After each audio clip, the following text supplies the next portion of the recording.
Chapter 1760. The mantis stalks the cicada, unaware of the oriole behind. Chapter 1760. The mantis stalks the cicada, unaware of the oriole behind.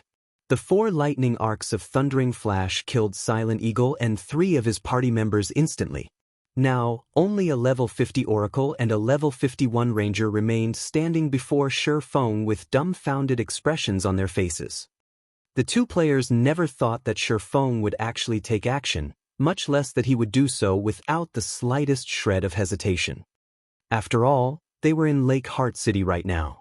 Although their current location was not the busy central district, as long as a player took action inside the city, the NPC soldiers would not let the offender get away. At that time, depending on the severity of the offender's actions, not only would they be killed, but they might end up in jail as well. Now that Shi Feng had killed 4 players inside the city, he would be locked up for 7 days at the very minimum, an even worse penalty than getting killed by another player. Not to mention, he had just recently triggered a new expansion pack. If he got jailed for 8 days, he would lose the opportunity to take advantage of his knowledge regarding the new expansion pack. He was simply insane to actually take action inside the city. You're dead. The NPC soldiers definitely won't let you get away. The level 50 oracle exclaimed, horrified as he pointed at Shi Feng. Crazy bastard.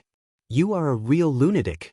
You actually decided to go for mutual destruction just to avoid getting your location exposed. Are you not afraid of losing this advantage of yours? The level 51 ranger demanded with a somber expression. Mutual destruction? Unfortunately, you guys are not qualified to make me sacrifice myself. As soon as the oracle and the ranger were done speaking, an indifferent voice immediately entered their ears. In the next moment, the abyssal blade in Shi Feng's other hand released a blinding glow. The swordsman then suddenly disappeared from where he stood. By the time he reappeared, he was already standing in front of them.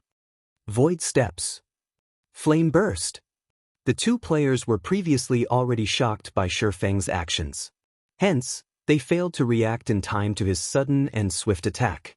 When the abyssal blade cut through them, their bodies were instantly incinerated into nothingness, 2 ownerless items taking their place a moment later.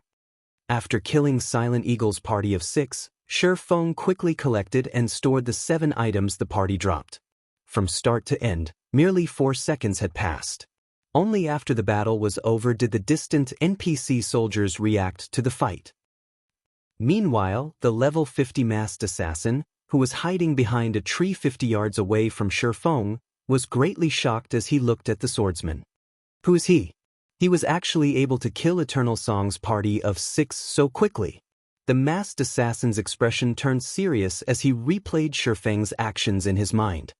Although Eternal Song was not a top adventurer team in the Black Dragon Empire, it was still a considerably well-known one. The adventurer team had several hundred members and plenty of experts. Even he would not be able to deal with a party of 6 Eternal Song members all by himself, yet Shi Feng had accomplished this feat in just a few seconds. Moreover, Shi Feng had even killed Silent Eagle's party right in the middle of Lake Heart City. The swordsman's strength was truly horrific. Although the masked assassin felt fearful of Shi Feng, he still could not help smiling. His reaction was because he had managed to listen in on the conversation between Silent Eagle and Shi Feng by using his eavesdrop skill. Eavesdrop was a super rare skill of the assassin class that enhanced the user's hearing. With the skill, he could easily pick up a conversation 50 yards away from him.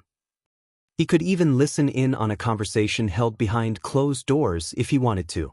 It was also because of this skill that his guild leader had selected him to keep watch over Silent Eagle's party. The person that triggered the new expansion pack, is it? If I notify the guild leader about this, he will definitely be very happy. Now, not only did I discover an exchange point for high-ranking items, but I also found information regarding the new expansion pack. With this, I should have no problems entering the guild's main force. The masked assassin inwardly laughed in joy. He had gained such an unexpected harvest from stalking Silent Eagle's party. The value of this harvest was much greater than even the discovery of the secret exchange point. However, this person is too strong. We'll need the peak experts of the guild to capture him. He had already placed a tracking marker on Shifeng. Unless he got killed like Silent Eagle, his tracking marker would not disappear. Moreover, thanks to Silent Eagle's party foolishly threatening Shifeng, the masked assassin had obtained even more information regarding the swordsman. Now, his guild would have a much easier time capturing Shifeng. As the masked assassin was entertaining such thoughts, Shifeng, who had just finished collecting his spoils of war, suddenly swung killing ray in the direction of the assassin. Lightning slash.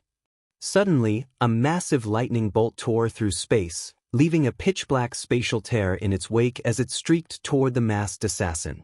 The attack had been so quick that, before the masked assassin even realized he was under attack, the lightning bolt had already torn his body in half.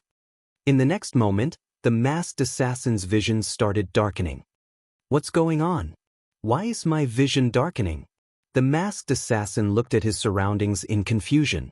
When his eyes fell on his HP bar, which was located at the top left corner of his vision, he gasped inwardly. How did I die? Even after the masked assassin's body had collapsed to the ground, the assassin himself still could not believe what just happened was true. He failed to understand how he had died so suddenly. He clearly stood 50 yards away from Shifeng. Moreover, he had remained in stealth all this time. Even a Tier 2 expert should not be able to detect his presence. Despite that, the swordsman managed not only to discover him but also to strike with pinpoint accuracy. The attack had been so fast that the assassin didn't even realize he had been attacked. What the masked assassin did not know was that Shifeng had long since noticed his presence. Shifeng was no ordinary Tier 2 player. Currently, he had already reached level 66, hence, the masked assassin's stealth skill had a greatly reduced effect against him. Not to mention, Shifeng also possessed extraordinary basic attributes. Although he could not see the masked assassin's figure clearly, he could still grasp the assassin's general location fairly easily. Moreover, with Omniscient Eye's 100-yard perception range, it was simply impossible for a level 50, Tier 1 assassin to hide from him. Now that the final fly has been dealt with, it's about time I left this place. After taking one last glance at the tree the masked assassin had hidden behind, Shifeng promptly decided to hightail it, not even bothering to loot the item the assassin dropped. At this time, the NPC soldiers were already running toward his direction. As he did not notice anything special about the item the assassin dropped, he decided not to waste any more time here. He immediately activated space movement and departed from Lake Heart City. Meanwhile, some players were currently standing a few hundred yards from Katie Green's mansion with bewildered expressions on their faces. Who's that person?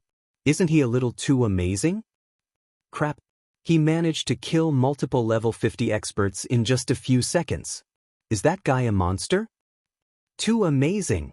Not only did he kill multiple players inside the city, but he also managed to escape with his life. Even the peak experts of super guilds wouldn't be capable of such a feat. These players had witnessed the process of Shifeng slaying Silent Eagle's party and the masked assassin from start to end. Very quickly, they spread the footage they recorded around the Black Dragon Empire's official forums. An amazing individual appears in Lake Heart City, slays several experts in the city and leaves safely. When news of this battle spread, a huge commotion arose in Lake Heart City.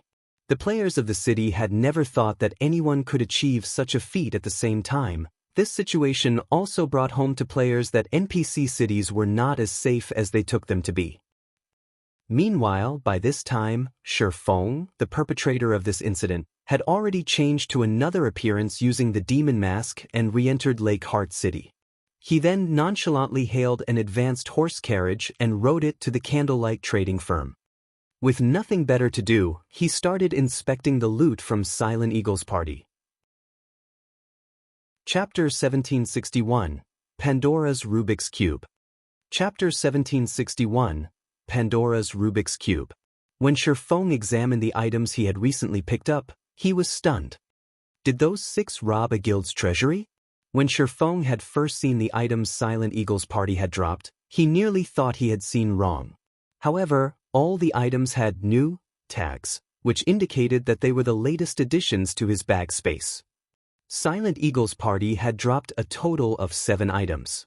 Among them, 6 were equipment the 6 players had worn, 5 pieces were level 50 mysterious iron equipment, and 1 was a level 50 secret silver equipment. To current players, these 6 pieces of equipment were a considerable fortune. This was especially true for the secret silver equipment. Even the various large guilds' level 50+ experts would only have a few such pieces. However, compared to the last item he had picked up, the 6 pieces of equipment were inconsequential. This was because this last item was actually an epic rank tool called the Pandora's Rubik's Cube. This had been a well-known and highly sought-after item by the various large guilds in Shifeng's previous life. However, there was an extremely small number of these tools in the game, and even first-rate guilds had struggled to acquire one. The various large guilds had sought this epic tool due to the Pandora's Rubik's Cube's ability to strengthen equipment. Pandora's Rubik's Cube Epic Rank Item. An item cursed by the gods. Those who abuse Pandora's Rubik's Cube will face a cruel reality. Skill 1 dash. Magic Refinement. Absorb a large amount of mana, condensing it and forming high-purity mana. Generate 1 drop of mana water using 1 magic crystal. Generate 1 drop of mana source water using 1 mana stone. Skill 2 dash. Demon God's Curse. By using 10 drops of mana water, infuse mana into a piece of equipment at a 10% success rate, increasing the attributes of the targeted equipment by 15% for 12 hours if the enhancement attempt succeeds. There is a 20% chance for nothing to happen. There is a 70% chance for the targeted equipment to be cursed with the weakened mana debuff, decreasing its attributes by 30% for 24 hours. By using 1 drop of mana source water, infuse mana into a piece of equipment at a 15% success rate, increasing the attributes of the targeted equipment by 25% for 12 hours if the enhancement attempt succeeds. There is a 15% chance for nothing to happen. There is a 70% chance for the targeted equipment to be cursed with the weakened mana debuff, decreasing its attributes by 50% for 24 hours.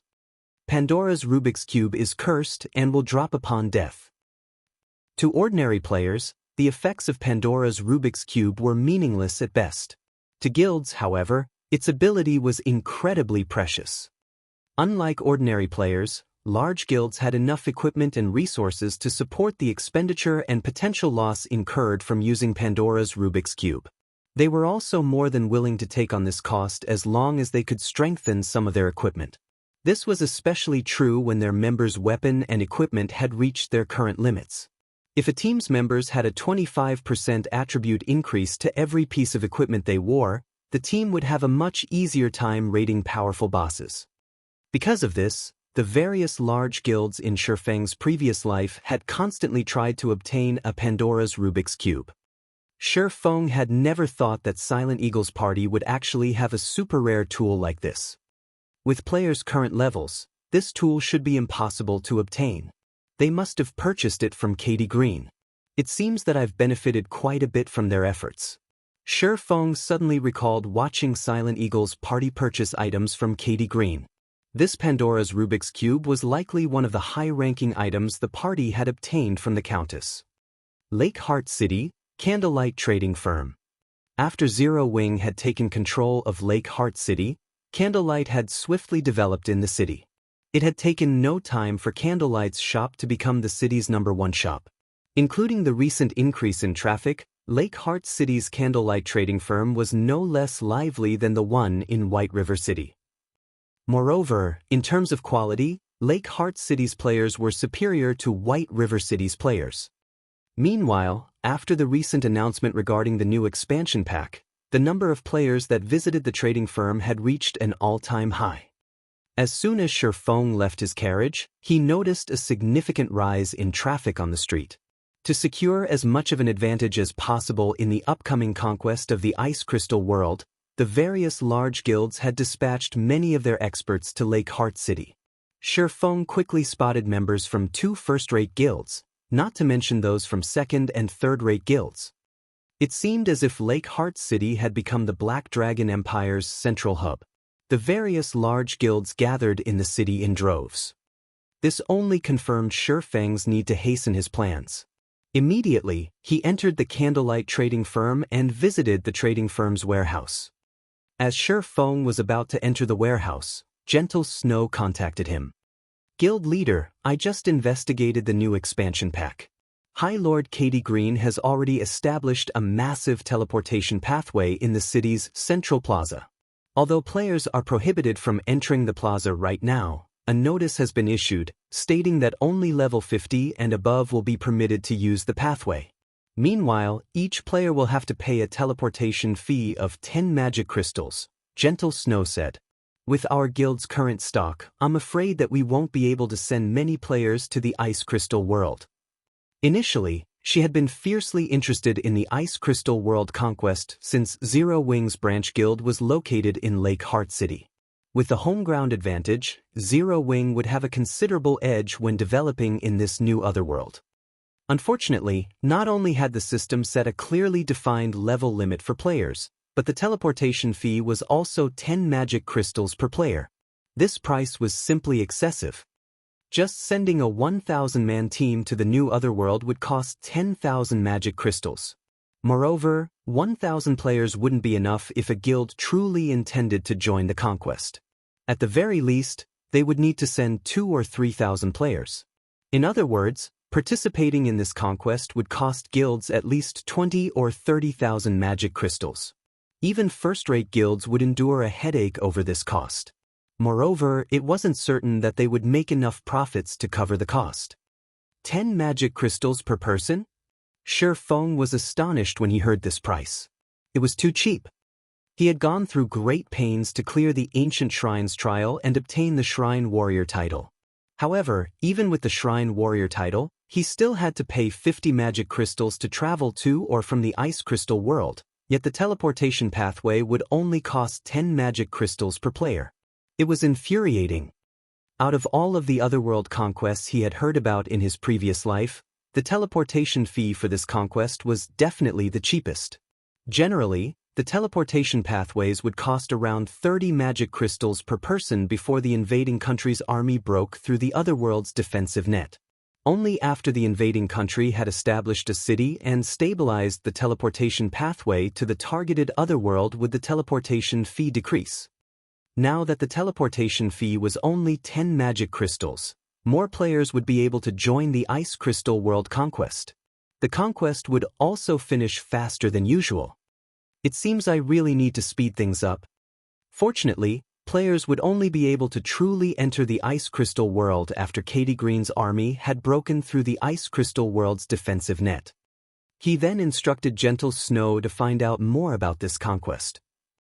He also instructed her to dispatch a small number of experts to follow the army into the Ice Crystal World and notify him of the army's progress. As for himself, Shi Feng quickly retrieved the 400,000 ice jade and hurried back to the Ice Crystal World. Chapter 1762, Cold Wind City's Number 1 Power. Chapter 1762, Cold Wind City's Number 1 Power. Ice Crystal World, the Snow Rift. As Shi Feng traversed through the Snow Rift, he came across multiple guilds and adventurer teams that were grinding and harvesting rare materials in preparation to raid the Snow Ruin, which was located in the deepest part of the Snow Rift. As long as players conquered the Snow Ruin, a path connecting the region of Cold Wind City to other regions would open. At that time, Cold Wind City could interact with a few other cities, and players here would be able to travel to more maps and acquire more resources. The various guilds, however, were trying to conquer the Snow Ruin to acquire city contribution points, enabling them to take control of Cold Wind City as soon as possible. After returning to Azura's residence in Cold Wind City, Shi Feng noticed that the queue standing outside the residence had grown. The Azura Hall the Azura Adventurer team established is truly amazing. I never thought that it would be so wonderfully effective for training. I know, right? I've heard that 2 expert players sparred in one of the training rooms. After just an hour, both players saw a noticeable improvement to their combat standards.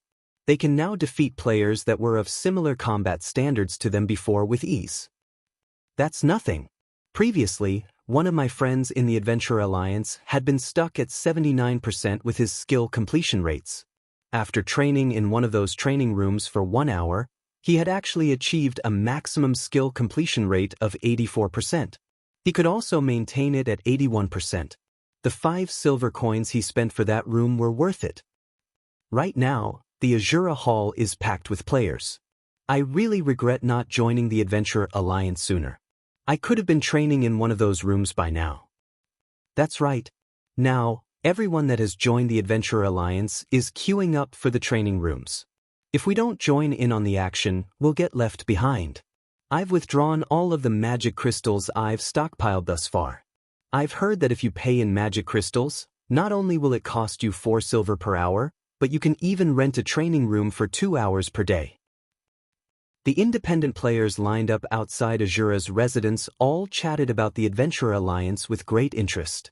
The recently established Azura Hall had become the main topic of their conversations. Seeing this, Feng chuckled as he entered Azura's residence. Although he had only established the Azura Hall a few hours ago, it had already begun to serve its intended purpose. The first thing Feng did after returning to the residence was call a meeting with Xianxia and the other Adventure Alliance management members. "Commander, do you need us for something?" Xianxia asked curiously. She and the other managers were all swamped with work. Just registering the new applicants for the Adventure Alliance required a lot of manpower, not to mention the exchange work for materials and points. As the various rare materials' market value fluctuated every day, the Adventure Alliance had to adjust its prices constantly. Managing the Adventure Alliance was many times more troublesome than managing the Azura Adventurer team. "How is the Adventure Alliance's current situation?" Feng asked. Thanks to the Azura Hall, the Adventure Alliance has become the #1 power in Cold Wind City. We already have over 300,000 members, and this number continues to climb. I don't believe it will be long before the Alliance has 1 million members, Xianxia said, smiling. The Adventure Alliance's growth had completely exceeded her expectations. If the Adventure Alliance's member count reached 1 million, nearly half of the city's player population would belong to the Alliance. It would also have more members than all of the guilds in the city combined. With such a force, even if the Adventure Alliance failed to gain true authority over Cold Wind City, the Alliance would be the city's absolute overlord. The Alliance's word would be law. So many people have already joined? Feng could not help but be surprised.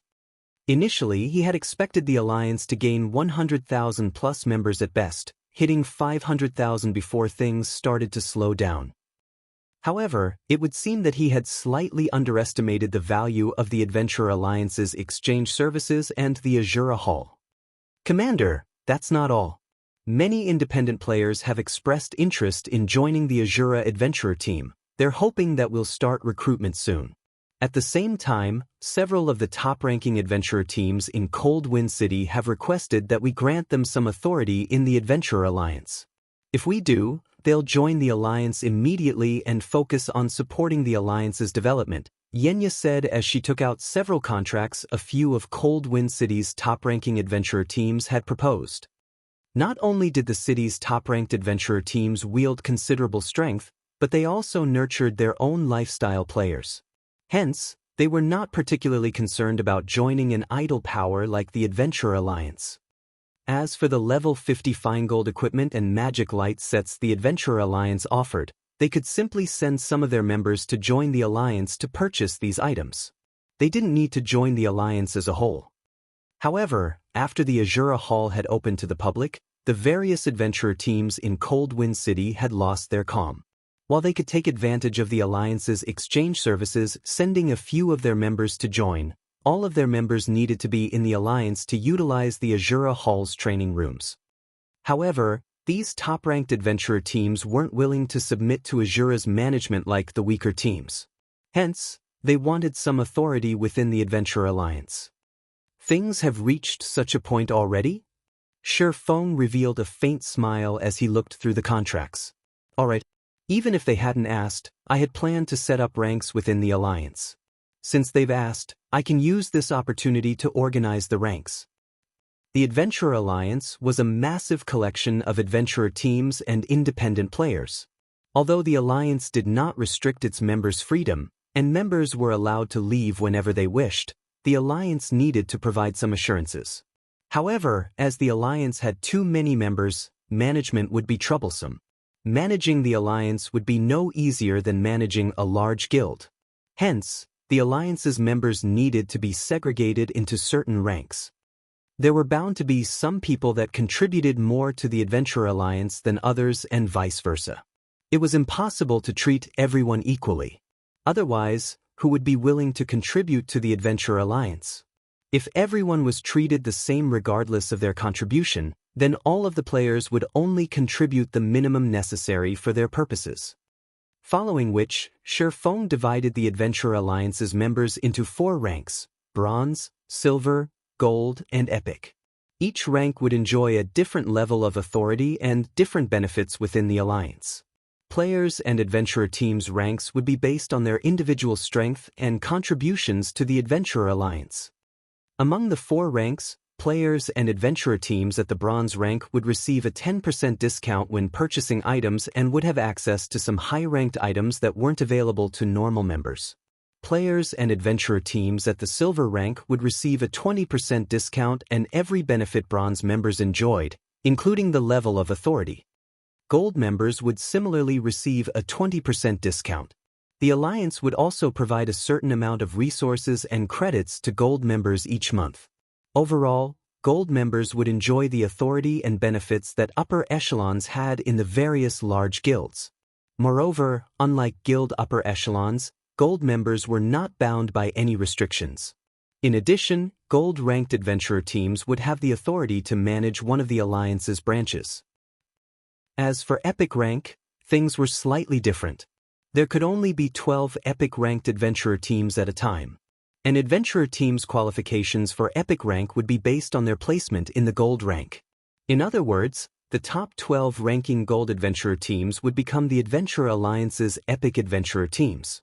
Depending on the epic adventurer team's abilities, they would be granted the authority to operate multiple branches. As for individual players, there was no set limit to how many individual players could reach the epic rank. Individual players could reach epic rank as long as they earned a sufficient contribution value and achieved a certain degree of strength. The Adventurer Alliance would give epic-ranked players priority when purchasing resources and other benefits that could easily rival what a large guild's vice-guild leader enjoyed. Commander, when the various adventurer teams and independent players learn about the new ranking system, they'll go mad with joy. However, if we do something like this, I'm afraid that, aside from needing a ton of resources, we'll also need massive financial support. Although Xianxia felt appreciated Shifeng's plan, the Adventurer Alliance would need a ton of credits to support the various adventurer teams and players that reached the gold and epic ranks. "Leave the funding to me," Shifeng said as he waved a hand, indicating that there wouldn't be a problem. "All you need to do is let every player in Cold Wind City know about this new system." Shifeng needed to secure a steady foundation for the Adventurer Alliance in the Ice Crystal world swiftly. If he took too long, he'd face a lot of issues once the Black Dragon Empire's various large guilds entered the Ice Crystal world. "That won't be a problem.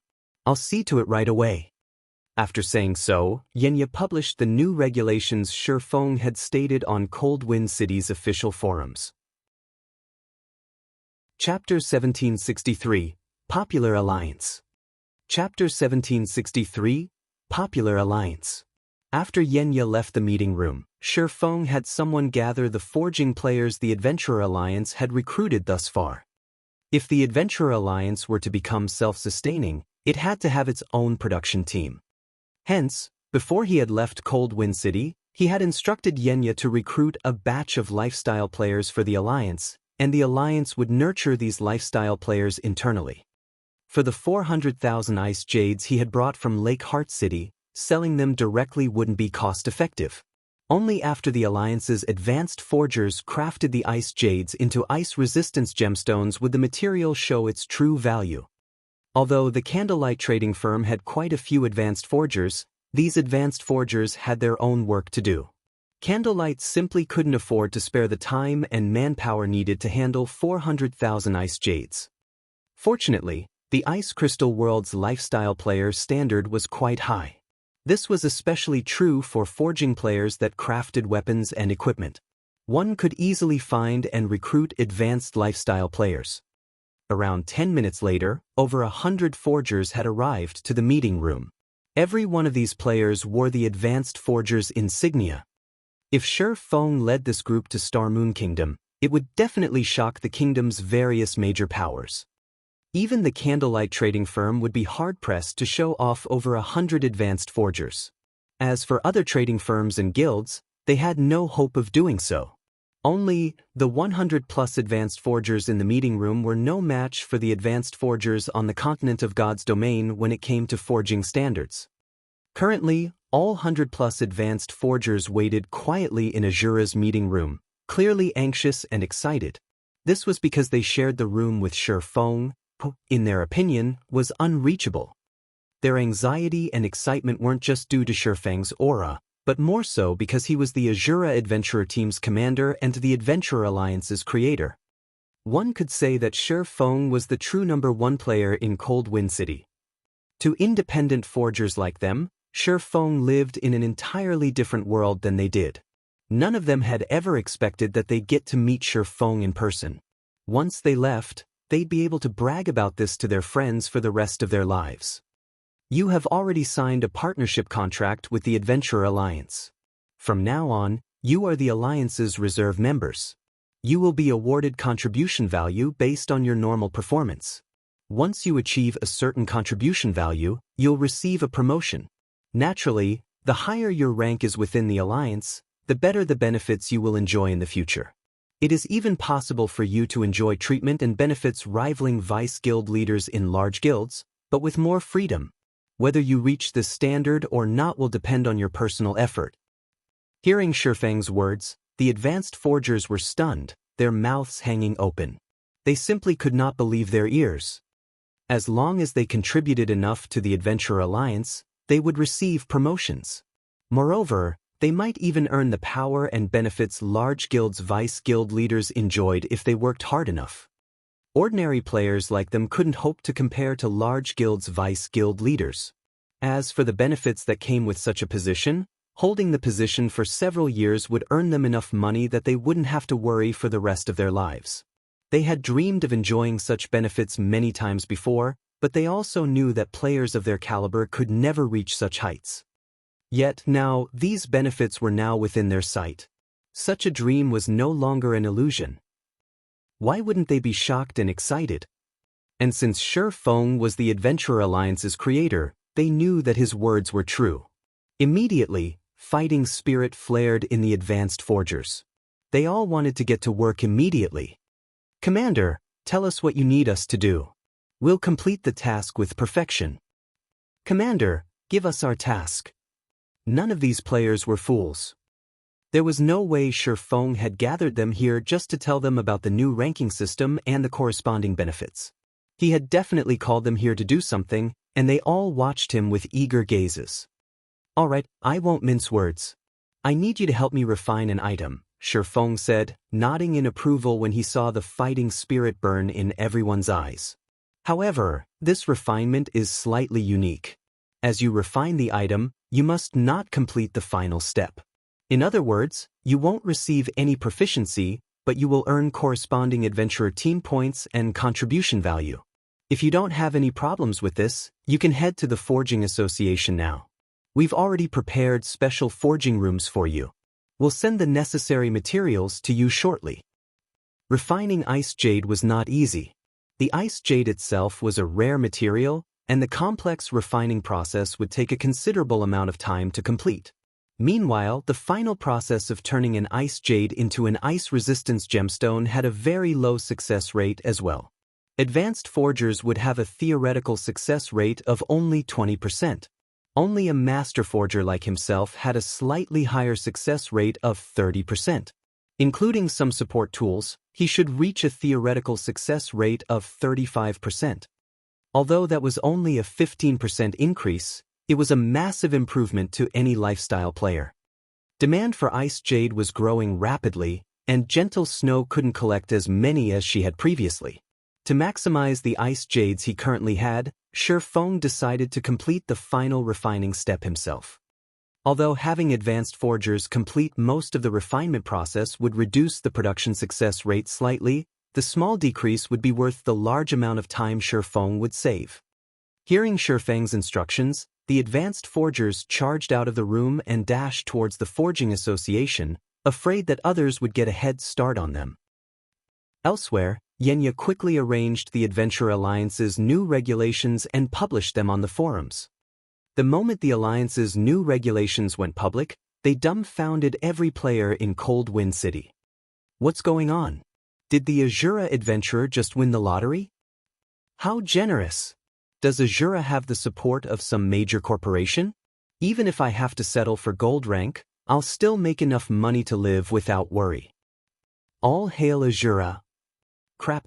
These benefits are even better than what some guilds offer. This won't do. I need to leave my guild and join the Adventure Alliance right away. Everyone, independent players and guild players, was interested and tempted by the new benefits the Adventure Alliance offered.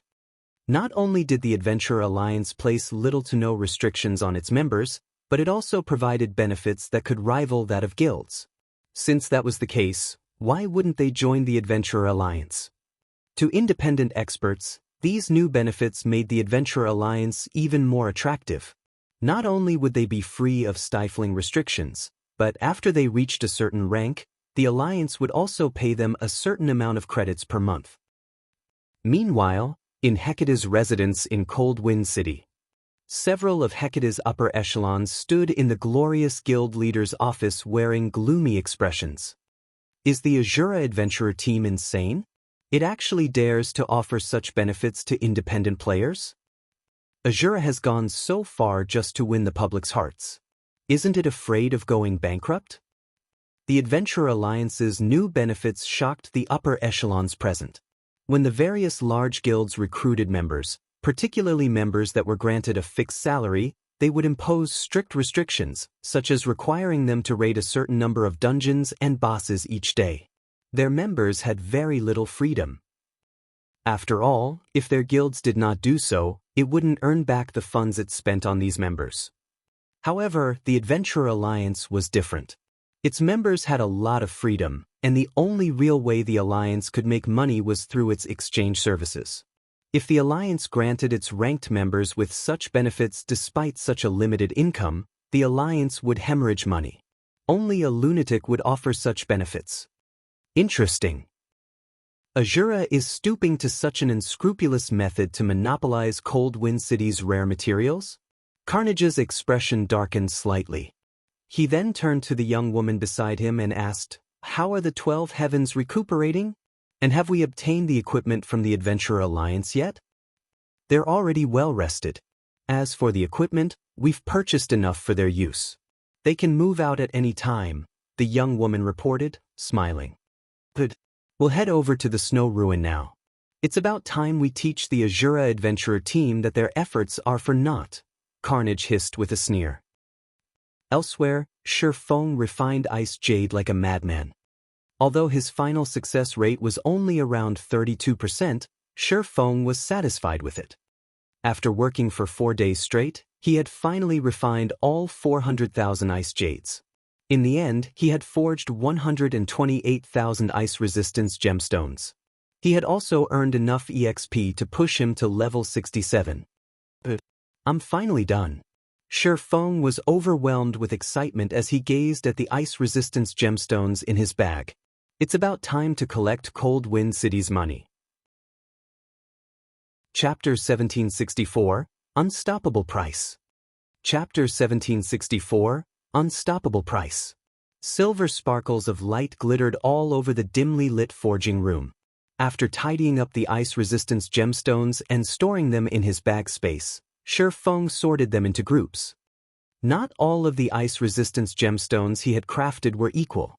The ice resistance they provided ranged between 5 and 8 points. When he sold them, he'd have to price them accordingly. And these were only the normal ice resistance gemstones. Thanks to the black steel insignia, Shifeng had a 3% chance of improving the attributes on an item he forged. Each of the ice resistance gemstones the black steel insignia had enhanced provided upward of 10 points in ice resistance. Naturally, these gemstones were worth far more than the normal ones. While Shifeng organized his bag space, Lifeless Thorn contacted him. "Commander, we have an urgent situation. Hecate has found a group of extraordinarily powerful players." Before this group arrived, Hecate had been stuck on the snow ruins' first underground floor, but now, they're progressing through the dungeon rapidly. "The guild's team recently surpassed us, entering the 4th underground floor. They are only one away from the final floor now," Lifeless Thorn said, greatly frustrated that Hecate's team had surpassed his in the raid. The snow ruin was like a regional dungeon. With each floor they descended, they would face greater challenges. Moreover, a team could only progress to the next floor after killing each floor's guardian boss. Despite the fact that he and his team had strived for the past 2 days, they still couldn't get past the 3rd underground floor. To make matters worse, they had to watch Hecate's members descend to the 4th underground floor while they had to wait for the guardian boss to respawn. Their raid progression is so fast? Shifeng was slightly surprised. He had read the reports regarding the snow ruin, so he knew how difficult the ruin was to raid. The 3rd floor's guardian boss was already a level 62 Grand Lord ranked archaic species. In addition, the boss had unique skills and fought in special environments that heavily favored them. Moreover, an ancient barrier enveloped the snow ruin that prevented the usage of any tools. Items such as the Bible of Darkness, summoning scrolls, and magic arrays were prohibited. Players had to rely on their own strength to clear the ruin. Even a 100-man team of Tier 2 players of the same level would struggle greatly to defeat the 3rd underground floor's guardian boss, yet Hecate had succeeded. This outcome truly exceeded Shifeng's expectations. "Commander, why don't we call some of Azura's members from the main continent?" Lifeless Thorn suggested. The team he currently worked with was comprised of 100 of the strongest Azura members in Cold Wind City. He had even included Solitary 9 and Xianxia, who were managing the Azura Adventurer team and Adventurer Alliance's affairs, in the raid. However, they still couldn't get past the 3rd floor's guardian boss. Their only option left was to mobilize the Azura members still on the continent of God's domain. After a period of training, those members' combat standards had surpassed Cold Wind City's experts by leaps and bounds. Forget about it. Although doing so would increase the raid team's overall combat power, the increase would be very limited. "It isn't enough," Shifeng said, shaking his head. "Since the boss hasn't respawned yet, you should return and rest up. Once I'm done dealing with my matters, I'll take a look at the snow ruins 3rd floor. If we can't find a way through the boss, it won't be too late to figure out another way." "All right, I'll have everyone head back." Lifeless Thorn found Shifeng's plan reasonable. It was true that although, as for Shifeng taking part in the raid personally, Lifeless Thorn did not think that would make much of a difference either. The snow ruins guardian bosses had to be defeated with the power of a team. There was a limit to how much an individual could contribute to the raid. However, Lifeless Thorn still looked forward to Shifeng taking charge of the raid team. They might very well be able to get through the 3rd floor with his help. As for the 4th floor, they'd have to find a way to deal with that guardian boss when they came to it. If push came to shove, they could ask Zero Wing's experts for help. He was fully aware that the group from Zero Wing was far stronger than him. If these monstrous players took action, surpassing Hecate would be child's play. However, what Lifeless Thorn did not know was that Shifeng had never had any intentions of involving Zero Wing's members in the Ice Crystal World struggles. Moreover, now that Zero Wing had grown so large, the guild required manpower in many aspects. It could no longer afford to gather its top combatants. Following which, Shifeng spent half an hour or so categorizing the ice resistance gemstones, delight filling his eyes as he did. There were 42,651 gemstones that added 5 points of ice resistance, 37,332 that added 6 points, and 12,451 that added 8 points. Shifeng also had 2,921 gemstones that provided 10 points or more. Back on the continent of God's domain, 5-point gemstones currently sold for around 1 gold, 50 silver on the market. That was very close to the production cost. These were also the gemstones he had the most of, although he counted himself lucky since he had only crafted 40,000 plus 5-point gemstones out of the 400,000 attempts. Naturally, the 6-point gemstones were worth more, selling for around 2 gold. Most of the ice resistance gemstones on the market were 6-point gemstones. As for 7-point gemstones, they were slightly rarer and could sell for roughly 3 gold. The 8-point gemstones were very rare, selling for around 5 gold. Meanwhile, successfully forging over 33,000 7-point gemstones and over 12,000 8-point gemstones was truly beyond Shifeng's expectations. As for the ice resistance gemstones that offered 10 or more points in ice resistance, needless to say, they could easily sell for 10 gold or more. After all, ice resistance gemstones would always retain their value. Even if players only had a full set of 5-point gemstones, they would acquire more than enough ice resistance to deal with frosty environments and ice-type bosses. Shifeng then brought the ice resistance gemstones to Azura's residence, placing them in the Adventurer Alliance's trade window. He even placed the entry on the catalog's first page. However, unlike the catalog's other items, the ice resistance gemstones could only be purchased with the auction system. Moreover, players had to use both magic crystals and Adventurer Alliance points, with magic crystals having a higher priority. In other words, regardless of how many points players bid, the player that bid the most magic crystals would win the auction. The Adventurer Alliance points would only be used as a tiebreaker if the top contenders bid the same number of magic crystals. Meanwhile, Shifeng set the minimum bid for the 5-point gemstones at 4 magic crystals. Not wanting to post too many gemstones at a single time, Shifeng only posted 205-point gemstones. Shortly after Shifeng updated the exchange catalog, the players who had visited the Adventure Alliance to purchase items noticed the change. Immediately, a commotion arose in Azura's residence. Ice resistance gemstones. The Adventure Alliance is amazing. It actually has such an item as well? Amazing! 1 gemstone adds 5 points in ice resistance. That almost rivals the ice resistance from mysterious iron equipment. Crap. If I could fully equip myself with these ice resistance gemstones, I could explore the snow rift practically unhindered. Just where did the Adventurer Alliance get its hands on such an item?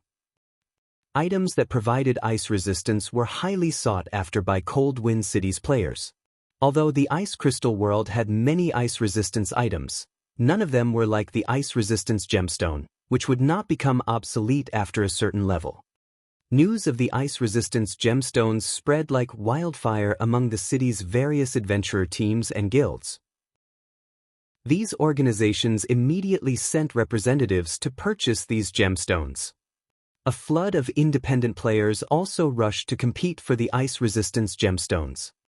Although magic crystals were rare and hard to obtain in Cold Wind City, there weren't many places where players could spend them.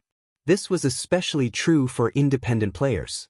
Most players would rather trade their magic crystals for ice resistance equipment. However, the various guilds hoarded most weapons and equipment that increased ice resistance.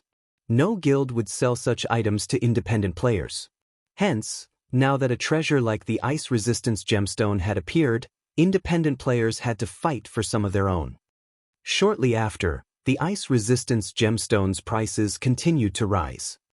The price instantly rose to 5 magic crystals per stone. It then climbed to 5 magic crystals and 100 points, 200 points. Meanwhile, each Adventure Alliance point was currently worth 20 copper coins. Very quickly, the price had reached 6 magic crystals.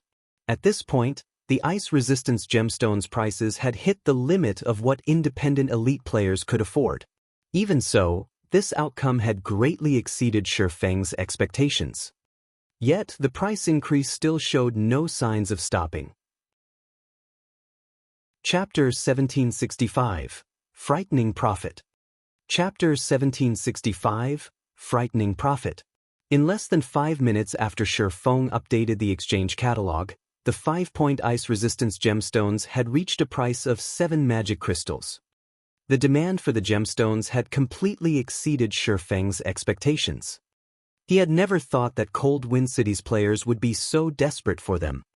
In the end, Shi Feng had earned 1,320 magic crystals from the 200 ice resistance gemstones. In addition, the Adventurer Alliance had reclaimed a lot of the points it had awarded. Crap, I just got here and they're already sold out? Why are there so many rich people? There are actually people willing to fork out 7 magic crystals for those gemstones? What? That's it? There aren't any more? Why are there only 200 gemstones? There aren't even enough for all of us here. Damn it. I knew I should have placed a bid. If I had 4 or 5 ice resistance gemstones, I could even solo tank that ice-type Great Lord I found earlier. I'd be able to earn back all of the money I spent. The crowd in Azura's exchange hall were stupefied by the auction's abrupt end. It had ended so quickly that the city's large guilds had missed the chance to bid before the gemstones had sold out. The independent experts that had adopted a wait-and-see attitude suddenly regretted their choice. Guild leader, what should we do? I arrived late, and by the time I got here, the ice resistance gemstones had sold out. What? They're already gone? What should I do now? Wait there for a little while longer. If no more show up, try to buy the gemstones from the players that purchase them for a high price. The Snow Ruins environment is too harsh. Without sufficient ice resistance, our main force members' basic attributes will drop, and they won't be able to fight at their full strength. We must obtain those ice resistance gemstones. The various guilds instructed their spies in Azura's residence to wait for more ice resistance gemstones to show up. Meanwhile, Shi Feng didn't hurry to put up the second batch of ice resistance gemstones after the first sold out. Instead, he waited roughly 10 minutes for more players to gather in the exchange hall before posting another 1,000 gemstones. He altered the starting bid to 5 magic crystals this time. The 200 ice resistance gemstones had merely been bait for the general populace. Now that an adequate number of players had gathered in Azura's residence, he could start selling the ice resistance gemstones for real now. The moment the 1,000 ice resistance gemstones appeared in the exchange catalog, everyone in the hall started to place their bids in a frenzy. The independent experts, adventurer teams, and guilds that hadn't gotten a chance to bid earlier began to place one bid after another, and almost all of them started off with a 7 magic crystal bid. After around 5 minutes, Shi Feng earned another 7,110 magic crystals. He was earning magic crystals several times faster than even Zero Wing City. However, Shi Feng knew that this was only the beginning. Cold Wind City had over 2 million players. A measly 1,000 ice resistance gemstones wouldn't even satisfy the needs of the various adventurer teams and guilds, let alone independent players. Following which, Shi Feng transferred all of the 5-point gemstones to the residence's warehouse and had the system automatically upload ice resistance gemstones to the exchange catalog in batches of 500 to 1,000 once every 10 or 15 minutes. As for the other ice resistance gemstones, Shi Feng had no intentions of selling them for now. For the current Cold Wind City, 40,000 plus ice resistance gemstones should be just enough to meet demand. If he sold the higher quality gemstones, he wouldn't be able to get a good price. While Shi Feng sold the ice resistance gemstones, Lifeless Thorn and the others had returned to Azura's residence and rested. Players' stamina and concentration consumption rates increased drastically in the Snow Ruin. Even if they lay down and did nothing, their stamina and concentration would continue to drain.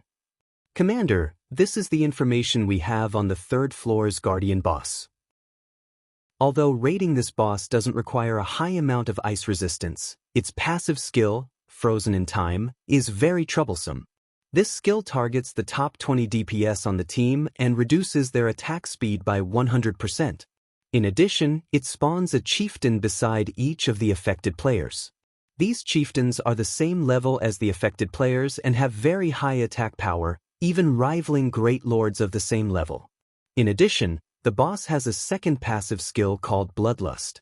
As its HP drops, its strength, attack speed, and defense increase, Lifeless Thorn said, clearly frustrated as he spoke about the 3rd floor's Guardian boss. How much HP did the boss have by the end of the battle? Shifeng asked. 50%, Lifeless Thorn said, slightly embarrassed. Is the team's average DPS not high enough? The outcome didn't particularly surprise Shifeng. The third floor's guardian boss evidently required raw power to defeat. Meanwhile, the raid team only had 12 Tier 2 players. As the boss's passive skill restricted the top 20 players' DPS, Lifeless Thorn and the other Tier 2 players couldn't cause any damage, and the rest of the team's DPS obviously wasn't high enough. It was not surprising that the boss had managed to whittle the raid team down. Even if Shifeng joined the team, the outcome would likely be the same. Michim. Everyone in the team is wearing the best equipment we have available. Honestly, though, if the team's DPS could land every attack, it should be possible to kill it, but the boss is very good at dodging and blocking incoming attacks. Without a sufficiently high combat standard, it is very difficult for players to damage the boss, Lifeless Thorn said, nodding. Got it? It seems that we need to improve everyone's equipment. Collect every piece of equipment your team is using and bring it all to me, Shifeng said after giving the matter some thought. If one's combat standards were lacking, they could simply make up for it with basic attributes. This was one of the long-standing methods God's Domain's players had practiced to raid difficult bosses. Improve their equipment? Is that even possible? Lifeless Thorn could not help his confusion. The raid team already wore the best equipment the Azura Adventurer team had. It was basically impossible to improve the raid team's equipment standard further. But since the order had come from Shifeng, Lifeless Thorn did not give the matter much thought. He immediately gathered the raid team and had them hand over their equipment. In any case, he had planned to collect everyone's equipment to repair it all. Once Shifeng received the equipment, he found a normal lounge in the residence and retrieved Pandora's Rubik's Cube from his bag.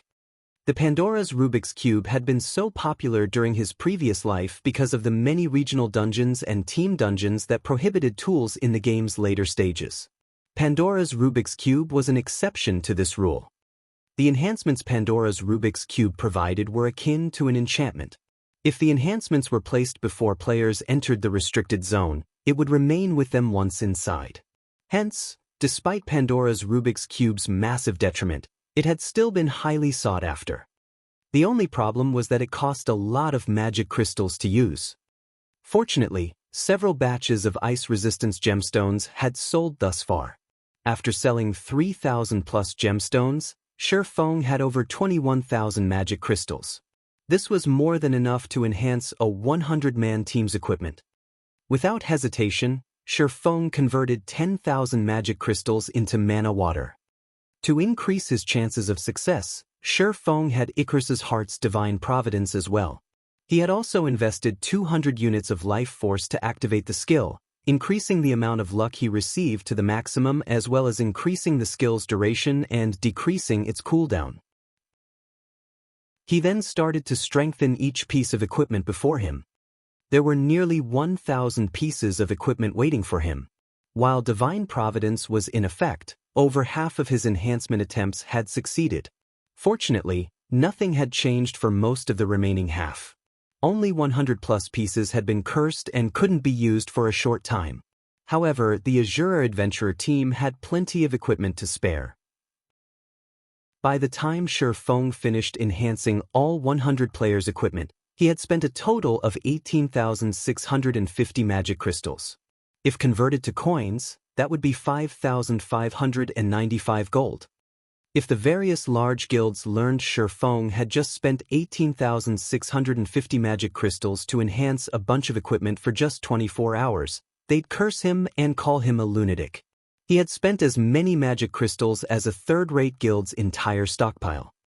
Shifeng, however, did not particularly mind the cost. While he had been busy with the raid team's equipment, he had sold another 5,000 or so ice resistance crystals and earned nearly 35,000 magic crystals.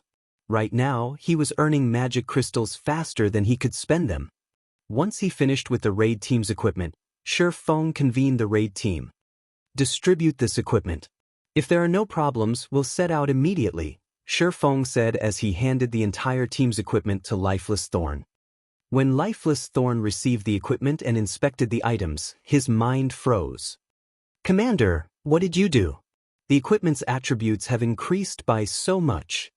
Lifeless Thorn could tell that most of the items Shifeng had handed him were the same items he had given the swordsman earlier, yet the attributes had undergone a massive transformation. He had never even heard of anything like this before. "I only enhanced them slightly and gave every piece of equipment a temporary 15% attribute increase," Shifeng said. He had originally wanted to enhance the equipment with mana stones, but he hadn't had enough magic crystals on hand. Hence, he had to settle for the weaker version for now. 15%?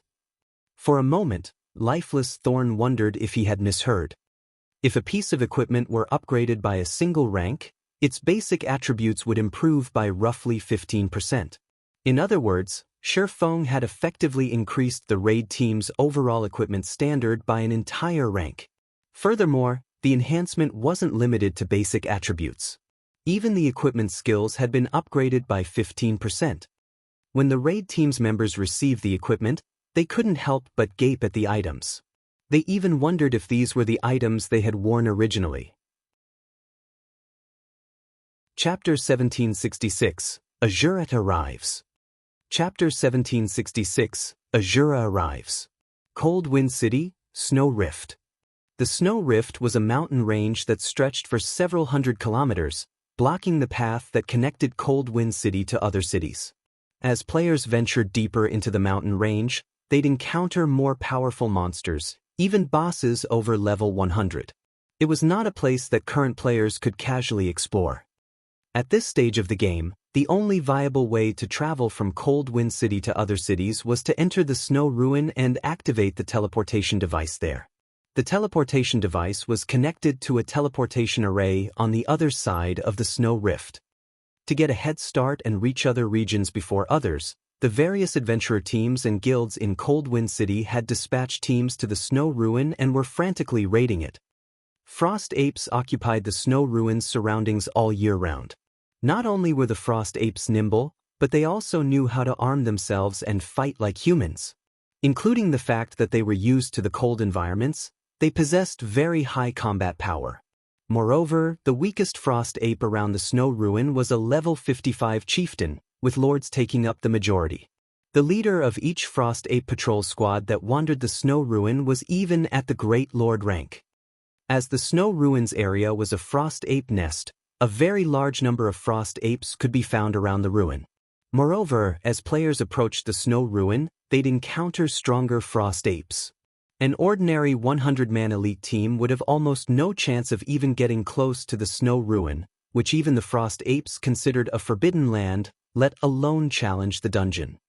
Meanwhile, a short distance away, a 100-man team rapidly approached the Snow Ruin.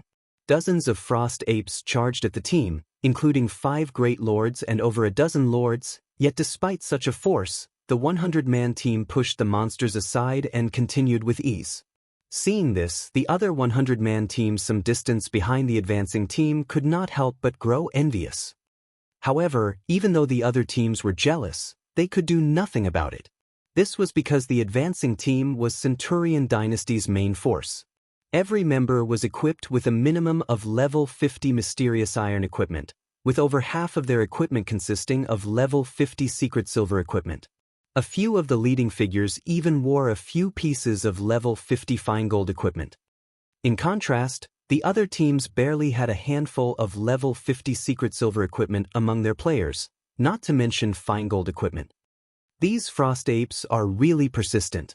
They're always like this whenever we come here. Even after we kill one of them, another one just takes its place. Just getting into the Snow Ruin costs us a considerable amount of stamina and concentration, a level 53, Tier 2 Shield Warrior complained. Currently, the Shield Warrior used his Dark Grey Tower shield to hold back 3 level 57 Great Lord-ranked Frost Ape captains. Although the Shield Warrior complained, his feet never stopped moving. He constantly maintained his aggro on the 3 Frost Ape captains, preventing the Great Lords from breaking past his team's defensive line and damaging to the rear line players. We're almost at the entrance. Ranged unit, prepare to open up a path. Everyone else, prepare to move. We can't waste too much stamina dealing with the Frost Ape Chieftain this time. Today, we must get through the first underground floor. A level 53, Tier 2 Berserker wielding a massive, silver greatsword shouted as he fought a Frost Ape captain on his own. Under the might of his Tier 2 skills, the Great Lord was forced to retreat. The players around the Berserker were in awe of the strength he displayed. This Tier 2 Berserker was none other than Sky Slicer, Centurion Dynasty's guild leader and one of Coldwind City's top 10 experts. Meanwhile, roughly 500 yards away from Centurion Dynasty's team, a Frost Ape that was twice as large as the others watched the fight. This gigantic Frost Ape wore tattered armor and wielded twin sabers. Frost Ape Chieftain, humanoid creature, Grand Lord. Level 58. HP 64, 000, 000/64, 000, 000. The Frost Ape Chieftain was the Snow Ruins' unofficial gatekeeper. The Grand Lord would attack any player that tried to approach the dungeon. Due to the Frost Ape Chieftain, many teams' expeditions to the ruin had been terminated before they got to it. Even the various guilds' main forces disliked dealing with the monster. As an ancient magic array, which increased stamina and concentration consumption, enveloped the Snow Ruins' surroundings, players would lose a considerable amount of these resources if they fought the Frost Ape Captain. Even if they defeated the Grand Lord without complications, they would have a harder time challenging the Snow Ruin. Hence, the various guilds always tried to avoid the Grand Lord and reduce any unnecessary stamina and concentration consumption to focus on the dungeon. As Centurion Dynasty's main force moved within 100 yards of the Frost Ape Chieftain, the Grand Lord roared and charged at the team. 9 Great Lord-ranked Frost Ape guards followed closely behind. Quicksand, hold the Chieftain. The other MTs, take care of the guards. Ranged unit, use everything you have to repel the guards. Everyone else, charge into the ruin. Sky Slicer hurriedly shouted. With a battle cry, Quicksand, the level 53, Tier 2 Shield Warrior, raised his shield to receive the Frost Ape Chieftain's approaching slash, the muscles of his arms bulging. Boom! Quicksand was immediately forced to retreat by 5 steps, a damage over -10,000 appearing above his head. Meanwhile, the Frost Ape Chieftain's charge had abruptly halted. Though, seeing that its first attack had failed, the Grand Lord swung its other saber. Reacting quickly, Quicksand slanted his shield and deflected the attack, mitigating a significant portion of the force. At this time, the other MTs and Sky Slicer charged at the approaching Frost Ape guards. Under the combined bombardment of the team's ranged players, the team broke through the Frost Ape guards' blockade and opened a path into the Snow Ruin. After about 2 minutes, the team finally shook off the Frost Ape captain and guards and entered the Snow Ruin. The team's entry also forced the Grand Lord and Great Lords to give up their chase. Seeing this, awe and envy overwhelmed the other teams that were preparing to enter the dungeon. They doubted that they could get past the Frost Ape Chieftain so easily, and they knew that they'd incur some casualties if they tried. Everyone rest up. We'll enter the first underground floor in 1 minute. Sky Slicer commanded as he swept a glance over his team members. Every member of the team had lost a considerable amount of their HPs and mana during that fight. Hearing this, Centurion Dynasty's members breathed a sigh of relief. They were also delighted that they had gotten past the Frost Ape Chieftain much easier than the last visit. Now, they'd have a greater chance of clearing the first floor. While Centurion Dynasty's players rested, they heard multiple explosions from outside of the Snow Ruin. Moreover, the sound grew louder as the seconds ticked by. Is another bunch of ignorant newcomers trying to take advantage of our efforts to get in? Sky Slicer, who rested on the ground, cracked open an eye as he sneered. This was not the first time their team had encountered such a situation. Although their team had revealed a gap in the Frost Ape Chieftain's defense as they entered the dungeon, the Grand Lord's failure to stop the intruders would eventually enrage it. While enraged, the Frost Ape Chieftain's strength and speed would increase significantly. The Frost Ape Guards would also receive a strength boost. This had undoubtedly increased the difficulty of breaking into the Snow Ruin. The correct way to enter the snow ruin would be to wait until the Frost Ape Chieftain and Frost Ape Guards calm down. These ignorant newcomers are in for a big surprise. I'm guessing that they will team wipe. Even Boss Quicksand can't stand against the Frost Ape Chieftain after it goes berserk. This should teach those people a lesson. Didn't they see the other teams outside sitting around and waiting, rather than charging into the ruin after us? While the Centurion Dynasty's members discussed the newcomers, the sounds of battle outside of the snow ruin grew more intense. After 30 seconds, though, silence returned to the snow ruin. It seems they've wiped. The battle sure ended quickly. As the area fell silent, some of Centurion Dynasty's members expressed pity, while others laughed in ridicule. "All right, let's get ready to set out," Sky Slicer said once he noticed that his team had mostly recovered. Just as the team members began to stand and head into the first underground floor, a team walked through the snow ruin's dilapidated entrance. Contrary to the raid team's expectations, however, these newcomers had lost barely any HP, let alone looking miserable. Moreover, the team still had all 100 of its members. What's going on? Sky Slicer stared at the intact 100-man team with wide eyes. Centurion Dynasty's other members also gaped at the newcomers. They simply couldn't believe their eyes. That was the enraged Frost Ape Chieftain they were talking about. Who are these people? Hold on, isn't that Azura's lifeless thorn? It's the Azura Adventurer team? Meanwhile, after glancing at Centurion Dynasty's members, Shifeng and the others moved past them into the snow ruin's first floor, leaving the stupefied guild members behind them. Chapter 1767, Hero Mode. Chapter 1767, Hero Mode. In the quiet, dilapidated hall, Centurion Dynasty's members only snapped out of their daze after Shifeng and his team had entered the first underground floor. So strong. They actually managed to enter the ruin despite going up against the enraged Frost Ape Chieftain. It's no wonder why they can reach the third underground floor. Why are they here again? Didn't they just head back to rest some time ago? That's Azura's commander leading the team. It seems that Azura plans to go all out in the raid. This is going to be interesting. I've heard that Hecate has also started raiding the snow ruin with everything they've got and has reached the 4th floor already. I wonder how Azura's raid team will fare? Although Azura is powerful, this is the snow ruin, where a team's overall strength matters more than the individual. I've heard that Hecate's main branch dispatched quite a few of its experts to ensure the guild's success in the raid. In terms of overall strength, Hecate's raid team should be far superior to Azura's. Azura will likely have a difficult time restoring its lost reputation. Indeed, the snow ruin's difficulty multiplies with each floor.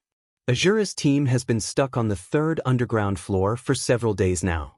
Even if Azura's commander joins the raid, they'll probably still fail to beat the 3rd floor's boss. Centurion Dynasty's members debated as they watched Azura's members depart. Although the Azura Adventurer team had displayed frightening strength thus far, it was still only an adventurer team. Its foundations couldn't compare to Hecate's. Azura plans to compete with Hecate for first clear? Sky Slicer revealed a smile as he watched Shifeng's group disappear. It seems that we'll have to take advantage of this situation. Sky Slicer shared the opinion that Azura was no match for Hecate in the struggle for the snow ruin's first clear. This was because he had already acquired some internal information regarding Hecate, so he knew just how powerful its current raid team was. The team had 19 Tier 2 players alone, and the guild had gathered the majority of its top combatants for the raid. Meanwhile, including Shifeng, Azura's raid team had 13 Tier 2 players. Among them, 3 had only recently been promoted. Just in terms of Tier 2 combatants, Hecate had quite the lead over Azura. It was safe to say that the Azura Adventurer team had no hope of catching up to Hecate. However, Azura wasn't entirely out of options if it wished to catch up. It could increase its count of Tier 2 experts, but that was impossible to do in a short time. The only other way to increase its Tier 2 player count was to seek external aid. Meanwhile, Centurion Dynasty had the second highest Tier 2 expert count in Cold Wind City, with a total of 3. The other guilds and adventure teams didn't even have one. Azura would definitely seek cooperation with Centurion Dynasty to increase the number of Tier 2 players in its team. Naturally, Hecate would do the same. After all, if Azura gained the help of 3 additional Tier 2 players, the adventurer team would pose a significant threat.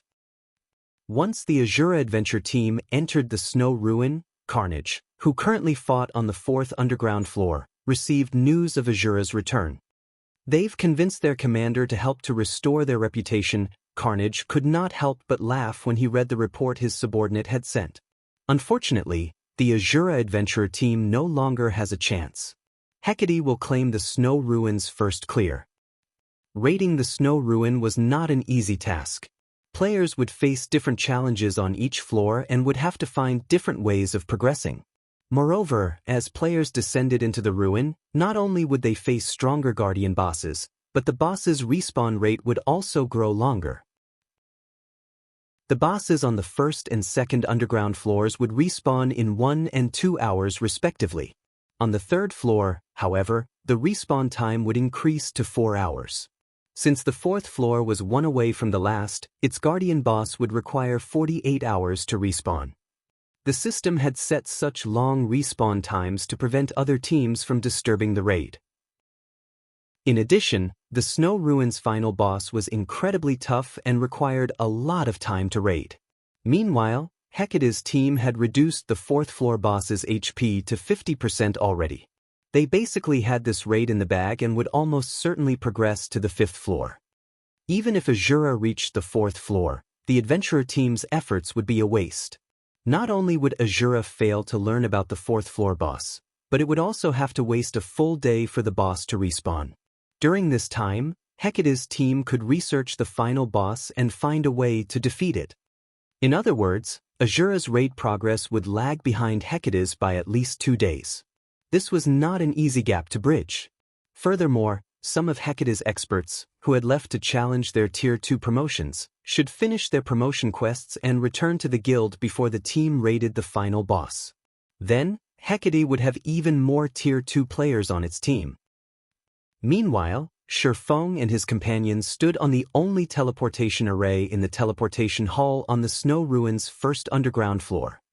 Esteemed adventurers, some of you already have the 3rd underground floor's mark. You may teleport directly to the 3rd underground floor. However, the guardian boss has yet to respawn. Do you still wish to head to the 3rd underground floor?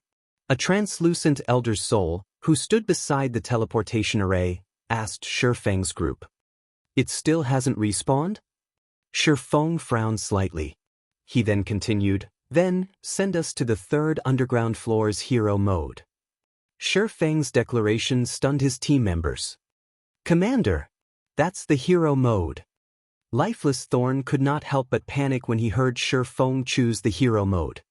The Snow Ruin was a special regional dungeon that had 2 difficulty settings, normal and hero. The 2 modes were independent and players would be sent to different spaces depending on the mode they chose. However, players only needed to clear the normal mode to reach the next floor. Aside from the better drops, hero mode didn't offer any benefits. However, this mode was far more difficult than normal mode. Most importantly, players would be barred from challenging the difficulty for a full week after each attempt. But before Azura's members could dissuade their commander, Shifeng confirmed the teleportation to the 3rd underground floor's hero mode. In the blink of an eye, the team arrived on the hero mode's 3rd underground floor. Looking around, the team didn't spot any monsters roaming around the floor. Instead, a single, 8-meter-tall, 6-armed frost ape quietly stood in the center. The ape wielded a long sword in each of its hands. Meanwhile, a magic barrier had sealed off the gate to the 4th underground floor. This was nothing like normal mode. Frost Ape Warlord, humanoid creature, specialized archaic species, Grand Lord. Level 63. HP 160, 000/160,000,000. Gasps slipped from the players when they saw the Frost Ape Warlord's attributes. The hard mode Frost Ape Warlord was much stronger than the boss in normal mode. In normal mode, the Frost Ape Warlord was only a level 62 Grand Lord ranked archaic species. It only had 120 million HP and 4 arms as well. However, not only was the Frost Ape Warlord before them a specialized archaic species, but it also had 6 arms and 160 million HP. Of the players present, only Shi Feng maintained his composure. Other players might be intimidated by a hero mode regional dungeon, but Shi Feng, who had raided Otherworld's hero mode regional dungeons in the past, knew that there wasn't much of a difficulty difference between this mode and normal mode. The combat power of the monsters inside the dungeon would increase by roughly 20% to 30% only. Their HPs as well would increase between 30% to 50% only. Now that his team's basic attributes had increased by 15%, clearing the Snow Ruins hero mode wasn't exactly impossible. Furthermore, he had originally wanted to raid the Snow Ruins hero mode. He was accelerating his plans. A specialized archaic species? After glancing at the Frost Ape Warlord, Shi Feng took out a bunch of weapons and passed them to his team members. From now on, everyone is to use the weapon I give you and listen to my instructions. If you don't listen and use the weapons casually, I'll banish you from the adventurer team. Hearing Shi Feng's determination, his companions couldn't help but shudder. However, upon receiving the weapons, aside from Lifeless Thorn and the other members who had visited the continent of God's domain, these players gasped in astonishment. The attributes on the weapons Shi Feng had just given them were simply amazing. These new weapons were much stronger than their current weapons. As they watched Shi Feng hand out the weapons, Lifeless Thorn and the others, who had been quite anxious, beamed. Others might not realize exactly how powerful these weapons were, but they knew. These mana weapons could dramatically boost their combat power and allow them to exert power that could transcend tiers. Now, they'd even be able to take on a mythic monster without fear, much less a Grand Lord ranked specialized archaic species. Unfortunately, since mana weapons weren't indefinite, they couldn't be used casually. Alright, now that everyone has a mana weapon, let's get to work. Solitary, you'll start the raid. Shi Feng commanded once everyone was properly equipped. On it. Solitary 9 licked his lips as he excitedly charged at the Frost Ape Warlord. Chapter 1768, Sockham's Blade. Roar. As Solitary 9 came within 150 yards of the Frost Ape Warlord, the Grand Lord abruptly opened its eyes and let loose an angry roar that echoed throughout the third underground floor. Even the ground trembled at its bellow. Without waiting for Solitary 9 to reach it, the Frost Ape Warlord advanced, its body transforming into a powerful gale as it charged at the Shield Warrior. In the blink of an eye, the Ape Warlord arrived before Solitary 9 and swung one of its long swords at the Shield Warrior. Reacting quickly, Solitary 9 raised his shield slightly and deflected the Ape Warlord's long sword, sending the weapon crashing into the ground beside him. Immediately after, he tightened his grip around his one-handed axe and swung it at the Ape Warlord, silver divine runes appearing on the head of the axe as it moved. Tier 2 skill, Angry Blow. In the next moment, the one-handed axe sneaked past the Frost Ape Warlord's defenses and landed on its body. Upon getting struck, the Grand Lord shrieked in pain. Minus 51,854. Everyone present was dumbfounded at this damage. This number was too absurd. Previously, when going up against the normal mode Frost Ape Warlord, Solitary 9 could deal only a little over minus 20,000 damage when using a Tier 2 skill. Now, despite going up against the hero mode version, he actually more than doubled that damage. After getting struck, the Frost Ape Warlord became enraged. This time, it fiercely swung two of its long swords at Solitary 9. Upon seeing this, Solitary 9 executed a spiral jump. At the same time, his shield gave off a dazzling glow. Both long swords the Ape Warlord swung then involuntarily shifted to cut at the shield. Tier 2 defensive skill, Attack Redirection. When activated, Attack Redirection forced a target to land all of their attacks on the user's shield. At the same time, the user's defense would be increased by 100% and the damage received reduced by 50%. Attack redirection was a very rare defensive skill. When both longswords landed on Solitary 9's shield, 2 damages of -2,600 appeared above his head. After the shield warrior reached level 55, his HP exceeded 65,000. This amount of damage was nothing to him. One healer would be enough to keep him alive and healthy. While Solitary 9 was still in midair, he used the opportunity to land another blow on the Frost Ape Warlord. -49,431. After this attack, the shield warrior had thoroughly pulled the Ape Warlord's aggro to himself. Now, only Solitary 9 existed in the Ape Warlord's eyes. Could everyone else join in the fight? Shifeng commanded. Following Shifeng's command, everyone in the team surged forward. Taking the lead, Lifeless Thorn executed Thrusting Assault and stabbed his glowing Tier 3 mana spear at one of the Ape Warlord's joints, the blow forcefully redirecting the Ape Warlord's movements. A damage exceeding -90,000 also appeared above the Grand Lord's head. Meanwhile, Cleansing Whistle, Xianxia, and the other Tier 2 players also triggered their respective mana weapons abilities, their attacks wreaking over -80,000 damage each. They dealt much higher damage than MTs like Solitary 9 and Dark Madness. Even without using their mana weapons ability, they could still mete out over -40,000 damage. As for the Tier 1 players in the team, when they activated their Tier 2 mana weapons, they could inflict over -30,000 damage with their attacks. If their weapons were in their passive state, they still dealt over -10,000 damage with each attack. This situation made everyone in the team feel as if the hero mode Frost Ape Warlord was actually easier to deal with than the normal mode one. Following which, the Ape Warlord's HP fell rapidly, reaching 90% after just a short moment. When its HP hit 90%, its 2 passive skills took effect. Immediately, the top 20 DPS of the team had their attack speed reduced by 100%. At the same time, the Grand Lord's attack power and defense rose. Everyone attention! Use your weapon skill only when you are certain you can hit the boss. If you're not 100% certain, just attack normally. Dark, you and Solitary take turns attracting the boss's attention. Prioritize killing the mobs that appear. Shifeng instructed through the team chat.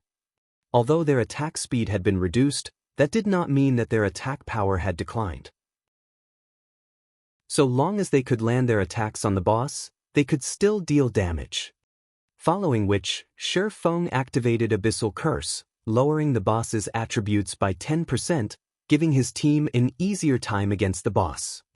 Due to the mana weapons, although the Frost Ape Warlord's 2 passive skills had taken effect, the Tier 1 players in the team were still able to deal over -10,000 damage with their attacks. They were not much weaker than an ordinary Tier 2 player. As a result, the boss's HP still decreased at a rapid pace. 80%, 60%, 30%.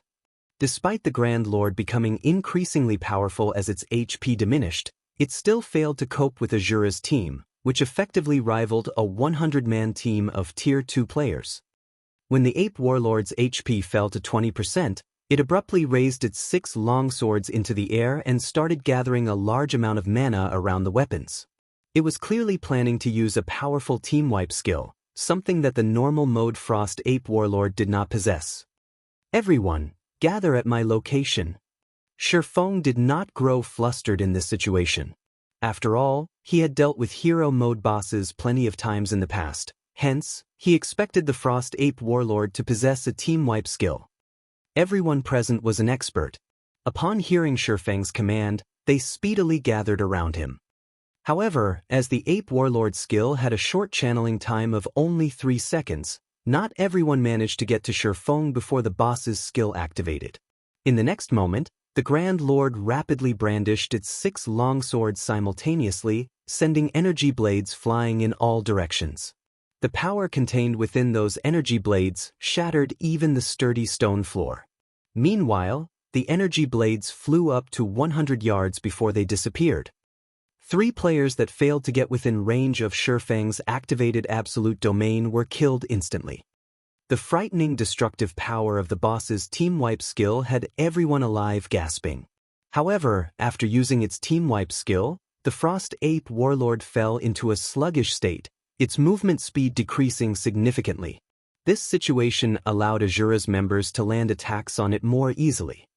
In less than 2 minutes, the Frost Ape Warlord fell under Shifang's Divine Providence enhanced attack, dropping a bunch of items around its corpse. Seeing the Frost Ape Warlord dead, everyone could not help but sigh ruefully. They never thought that the hero mode boss would be so easy to deal with. Even when Hecate's raid team challenged and defeated the normal mode Frost Ape Warlord, the team had lost over half of its members. On the other hand, they had defeated the hero mode version at the cost of only 3 lives. If not for the boss's team wipe skill, they might have even managed to clear the floor without suffering a single casualty. Resurrect the Fallen. Once everyone's recovered, we'll head down to the 4th underground floor, Shifang instructed. He then proceeded to collect the boss's loot. Although he had activated Divine Providence, at the end of the day, the Frost Ape Warlord was still a monster of the Ice Crystal world. Practically all of the items it dropped were materials, albeit epic ranked ones. Only 2 items were equipment, level 50 fine gold ranked mage robes and a level 50 fine gold ranked two-handed axe. Even so, this loot still made many of the team's experts drool. Among the 30+ items that dropped, only one managed to catch Shifang's attention, the Sockham's Blade forging design. Sockham's Blade was a level 50 dark gold weapon. To the current God's domain that had a severe scarcity of top-tier level 50 weapons and equipment, a level 50 dark gold weapon was an item beyond most players' reach. After tidying up the loot, Shifang noted that his team had already recovered fully. He then led his team down to the 4th underground floor. The 4th underground floor was a maze that was littered with traps, which made traversing the floor extremely difficult. After spending over an hour exploring the maze, the team arrived before a spacious hall. Sure enough, there aren't any mobs here either. After arriving at the end of the maze, Shifang noticed that the situation here was similar to that on the 3rd floor. There were no wandering mobs here at all. There were only 2 4-winged gargoyles standing at the entrance leading down to the next floor. Stone Guardian, Archaic Species, Grand Lord. Level 64. HP 130, 000, 000/130, 000, 000. We need to deal with 2 bosses on this floor? Shifang smiled as he looked at the 2 gargoyles. Solitary and Dark, each of you take on one of these bosses. We'll split the team into 2 groups of 50 and raid the bosses separately. Other teams might find dealing with 2 bosses simultaneously to be headache-inducing, but the 2 Stone Guardians were not a problem for Azura's current raid team. As Refinement Realm experts, both Solitary 9 and Dark Madness were more than capable of tanking a Grand Lord-ranked Archaic Species all by themselves. As for DPS, although the team's damage dealers would be split between 2 teams, they could still cope with the Stone Guardians, thanks to the mana weapons. In the end, just like Shifang had expected, before even 20 minutes had passed, both Stone Guardians had fallen to Azura's raid team, dying under Shifang's swords. In total, the 2 bosses had dropped over 30 items, none of which managed to catch Shifang's attention. The only noteworthy items in the loot were 3 pieces of level 50 equipment. 2 pieces were fine gold rank, while 1 was dark gold ranked leather boots. After resting for 10 minutes or so, Shifang led the team down to the 5th underground floor, which was also the final floor of the snow ruin. At the same time as Azura's team was descending to the final floor, a system announcement suddenly rang in everyone's ears. Chapter 1769, Hero Mode First Clear. Chapter 1769, Hero Mode First Clear. Cold Wind City Region System Announcement. Congratulations! Hecate Guild has defeated the Snow Ruins Stone Guardian and completed the Stone Heart quest. Guild popularity increased by 2,000 points. Rewarding Snow Ruins Blessing. The system announcement repeated 3 times, its contents echoing in every player's ears in the Cold Wind City region. Didn't Hecate recently reach the 4th underground floor? Could they have defeated the 4th floor's guardian boss? Hecate is too amazing. Not only did its team reach the Snow Ruins' 4th underground floor on their first try, but they also defeated its boss. As expected of a first-rate guild, other guilds and adventurer teams really can't compare. Now that Hecate's raid team has completed its guild quest and obtained the Snow Ruins' blessing, the team will have a much easier time raiding the Snow Ruin. It seems Hecate is sure to obtain the Snow Ruins' first clear this time. The Azura Adventurer team is pretty pitiful. Despite its efforts to expand the Adventurer Alliance and collect rare materials, Hecate is still the more powerful organization. The general public marveled at Hecate's achievement. The various powers that still challenged the Snow Ruin even considered giving up on contesting for the dungeon's first clear. At the same time, they expressed their sympathy for the Azura Adventurer team. Damn it! How did things turn out this way? Sky Slicer frowned as he read the system announcement. He had thought that Hecate only had a slight advantage over the Azura Adventurer team. He hadn't expected the guild's raid team to be powerful enough to reach the final floor in a single attempt. Moreover, Hecate had completed the epic guild quest, Stoneheart. The Centurion dynasty had this guild quest as well. However, the quest's initial phase was extremely complex. Even now, the Centurion dynasty had yet to complete the initial collection quest. Yet, not only had Hecate completed the initial phase so quickly, but it had also slain the 4th floor's guardian boss and obtained the Stone Heart. Now that Hecate had completed the Stone Heart quest, every member of the guild would receive the Snow Ruins blessing. With the Snow Ruins blessing, not only would Hecate's members receive an 8% increase to their basic attributes when inside the Snow Ruin, but they would also receive 10% less damage when hit. Their stamina and concentration consumption would reduce by 10% as well. With this, Hecate would have a much easier time dealing with the Snow Ruins' final boss. Meanwhile, on the normal mode Snow Ruins' 5th underground floor. Unlike the previous floors, players were led straight to an ancient shrine immediately after descending from the 4th floor. A 6-meter-tall skeletal giant waited in the shrine's center to greet visiting players.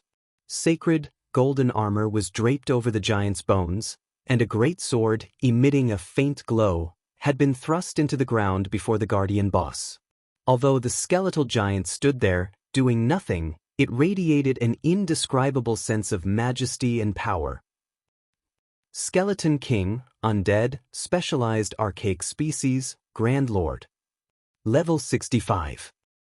HP 220, 000, 000/220, 000, 000. Currently, a group of players stood outside the shrine with resolute expressions. This group was none other than Hecate's main force.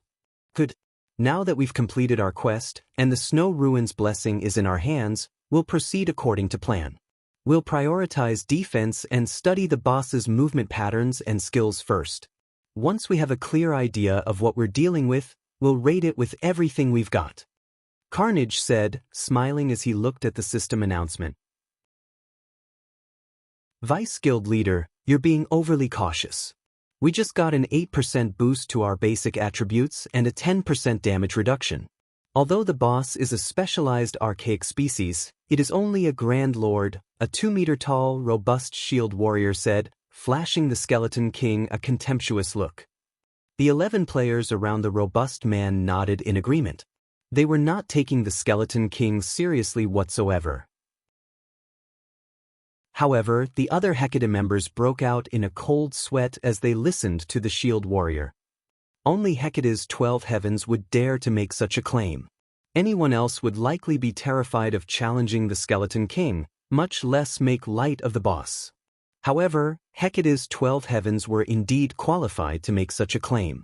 Not only were all 12 of them Tier 2 players, but they also wore dazzling equipment. The most inferior piece on them was level 50 Secret Silver rank, with the majority consisted of level 50 Fine Gold rank. Some even wore epic equipment. As for their levels, all 12 were level 55. Their combat standards were also ridiculously high, and even a refinement realm expert like Vast Heaven could not last more than 20 moves against them. It was also due to the 12 heavens that Hecate had qualified to begin its path towards becoming a super first-rate guild. It's better to be safe than sorry. I don't want to waste too much time on the snow ruin, Carnage responded indifferently. He was very familiar with the 12 heavens' strength. All 12 were Hecate's apex combatants. Alright, let's start the raid. As soon as Carnage gave out the command, the 12 heavens charged forward with everyone else following closely behind them. The moment the 12 heavens set foot in the shrine, emerald fire flashed in the Skeleton King's hollow eye sockets. The skeletal giant then turned to the approaching players. This is the world of the dead. The living are not permitted here. The Skeleton King bellowed. It then removed the greatsword from the ground and swung it at the 3 Tier 2 MTs leading the charge. Purple flames burst forth from the Skeleton King's greatsword, threatening to devour the players. However, just before the purple flames reached the Tier 2 MTs, a Tier 2 elementalist at the rear line chanted an incantation and pointed her staff upward. Tier 2 defensive spell, Frost Barricade. In the next moment, a translucent barrier of ice formed before the 3 Tier 2 MTs, blocking the path and preventing the purple flames from reaching them. Only after the purple flames dissipated did the Tier 2 elementalist forcibly remove the frost barricade. When the frost barricade disappeared, the 3 level 55, Tier 2 MTs took action simultaneously, sneaking 3 Tier 2 skills past the Skeleton King's defenses and striking the Grand Lord directly. Each skill dealt over minus 20,000 damage.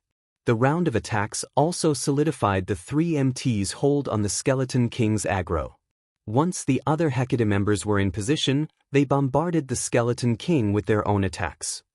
The Skeleton King's single-target attacks were far more powerful than those of the previous Guardian bosses.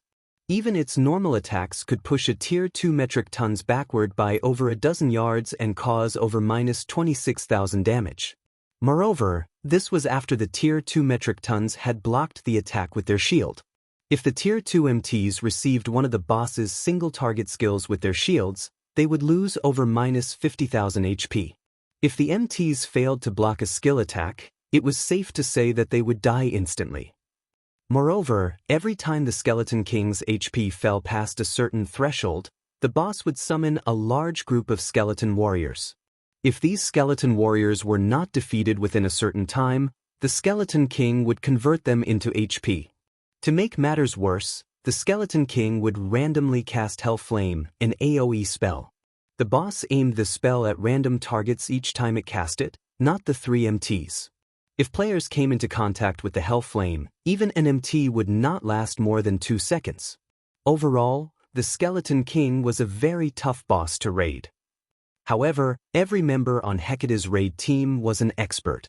This was especially true for the 12 Heavens 3 MTs. The 3 Tier 2 MTs would systematically rotate in and out of battle, taking turns tanking and landing hits on the boss. Their timing and positioning were extremely accurate, and this just barely allowed them to face the Skeleton King head-on. Only, doing so was a considerable burden on the rear-line healers. Not once had the healers stopped casting their spells since the raid had begun. Moreover, the healers had to avoid the skeleton warriors and Hell Flame attacks from time to time. In such a way, Hecate's raid team whittled down the Skeleton King. When the Skeleton King's HP fell to 50%, the Grand Lord went berserk and emerald fire wrapped around its greatsword. Seeing this, Carnage commanded every player with a berserk skill to activate it. By the time the emerald flames faded, less than 70 players remained standing. Fortunately, all 3 Tier 2 MTs were still alive. However, this reduction in combat power made defeating the skeleton warriors far more difficult for Hecate's members. As both sides fought, both the Skeleton King's HP and Hecate's member count continuously decreased. 20%, 10%, 5%. By the time the Skeleton King collapsed, less than 20 players remained of Hecate's 100-man team. Only 7 of the 12 heavens had survived. The outcome had been gruesome. Cold Wind City Region System Announcement. Congratulations to Hecate for obtaining the first clear on the normal mode Snow Ruin, rewarding 2,000 guild popularity points and 300 Cold Wind City contribution points. We did it! Vice Guild Leader, as we predicted, we only needed 500 contribution points to take control of Cold Wind City. Now, we just need to complete a few epic ranked city quests to earn the remaining 200 contribution points. The Hecate members that were still alive could not help their excitement upon seeing the system announcement. Even Carnage's eyes glowed as a pleasant feeling warmed his heart. Meanwhile, news of Hecate's success shocked Cold Wind City's players. After this, Hecate's dominance over Cold Wind City was inevitable. In the future, Cold Wind City was bound to become Hecate's territory. However, as everyone expressed their surprise over the news, another system announcement reached their ears. Cold Wind City Region System Announcement. Congratulations to the Azura Adventurer team for obtaining the first clear on the hero mode Snow Ruin, rewarding Hero's Key and 500 Cold Wind City contribution points. Chapter 1770, Cold Wind City's Ruler. Hellscythe _ Old Cat. As the system announcement rang out again, the members of Hecate's raid team, who were originally celebrating their attainment of the Snow Ruin's first clear, fell into a daze. Did I hear wrong? Hero mode's first clear? There must be a mistake. How could anyone possibly clear the hero mode at this stage of the game? Previously, Azura's raid team couldn't even beat the third floor boss. How could it possibly beat the hero mode's final boss? As Hecate's members stared at the latest system announcement, they could not bring themselves to believe what they were seeing was true. The hero mode Snow Ruin's difficulty was significantly greater than the normal mode versions.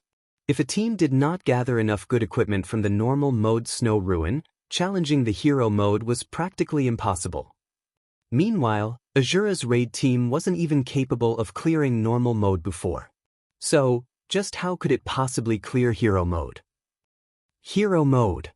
Carnage's expression darkened at this sudden turn of events. He had never thought that Azura would actually challenge the hero mode. However, the fact that Azura had cleared the hero mode Snow Ruin was still not the most important part. The crucial point was that Azura had gained 500 Cold Wind City contribution points. Currently, the minimum requirement for an organization to take control of Cold Wind City was to have 500 contribution points. In other words, the Azura Adventurer team had already taken control of Cold Wind City and become the city's ruler. For the following month, Azura would hold a certain amount of authority over Cold Wind City. Only after 1 month had passed would the system conduct a re-evaluation and designate the player organization with the highest contribution points as the new ruler of the city. During this 1 month, Azura would gain plenty of benefits as the ruler of the city. If Hecate wished to overtake Azura in terms of city contribution points, then the guild would have to put in many times the effort it was putting in now. While Hecate's members were reeling from Azura's clearing the hero mode Snow Ruin, Cold Wind City was in an uproar. All hail Azura! Amazing! Azura managed to secure the first clear of the hero mode Snow Ruin. Just how strong is Azura's main force? Hecate is truly pitiful. Shortly after it got the first clear of the normal mode Snow Ruin, its achievement immediately got overshadowed by Azura's. However, with this, we independent players will have a great time in Cold Wind City. Since the Adventurer Alliance belongs to the Azura Adventurer team, the Adventurer Alliance will definitely develop into an even better organization. In the future, it might actually be possible to exchange for level 50 Dark Gold equipment from the Alliance. The system announcement of the Azura Adventurer team claiming the hero mode Snow Ruin's first clear brought endless joy to Cold Wind City's independent players. Now, many of them wish to join the Azura Adventurer team. As for the various guilds of Cold Wind City, this news signaled the beginning of their nightmare. Had Hecate been the one to take control of Cold Wind City, the guild would have definitely placed heavy pressure on the Azura Adventurer team and the Adventurer Alliance. At that time, the independent players of Cold Wind City would have been made to realize the strength of guilds. However, now that Coldwind City had fallen into Azura's control, more players would feel that joining the Adventurer Alliance was better than joining a guild.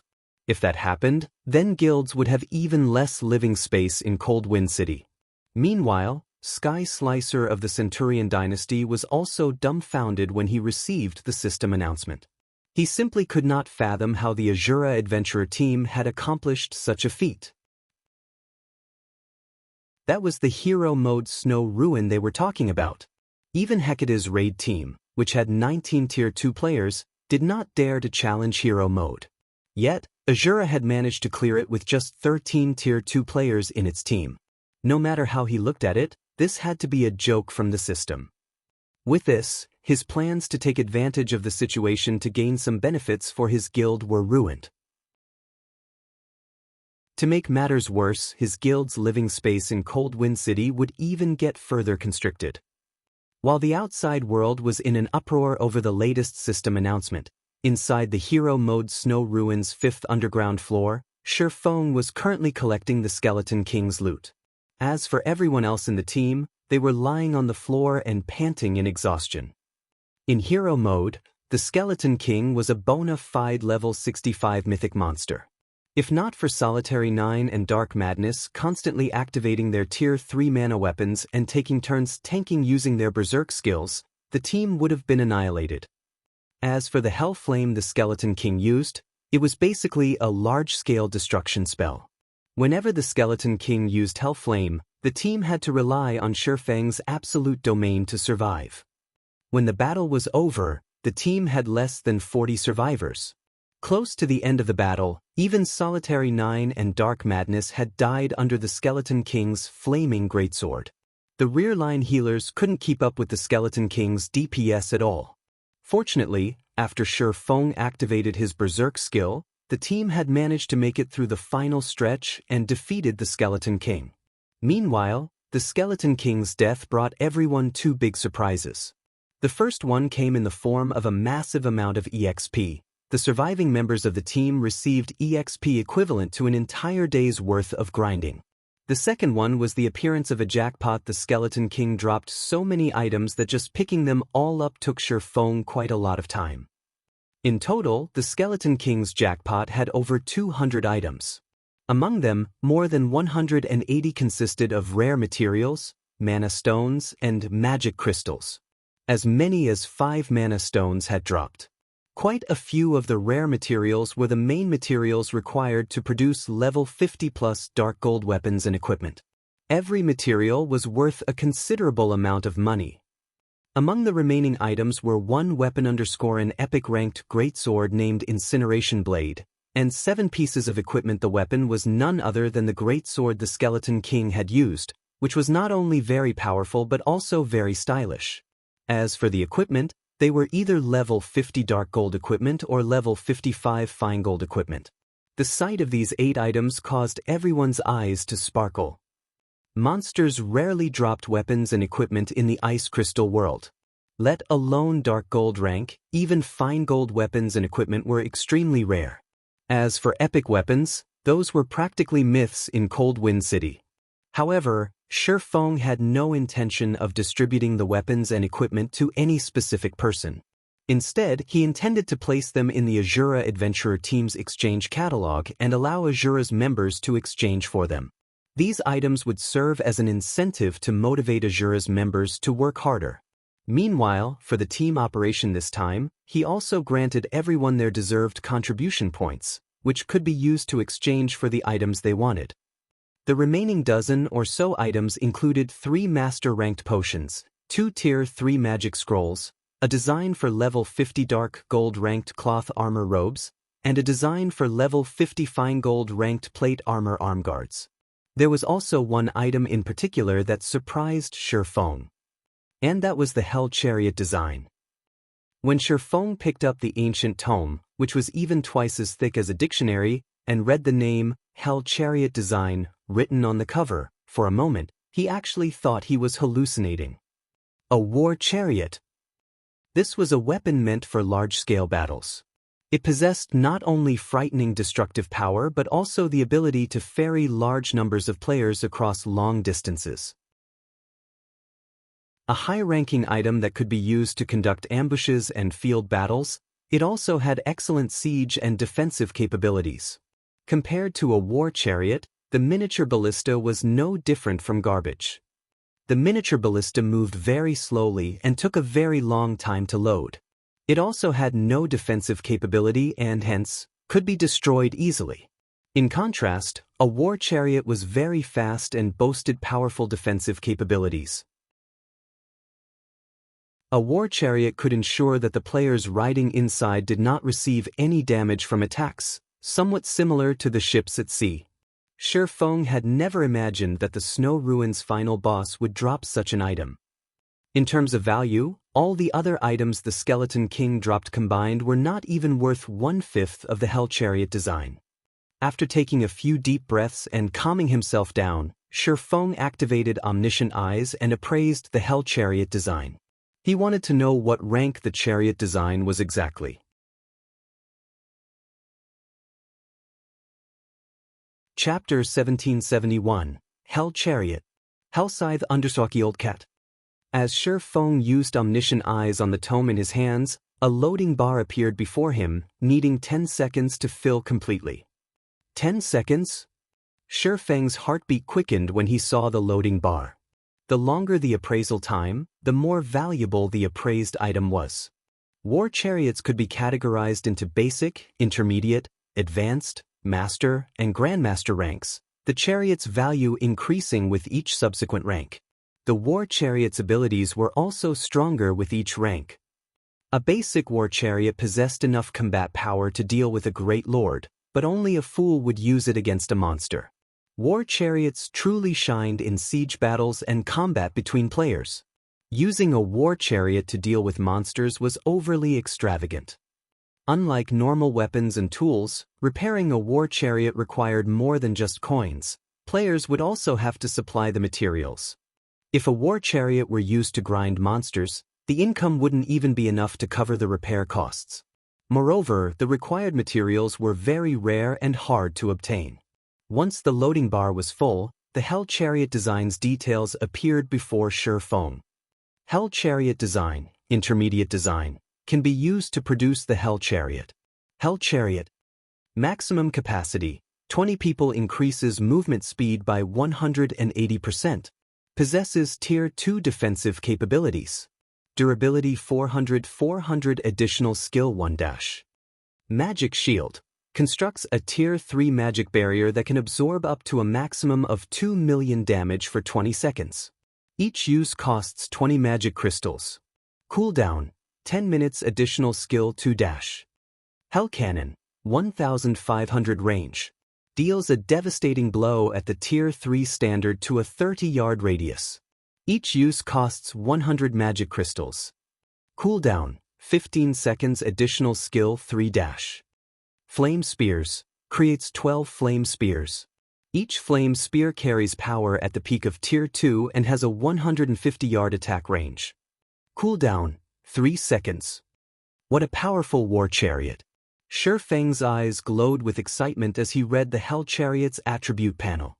He had seen many intermediate war chariots in the past, but the Hell Chariot's attributes could even rank among the top intermediate war chariots.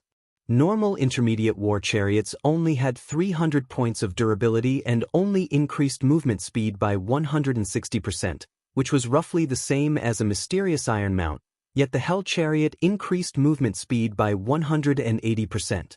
That was on par with the increase of a secret silver mount. However, the skills had to be the best part about this Hell Chariot. Ordinary intermediate war chariots only provided a Tier 2 magic shield that could reduce damage from Tier 2 attacks by 70% and Tier 3 attacks by 40%. Meanwhile, the war chariot's Tier 3 magic shield could reduce damage from Tier 2 attacks by 80%, Tier 3 attacks by 70%, and Tier 4 attacks by 40%. With such a powerful magic shield, even a Tier 4 mythic monster wouldn't be able to destroy the Hell Chariot within a short time. As for the production requirements, they weren't particularly demanding. Only 3 master engineers and 1 master forger were needed to produce the Hell Chariot. The only troublesome part was the main material, Titan Oregon. A single hell chariot required 500 pieces of Titan ore, a super rare ore that was even hard to find in the Storm Empire, which was famed for its production. This was because Titan ore was one of the main materials for epic equipment. It seems that I'll need Melancholic to focus on collecting Titan ore again. Shi Feng started plotting as he gazed at the hell chariot design in his hands. It wouldn't be impossible for the Candlelight trading firm to gather 3 master engineers and a master forger. The materials were the only other problem. Once they solved that, they could mass-produce the hell chariot. If Zero Wing had a tool like the hell chariot, its members could easily venture deep into neutral maps to grind and explore. The guild's members wouldn't need to compete with other guilds for nearby maps. In that case, Zero Wing's members would acquire more resources for the guild and themselves. A war chariot wasn't just a weapon of war, it was also a powerful transportation tool, much better than a mount. This was because players would not lose stamina and concentration when traveling in a war chariot. Moreover, war chariots could regenerate players' stamina and concentration, although its ability to do so wasn't as good as a normal NPC city. The most important point was that war chariots could hold simple repair tools. This allowed players to repair their weapons and equipment without visiting a smithy. Only, the repair fees were extremely high, 3 times a city's prices. Also, there was a limit to how many repairs a war chariot could conduct. The simple repair tools that could be loaded onto an intermediate war chariot could only repair up to a maximum of 10,000 points of durability. However, to expert teams that valued time over money, this was a wonderful perk. Following which, Shi Feng carefully stored the hell chariot design and inspected the hero's key, which he had acquired for securing the first clear of the hero mode Snow Ruin.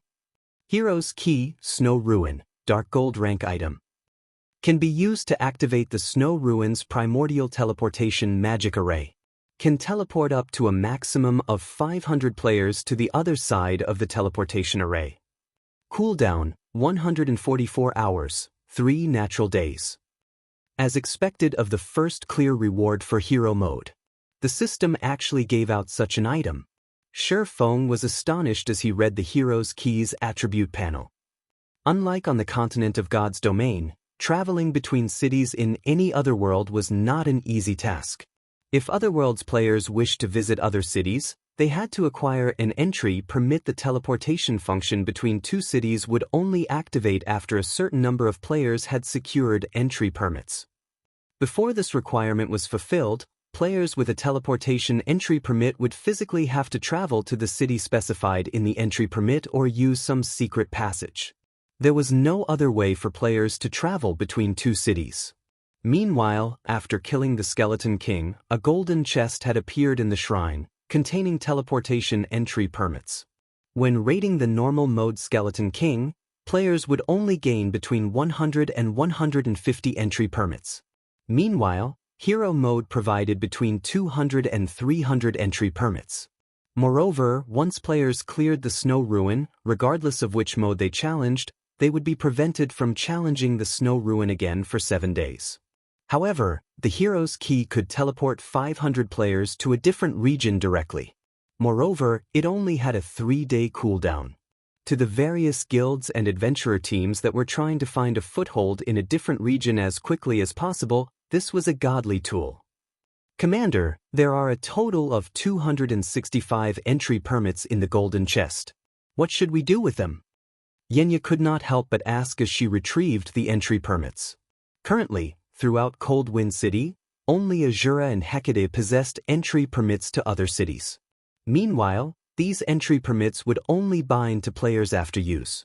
In other words, they could be sold or traded.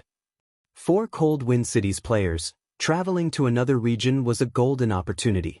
Many of these players dreamed of acquiring an entry permit, especially the city's various guilds. If they sold the entry permits they had right now, they could definitely make a fortune.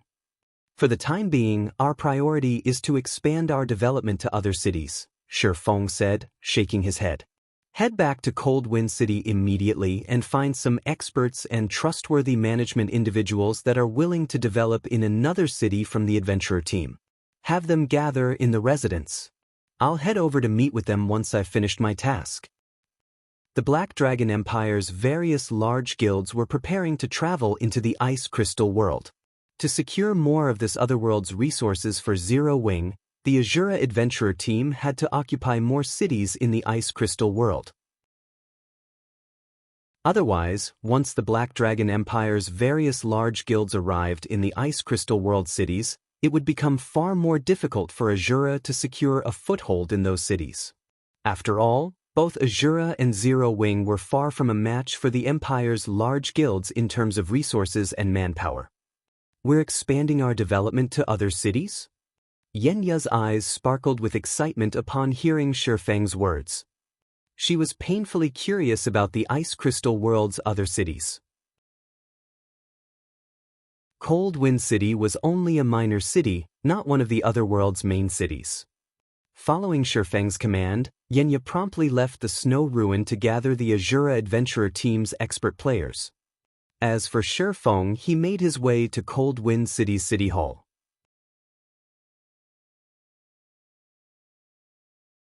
Chapter 1772, Acting City Lord. Hellscythe Understalky Old Cat. After Shifeng entered the city hall, he noticed that quite a few Hecate members stood at the front desk to pick up city quests. It was evident that Hecate had no intention of giving up on Cold Wind City and was preparing to compete for the city's authority once again. The guild had even picked up 2 of the top 5 most difficult contribution quests available.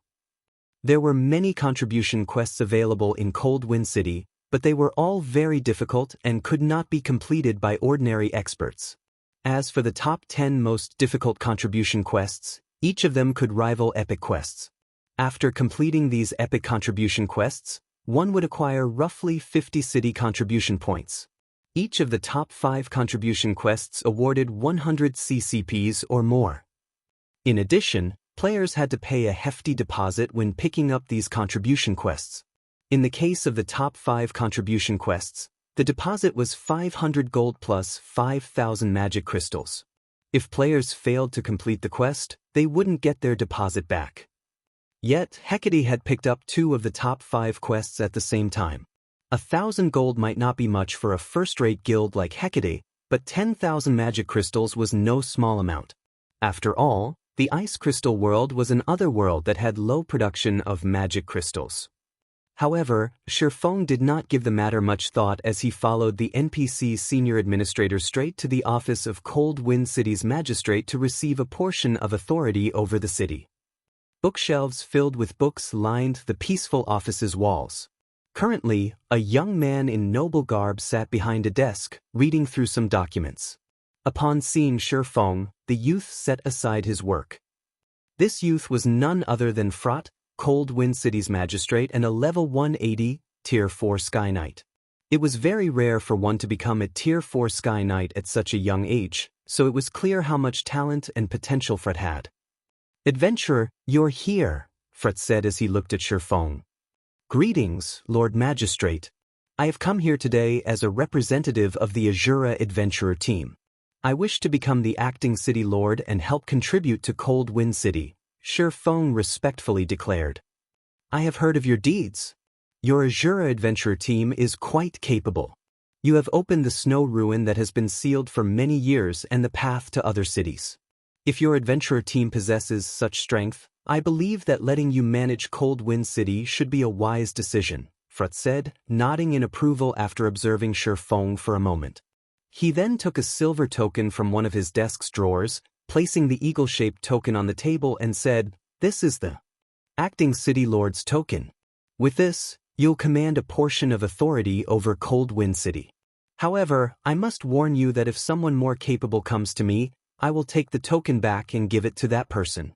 Hopefully, you will utilize this token properly and help Cold Wind City develop." Saying so, Frat passed Shifeng the Acting City Lord's token. Upon receiving the token, triumph filled Shifeng's heart. With this token, he would be considered Cold Wind City's ruler and possess advanced authority over the city.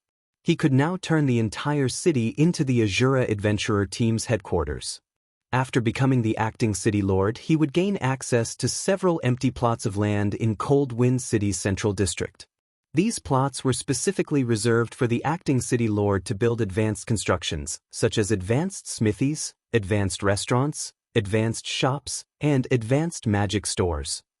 Advanced shops, in particular, could even be used to host large-scale auctions, in which more than just players could participate. NPCs would be able to auction items as well. Only these large-scale auctions could only be hosted once a week. In addition, becoming an acting city lord granted him the authority to construct a teleportation plaza in the central district. He could establish teleportation gates that transported players to Cold Wind City's border fortresses.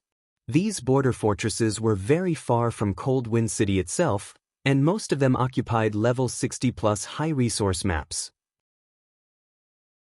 These maps contained many resources unique to the Ice Crystal world. However, if players tried to reach these border fortresses on foot, they would have to pass through multiple level 90 or above maps. Aside from the extreme danger, the journey was very time-consuming. Hence, traveling there via teleportation gate was the best option.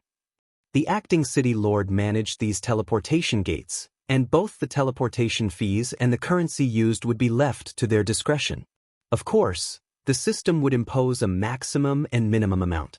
Meanwhile, the acting city lord would receive 20% of the income from the teleportation gates. This was the greatest benefit of being an acting city lord. Thinking up to this point, Shifeng headed to a VIP lounge on the city hall's second floor and began to discuss the teleportation gates construction with the NPC's senior administrator. The sooner he built the teleportation gates, the more the Azura adventurer team would benefit. My lord, this is the information on the teleportation gates you have requested. From small to large teleportation gates, everything is on this list, the senior administrator said as he handed Shifeng a list of available teleportation gates. How expensive!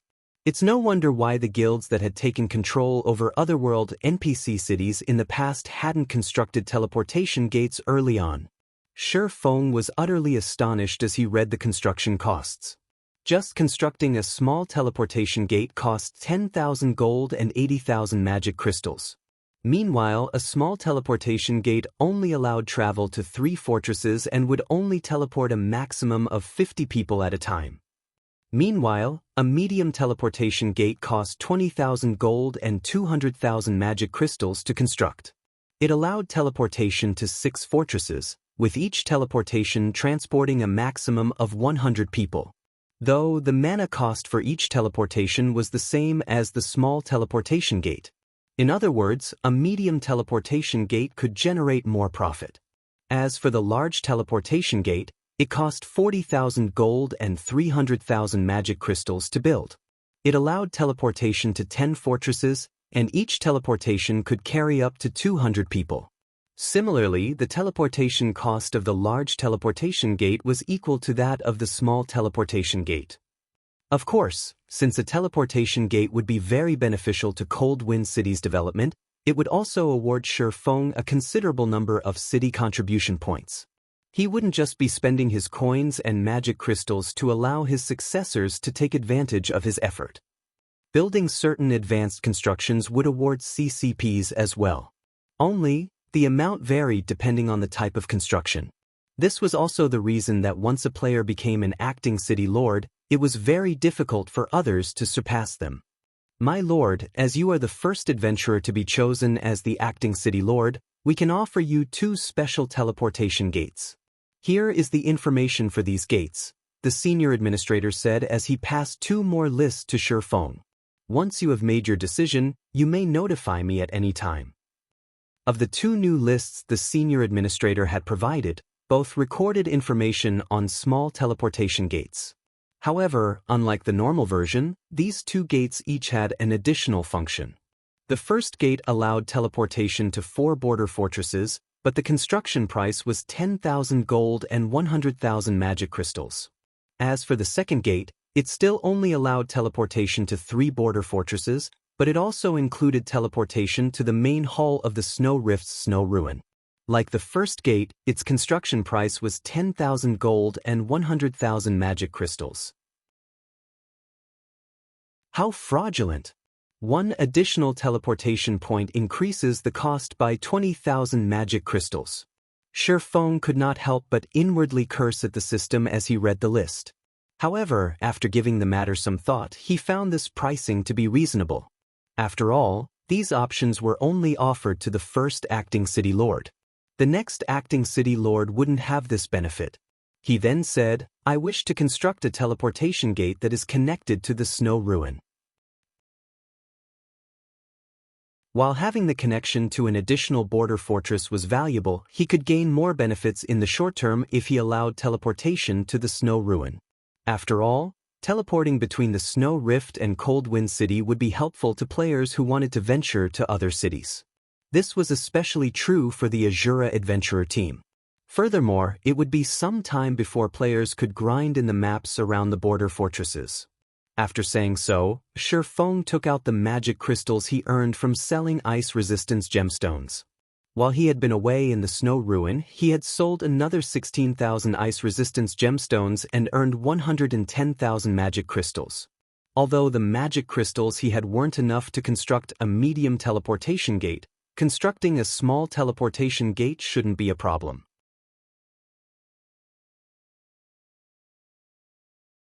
Chapter 1773, Unifying Cold Wind City.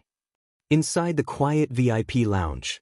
After Feng paid the 10,000 gold and 100,000 magic crystals, a magic barrier formed in Cold Wind City's central plaza. Players caught within the barrier were immediately teleported out of the central plaza. What's going on? Why can't anyone get into the central plaza? Is that even possible? It's true. I can't get into the central plaza. I can't even see what's going on inside. The players standing around the pitch-black barrier that had enveloped the central plaza could not help their growing curiosity about the new development. A short moment later, every player in Cold Wind City heard the ring of a system announcement. Cold Wind City Region System Announcement. The Azura Adventurer team has constructed a teleportation gate in the central plaza. Players can now use the teleportation gate to travel to the connected border fortresses. More detailed information will be posted on the Central Plaza's notice board. The system announcement repeated 3 times. What's going on? A teleportation gate? We can actually teleport to other regions now? That doesn't seem to be the case. Anyone over at the Central Plaza right now? Mind updating us on the situation? I just read the notice. The Azura Adventurer team is amazing. The new teleportation gate Azura has constructed allows us to teleport to 2 level 60+ maps. Moreover, this teleportation gate is linked to the Snow Ruin. If we want to explore the Snow Rift or Snow Ruin, we can just teleport there now. We won't have to run all the way anymore. Damn, doesn't that mean it'll become much easier to travel and grind there now?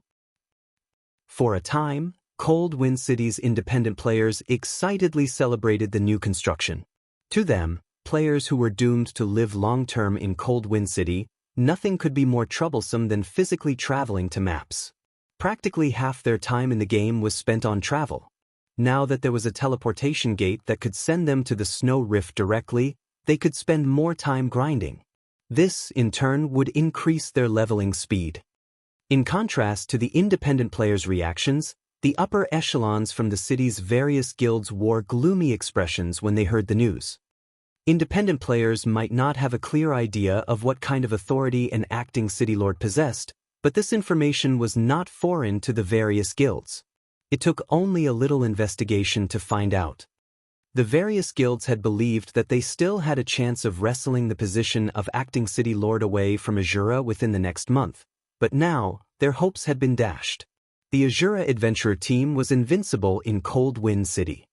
The teleportation gate's activation meant that Azura could start collecting teleportation fees and earn a massive amount of income. With these funds, Azura could commission more advanced constructions and earn more city contribution points. Meanwhile, their guilds would hold less influence in Cold Wind City as time went on. From now on, the Azura Adventurer team would make the rules in Cold Wind City. Vice Guild Leader, what should we do? Vice Heaven, who occupied the Snow Ruins' first upper floor hall, turned to Carnage when he saw the latest system announcement. Now that Azura had built a teleportation gate, Hecate would have a very difficult time trying to compete with Azura even if it completed several epic contribution quests. Interesting. It seems that I have underestimated Azura's commander, Carnage said, smiling. However, if Azura thinks it can compete with Hecate just because it has secured Cold Wind City, then it has made a massive mistake. Notify the vultures and have them take action. Have the vultures take action? Vast Heaven's eyes sparkled upon hearing the order. I'll notify them right away. In one of the City Hall's VIP lounge. Once Shifeng had paid the construction fee, the senior administrator, Merkhans, gave Shifeng a detailed form relating to the small teleportation gate to fill out. The form would allow Shifeng to decide the teleportation's pricing and ranking systems. In God's domain, the smaller a teleportation gate was, the greater its operating cost would be and vice versa. Hence, the system had determined that the minimum teleportation fee for traveling to the Snow Ruin was 1 silver, 50 copper, and its maximum could be set to 5 silver. In the end, Shifeng had decided to set the teleportation fee for the Snow Ruin at 2 silver. While this price might be a little high for current ordinary players, it was affordable for elite players. With the amount of time players could save, they could easily earn back the 2 silver and more. As for the ranking system, Shifeng had settled on 3 ranks: basic, silver, and gold. At the basic rank, players would not receive any discounts when using the teleportation gate. Players at the silver rank received a 10% discount, and players at the gold rank received a 20% discount. At the gold rank, players only needed to pay 1 silver, 60 copper to use the teleportation gate, which was only 10 copper more than the minimum price. For the Adventurer Alliance, members would enjoy access to silver rank discount when using the teleportation gate as long as they reach silver rank in the Alliance, and gold-ranked members would enjoy the gold rank discount when teleporting.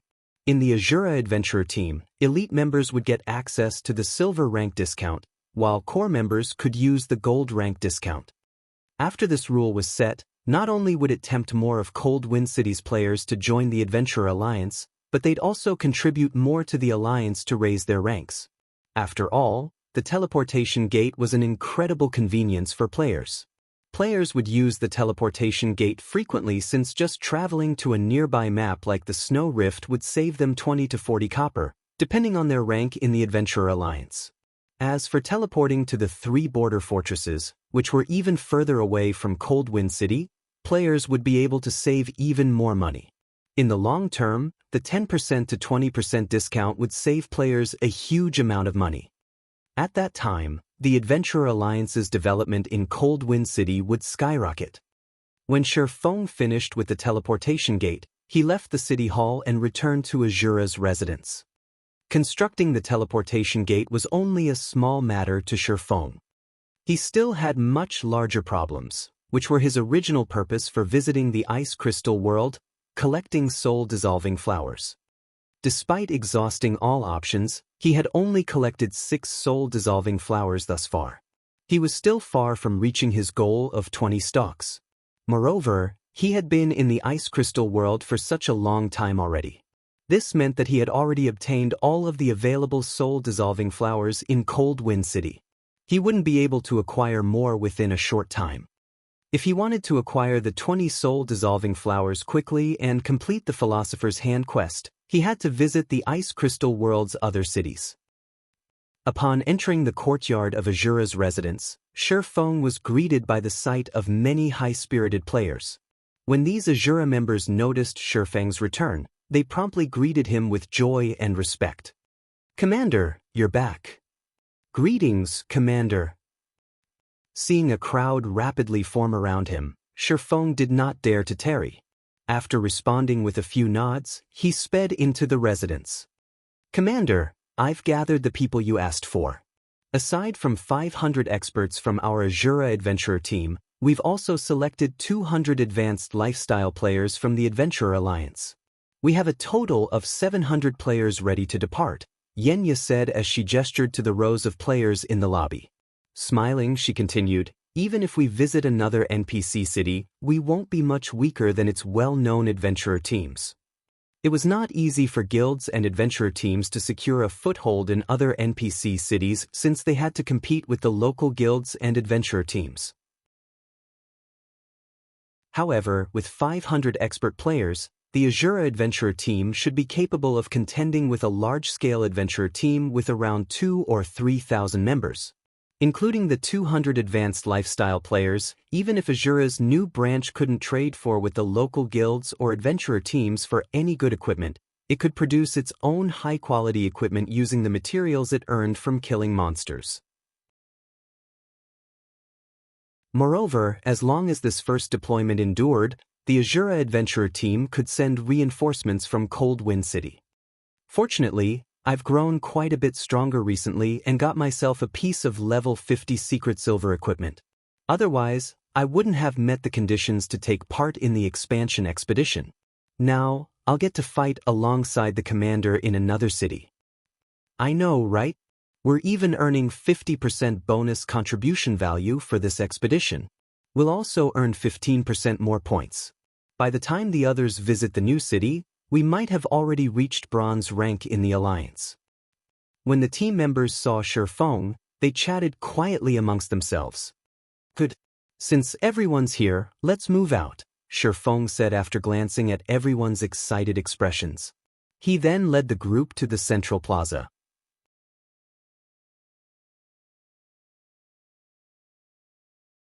Chapter 1774. Initial appearance in a foreign region. Hellscythe _ Old Cat. Since NPCs were in charge of building the teleportation gate at the central plaza, after Shifeng paid the necessary fees, construction took less than 10 minutes.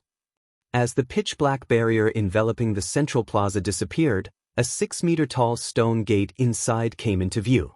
The ground around the gate had all sorts of divine runes and magic arrays carved into it, which increased the mana density at the central plaza slightly.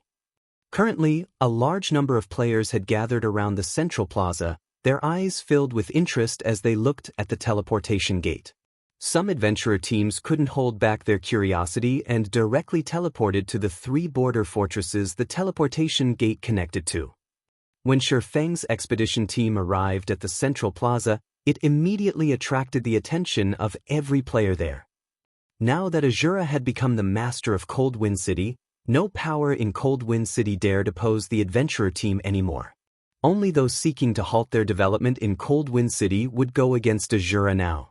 Following Shifeng's arrangement, Azura's expedition team started teleporting to the snow ruin in batches. What's Azura trying to do with so many players? Didn't you see that they teleported to the snow ruin? Moreover, there are quite a few low-leveled lifestyle players in the team. I guess that they plan to develop in another region city. Crap. Azura is too amazing. It's already trying to expand to another city. With this, the guilds of Cold Wind City will fall even further behind Azura. I know, right? I heard that some of the smaller guilds have already disbanded in order to join the Azura adventurer team. Azura's recruitment standard is very high. Although I've reached the Trial Tower's 4th floor already, I was still deemed too weak when I tried applying. Right now, I can only slowly improve my ranking in the Adventurer Alliance. While the bystanders at the Central Plaza were discussing the Azura adventurer team, Shifeng's group had arrived at the Snow Ruins main hall. Once everyone was present, Shifeng used the hero's key and teleported 500 players to the other end of the primordial teleportation magic array. As for everyone else, they teleported there using the teleportation entry permit. When everyone opened their eyes again, they had already arrived inside an abandoned shrine. The shrine was so dilapidated that snowy white clouds peeked through the many holes in the roof. Meanwhile, this shrine was located at the other end of the snow rift. System, congratulations! You have arrived in the Frozen City region. We made it over just like that? When everyone heard the system notification, they had a sense of unreality. It felt as if they were still in the Cold Wind City region. Alright, everyone get ready. We're setting out for Frozen City. Xianxia commanded. Although they had teleported to another region, they were still inside the snow rift, which remained a forbidden land for players.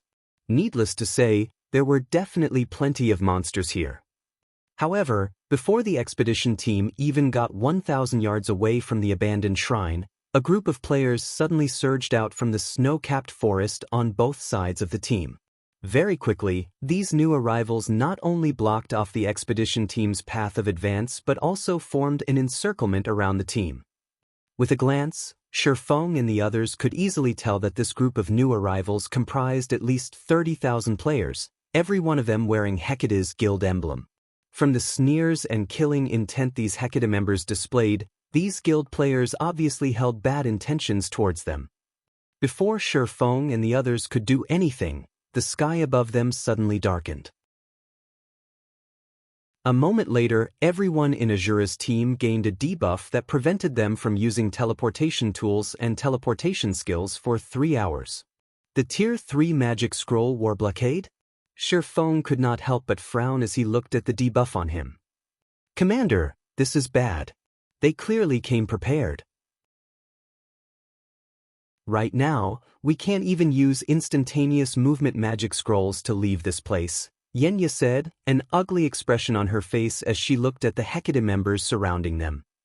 Their opponent outnumbered them by too much. Moreover, these Hecate members were all very well equipped. Even the weakest piece of equipment on them was level 50 mysterious iron rank.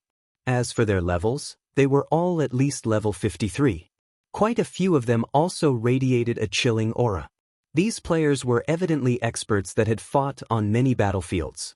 Most likely, they were not the slightest bit weaker than herself and the other Tier 2 experts of Azura.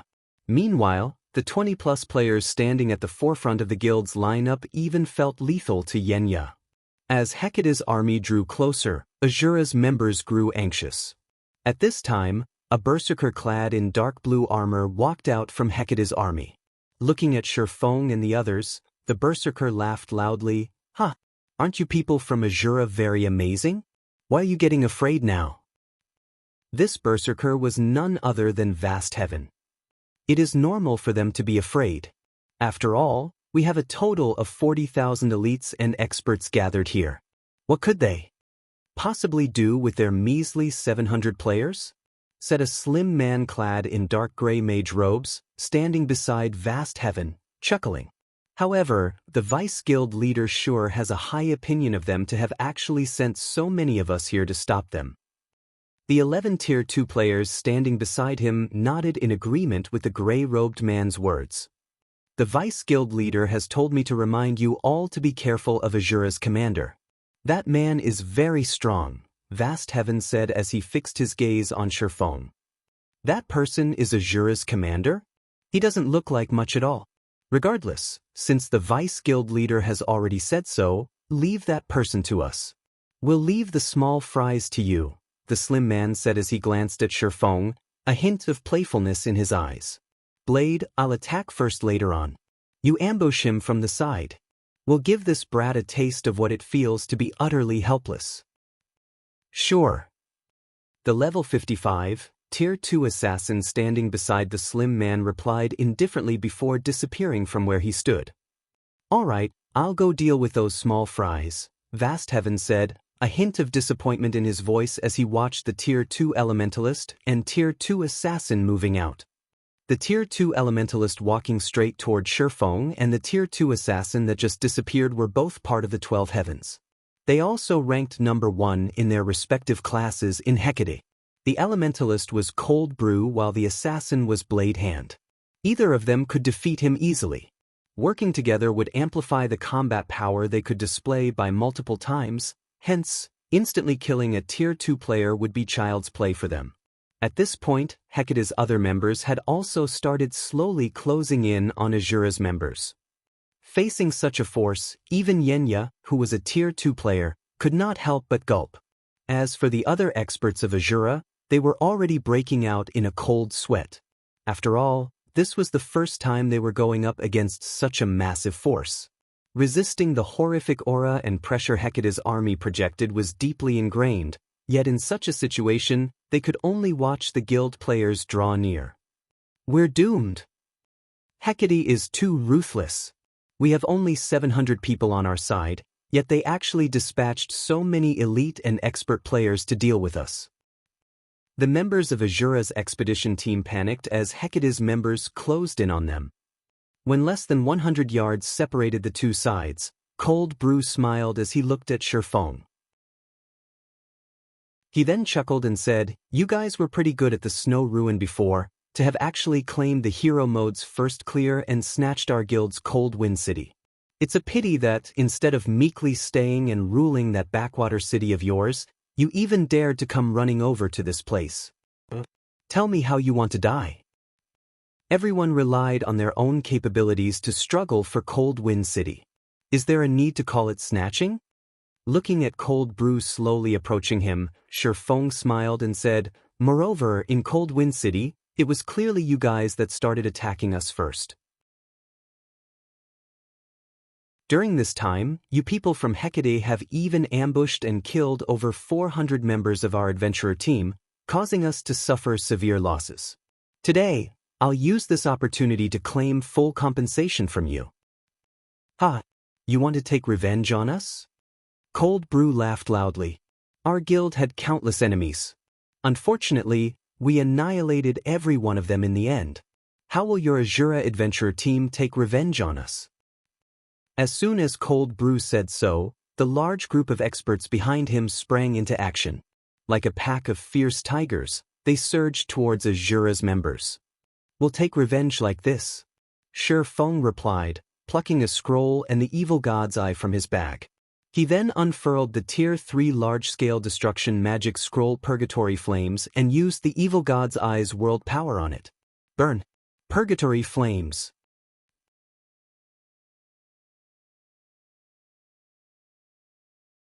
Chapter 1775, Nightmares Beginning. In the narrow valley.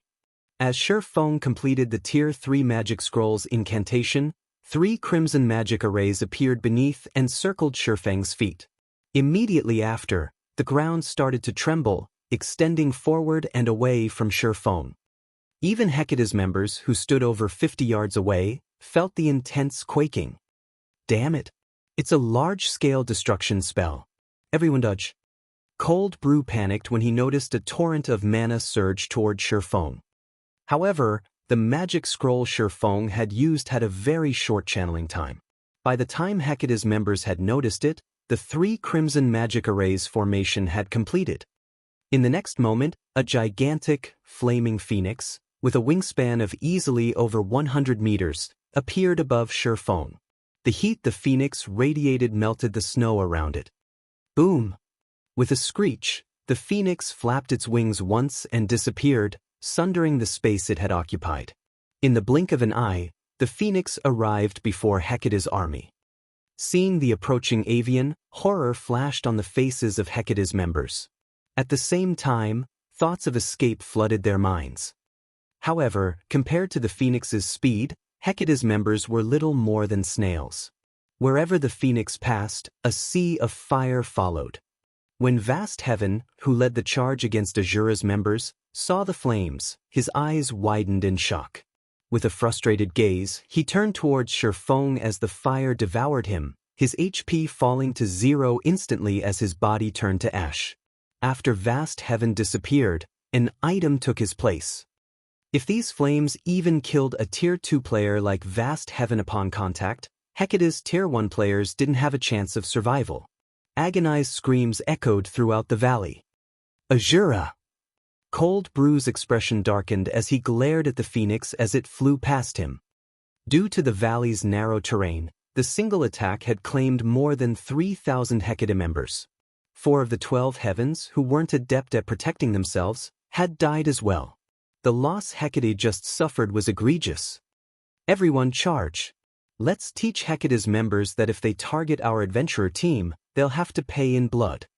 Shifeng commanded through the team chat as the phoenix disappeared. "Azura will fully compensate you for any losses you suffer today."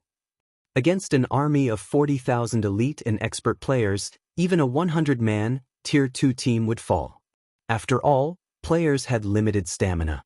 Furthermore, Hecate had come prepared for this ambush. The guild had all kinds of magic scrolls and tools for this battle.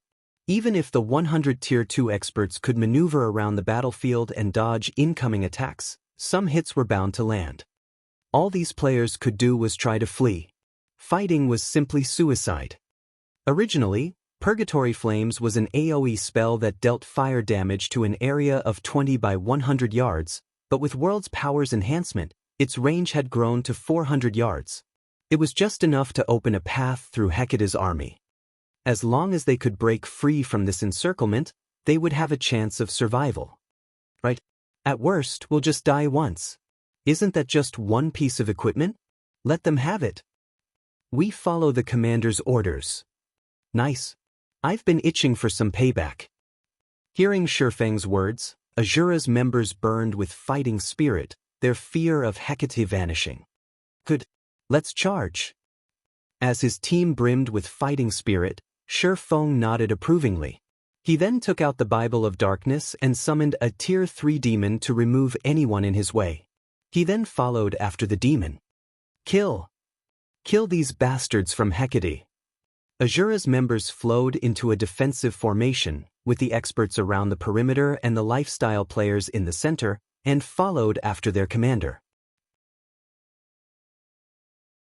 When he saw Hecate's members start to fill the gap in their army's formation, Shifeng used Flame Domain to reopen his path, instantly slaying another several hundred players. Do not let them escape. All ranged players, attack with everything you've got. Cold Brew shouted as Azura's members tried to escape. He then cast the Tier 2 spell, Frost Flame Bullet, at Azura's members. Frost Flame Bullet had a very strong penetrating ability. Even if players blocked the spell with their weapons or shields, they would receive a significant amount of damage. The 8 Frost Flame bullets that appeared instantly killed 2 of Azura's experts that had stood along the edge of Azura's formation. The Hecate members who stood along the valley's sides began to launch their own attacks, raining spells and arrows down on Azura's members. Although Azura's members did their best to block these attacks, there were just too many, and some got past their defenses, plowing into these players. Azura's expedition team had lost over 30 players after a single intense bombardment from Hecate's players. The difference in strength was clear for all to see. As Hecate's members prepared to launch a second wave, Xianxia displayed her strength. As a Tier 2 druid, her combat power might not be a match for other Tier 2 players, but when it came to defensive and healing capabilities, she was extremely powerful. Tier 2 spell, Song of the Forest. Suddenly, a light green dome with a 50-yard radius formed around Xianxia. When Hecate's attacks entered the light green barrier, their power drastically decreased. In addition, the Azura members inside the barrier recovered 2% of their HP every second. Although it wasn't much, this helped to alleviate the burden on the other healers. Due to Song of the Forest, only a dozen or so Azura members died in the second wave of attacks. Seeing the spell's powerful effects, Cold Brew gnashed his teeth and retrieved a precious Tier 3 large-scale destruction magic scroll. He activated it, aiming for Azura's expedition team, but as the spell was about to take effect, Shifeng blocked the attack by activating Absolute Domain. In the end, the spell failed to damage any of Azura's team. Shifeng proceeded to slaughter Hecate's frontline. He dispatched every melee player that approached his team as fast as possible. He also activated Heavenly Dragon's power to enhance his combat power further. Thundering Flash, Lightning Edge, Shadow Blade. Aside from the players with powerful life-saving skills, the Tier 1 players that stood in Shifeng's path couldn't last more than one hit against the swordsman. Like the Grim Reaper, Shifeng harvested the lives of Hecate's members, one after another. To ensure that none of Hecate's members could get past him to target his allies, Shifeng abandoned his defense. He focused on killing as many enemies as possible, taking some hits in the process. There was no lack of expert players among the Hecate members who charged at Shifeng, and not only did these experts have incredible aim, but they also had an excellent grasp of timing. While Shi Feng focused on carving a path of blood, spells and arrows skillfully flew towards Shi Feng's blind spots to strike the swordsman. -2,387. -1,657. -1,346. -2,046. Seeing the damages above Shi Feng's heads, the attacking Hecate members gaped, their eyes nearly falling from their sockets. Impossible! My attack only did a little over 1,000 damage. Is he even human? He received so many attacks, yet his HP has barely moved. Hecate's players were horrified as they watched Shi Feng take little to no damage from their ranged allies' attacks as they charged towards Azura's team. Shi Feng slew practically every player in his path with a single attack, and expert players were no exception. He easily maneuvered past their defenses, landing direct hits and killing them instantly. Only expert players that had activated a berserk skill had lasted a few more hits. In contrast, their attacks were little more than raindrops to this swordsman. Even after landing several dozen attacks, they had only managed to drop Shi Feng's HP to 80%. Meanwhile, Azura's healers only needed a split second to restore Shi Feng's HP to full. This was a nightmare. However, things were not looking so good for Azura's members either. Although Shi Feng easily held on, attacks from all sides bombarded his teammates, and they suffered one casualty after another. To make matters worse, more of Hecate's members were drawing near. Just before Hecate's melee unit reached Azura's members and surrounded them, a gigantic magic array appeared above the battlefield before a powerful force swept down from it. Under this force, Hecate's members felt their bodies grow heavy as their attributes and physiques started to wane.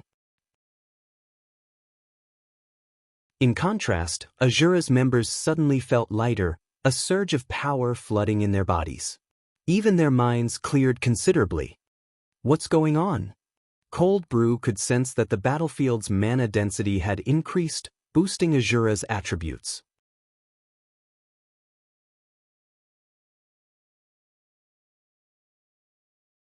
Chapter 1776, Azura's Sword.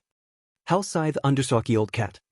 After Shi Feng spent 7,000 magic crystals to activate the Ring of Gospel's World Projection and Ring of Brilliance, the attributes of Azura's members increased, and those of Hecate's members decreased. The change immediately alleviated the pressure on Azura's members. Now, Azura's ranged members were able to repel Hecate's melee members with greater ease. Even when their attacks struck the enemy MT's shields, the impact pushed the MTs back, stopping their advance momentarily.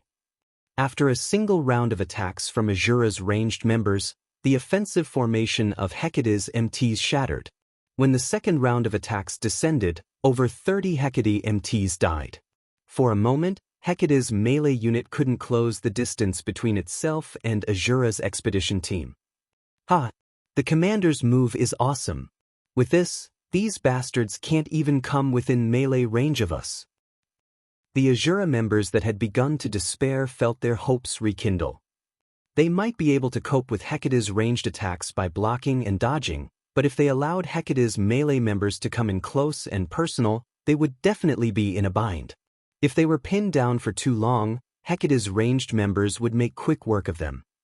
Thanks to World Projection and Ring of Brilliance, Azura's advancement had increased considerably. Now, with the exception of Hecate's Tier 2 players, Azura's members held their ground against the incoming attacks. Hecate's Tier 1 players could no longer break their formation. Meanwhile, Shi Feng, who opened a path for his team, was like a killing machine. Despite Shi Feng having only advanced 1/4 of the way through Hecate's blockade, more than 400 players had died by his swords. In addition, Shi Feng's Tier 3 demon disrupted Hecate's formation from time to time. This prevented Hecate's members from slowing Shi Feng down, and Hecate's members could only watch as Shi Feng made his way through their ranks. Blade, go! Stop him with the vultures. We must not let these people get away. Cold Brew said, gnashing his teeth as he watched Shi Feng plow through Hecate's army unhindered. Shi Feng played a crucial part in this battle. If he hadn't torn a hole in their encirclement, Azura's members wouldn't have had a chance of breaking through. Moreover, too many Hecate members had died at Shifeng's hands. Shifeng left only corpses in his wake. If they did not remove the man from the battle now, they would suffer immense losses. Got it. Blade Hand, who had hidden a short distance away from Azura's expedition team, replied through the team chat. He then led the 6 assassins around him and snuck toward Shifeng. The Vultures was a party of assassins Hecate had specifically nurtured to eliminate important figures in other large guilds. The Vultures had successfully assassinated the upper echelons of super first-rate guilds in the past. When the Vultures were within 30 yards of Shifeng, the 6 assassins each took a magic array scroll from their bags. When they were within 25 yards, they used shadow steps and instantly appeared beside Shifeng. Seal! The Vultures moved extremely quickly and simultaneously unfurled the magic array scrolls in their hands. However, Shifeng's response was also swift. He instantly knew what these newcomers intended to do. Immediately, he began brandishing his swords. Swords orbit. Dazzling stars bombarded the 6 assassins, one after another. With both hands occupied, the Vultures couldn't defend themselves. Hence, they promptly activated wind steps, utilizing the brief invulnerability the skill provided to block Shifeng's strikes while they continued to activate their magic array scrolls. Suddenly, a magic array formed beneath Shifeng's feet. He then felt a powerful gravitational pull as chains emerged from the magic array and wrapped around his body, reducing his basic attributes, movement speed, and attack speed by 60%. Moreover, a magic barrier formed around him, Blade Hand, and the Vultures, sealing them off from the outside world. No attack spells or healing spells would be able to get through this barrier. Die! Blade Hand appeared behind Shifeng, slashing his 2 daggers at the swordsman while he activated his berserk skill. Similarly, the 6 Vultures activated their berserk skills and used Absolute Strike, the assassin class's strongest Tier 1 skill. Since the attacks had been launched from such a close range and Shifeng's attributes and speed had been drastically reduced, he couldn't defend himself in time. As a result, all 7 attacks hit their mark at the same time. Commander! Anxiety and concern overwhelmed Xianxia as she watched Shifeng take the hits. Facing 1 Tier 2 assassin and 6 Tier 1 assassins with activated berserk skills, even Shifeng, who had activated Heavenly Dragon's power, would likely fall. He's finally dead. Cold Brew could not help but breathe a sigh of relief when he saw the attacks strike Shifeng. With Shifeng dead, the remaining members of Azura were fish on the chopping block. Moreover, the fact that they had killed Shifeng, the Azura Adventurer Team's commander, more or less justified the large number of casualties they had suffered. However, unlike Cold Brew, the Vultures and Blade Hand, who were inside the magic array, expressed neither joy nor relief. Instead, they stared at Shifeng with grim expressions. This was because their weapons had not struck Shifeng at all. Rather, a translucent barrier enveloping Shifeng's body had stopped their weapons. What a powerful assassination technique. For a moment even I thought I was dead meat. After glancing at his 7 tense assailants, Shifeng took a look at the void shield he had activated. His void shield had already lost more than 30% of its energy. If he had failed to activate the barrier in time, he definitely would have died. It's only a protective shield. I refuse to believe it can last forever. After recovering from his shock, Blade Hand altered his dagger's trajectory and launched another attack. Similarly, the 6 Vultures launched their own assault. The 7 assassins remained cold and unmoving as they attacked Shifeng's protective shield in a frenzy, disregarding any cost. While inside the magic array, their basic attributes surpassed Shifeng's. They were also faster than the swordsman. Meanwhile, skills that generated protective shields could only absorb a limited amount of damage. As long as they broke through the protective shield, Shifeng would die all the same. Daggers and short swords rapidly struck Shifeng's void shield. Ding, ding, dang! Shifeng executed Sword's orbit to defend himself, but each time he blocked an attack, his arms would tremble slightly. In terms of strength, he was no match for the 7 assassins. Meanwhile, the assassins' coordination prevented him from blocking all of their attacks. As a result, his void shield's energy continued to deplete. 60%, 50%, 30%. While void shield's energy drained, the expedition team's situation had taken a turn for the worst. Since Azura's members had halted their advance for a time, Hecate's members were able to land more attacks. As a result, Azura lost members rapidly. Seeing this, Shifeng could not help but sigh. Immediately, he activated Blade Liberation, his aura's intensity skyrocketing.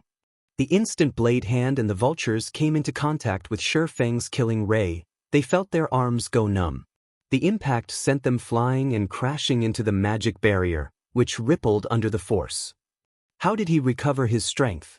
Blade Hand's expression darkened further as he watched Shifeng, who stood proudly in the center of the magic barrier. He could not understand how Shifeng's attributes had increased by such a large margin. However, Shifeng had no intention of giving Blade Hand's group any time to think as he took the initiative to attack. Ding, ding, dang! Shifeng's attack speed was so high that even Tier 2 players had a hard time keeping up with his swords. Although Blade Hand and the vultures were assassins, not even they were a match for this swordsman's speed. They had to rely on their instincts to block Shifeng's swords. The 7 assassins knew that they were pushing themselves to their limits. Yet, every time their daggers or short swords came into contact with Shifeng's swords, an intense feedback coursed through their arms. The resulting impact was so powerful that they were even forced to retreat by several steps. Eventually, they could no longer keep up and were forced to use Vanish, temporarily negating Shifeng's attacks. Using the brief invulnerability, they launched a suicidal attack. The reckless assault instantly shattered Shifeng's void shield and slightly lowered his HP. Seeing that they had finally dealt damage, Blade Hand and the vultures regained a little hope. Immediately, the 7 assassins disregarded defense and launched another reckless assault. However, just as their attacks were about to strike Shifeng, their target split into 2 identical copies. Phantom kill! Blade Hand and the vultures were dumbfounded, but since their brief invulnerability was still active, they thrust their blades at the 2 copies. However, with the 7 assassins' attacks divided and the fact that Shifeng had an absurd amount of HP and defense, the assassins failed to kill either of Shifeng's copies. When the 7 assassins' temporary invulnerability ended, Shifeng and his doppelganger simultaneously activated Shadow Blade, sending 20 strikes flying at the assassins. There was little space for players to move around inside the magic barrier, and as a result, 5 of the 7 assassins were killed instantly. Shifeng and his doppelganger then executed Purgatory Pentaslash, each bombarding the 2 remaining assassins with 5 slashes. The power of each slash grew stronger than the last, and by the time Shifeng and his doppelganger landed their 5th hit, their opponents were paralyzed. Suddenly, a streak of blue light cut down Blade Hand and the last vulture. This time, the 2 assassins were powerless. When the streak of light cut through the 2 assassins' leather armor, both were thrown into the magic barrier, staring with widened eyes as they died. They simply could not bring themselves to believe that some commander of a measly adventurer team had turned the tables on Hecate's vultures, who were powerful enough to make the various large guilds tremble with fear. Although Blade Hand wanted to say something, his HP had reached 0. His vision faded to black as his body transformed into a streak of light and disappeared, leaving behind a piece of equipment shortly after. The magic barrier around Shifeng shattered and vanished.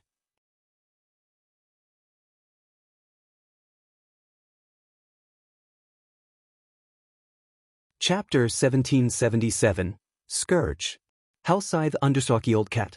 Along with the magic barrier's disappearance, Hecate's members, who were slowly closing in on Azura's members, could not help being stunned. Everyone in Hecate knew of the vultures. The group was second only to the guild's pride, the 12 heavens, in terms of strength. When it came to fame, the vultures were far more renowned than the 12 heavens because the vultures had killed many people in the upper echelons of first-rate guilds before and even someone in the upper echelon of a super first-rate guild. Moreover, Blade Hand, Hecate's #1 assassin, had even led the assault on Shi Feng this time. Yet, after fighting for just a little over 10 seconds, all 7 of the vultures actually got killed. He's not dead even after all that? A hint of fear flashed across Cold Brew's eyes as he watched Shi Feng collect the items dropped by Blade Hand and the vultures. Although he had long since known that Shi Feng was very strong, he hadn't thought the swordsman was this strong. Gritting his teeth, Cold Brew immediately commanded, "Everyone nearby, listen up. Stop Azura's commander at all costs. He has already used up all his trump cards. We cannot let him get away, no matter what. I will reward 4 pieces of level 50 fine gold equipment or 1 level 50 dark gold weapon to whoever manages to kill him." With such strength, if they allowed Shi Feng to develop freely, he would undoubtedly become a scourge on Hecate in the future. Only by killing Shi Feng once now and damaging his vigor would they be able to disrupt Shi Feng's development. Moreover, it wasn't very easy to hunt down and encircle players out in the field. They had succeeded this time only because Shi Feng had not been prepared. After today, they definitely wouldn't find another good opportunity like this to strike at Shi Feng in the future. Anyhow, the sudden boost in Shi Feng's attributes definitely wouldn't last long. Once they outlasted its duration, victory would be theirs for the taking. Kill. Meanwhile, when Hecate's members heard the reward Cold Brew was offering, their eyes promptly turned bloodshot. The guild had precious few level 50 fine gold weapons, much less level 50 dark gold weapons. If they could get their hands on one, it would definitely boost their combat power significantly. Following which, the Hecate members that were previously drawing closer to Azura's members suddenly changed course for Shi Feng. Dozens of melee players swarmed Shi Feng simultaneously. Spells and skills also flew at him one after another. Seeing this, Shi Feng swung Killing Ray lightly. Summon lightning. Suddenly, with Shi Feng as the center, countless streaks of lightning spread out into his surroundings. As he was still under the effects of twofold berserk, every player that came into contact with the lightning strikes were killed, their bodies becoming piles of ash on the ground. Before the might of this attack, Hecate's members, who were fired up with bloodlust, instantly cooled down, their charge coming to an abrupt halt. Sure enough, there are still too many people. Shi Feng paid no attention to the Hecate members that had stopped approaching him. Instead, he shifted his gaze to his teammates, who were currently fighting a heated battle.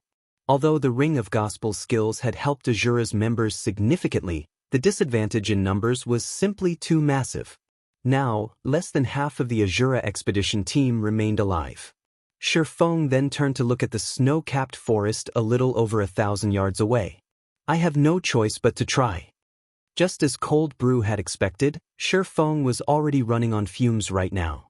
Twofold Berserk was his final trump card. Once he activated it, either his enemies died or he did. If he could get his team into the forest and utilize the terrain, hiding would be a snap. At that time, Hecate's members would no longer be able to surround them easily. Following which, Shi Feng used his final trump card, Forbidden Domain. Suddenly, gray fog spread out from Shi Feng's body and enveloped the path ahead of him, extending to the snow-capped forest. What's going on? Why can't I use my spells? That's not right. I can't even use my tools now. The Hecate members caught within Forbidden Domain quickly realized that something was wrong and panicked. After all, players relied mainly on skills and spells to do combat. Not being able to use these things was akin to a tiger that had lost both its teeth and claws. Most importantly, the healers could no longer heal themselves or their allies. Everyone, charge forward together with me. Upon seeing Hecate's members rattled, Shi Feng quickly gave the order through the team chat and charged at the human wall before him. He then swung Killing Ray at the shields of the MTs blocking his way. With twofold berserk in effect, Shi Feng was basically a humanoid monster. Just one attack was enough to send several MTs flying over a dozen yards away. Then, he followed up with Dragon Breath, tearing open the path that Hecate's members had refilled just recently. Although Hecate's members did their best to reorganize their formation, having been silenced, they were no different from paper before Shi Feng. Every player that stood in his path would be sent flying before transforming into a streak of light and disappearing. Nobody could stop him at all. Azura's members became hot-blooded at the sight of Shi Feng harvesting the lives of their enemies so effortlessly. They followed after him with renewed vigor. Although Hecate's members tried to prevent the adventurer team from advancing, the difference in combat power was simply too massive. Without any healing, Hecate's melee players fell quickly to Azura's members in just 2 or 3 moves. In the end, the guild players could only watch as the remains of Azura's expedition team entered the snow-capped forest. Boss Brew, Azura's members have escaped into the forest. Should we continue giving chase? A level 54 ranger asked as he looked at the nearby forest. No, we're retreating. The terrain inside the forest is too complex. Launching a search there will be too difficult. We might even get ambushed by them if we charge in recklessly, Cold Brew said, shaking his head. He then sent a fierce glance at the forest Shi Feng had disappeared into as he said, "We have plenty of time to deal with them in the future. Frozen City isn't a place they can easily survive in." Following which, Hecate's members all used their return scrolls and returned to Frozen City. Meanwhile, news of Hecate's failed encirclement soon entered the ears of the various guilds of Frozen City and set off quite a commotion among the upper echelons of these guilds. Many guilds in Frozen City even held emergency meetings over this matter. This Azura adventurer team sure is amazing. It actually managed to make Hecate eat a loss. This adventurer team is quite good. Have someone try to make contact with it. For a time, the various guilds of Frozen City did their best to find out more about the Azura adventurer team. Hecate was the ruling guild of Frozen City. Although the guild had yet to actually take control of the city, nobody in Frozen City dared to oppose the guild. Now that an adventurer team capable of inflicting such a huge loss on Hecate had appeared, how could the various guilds not feel shocked by this matter?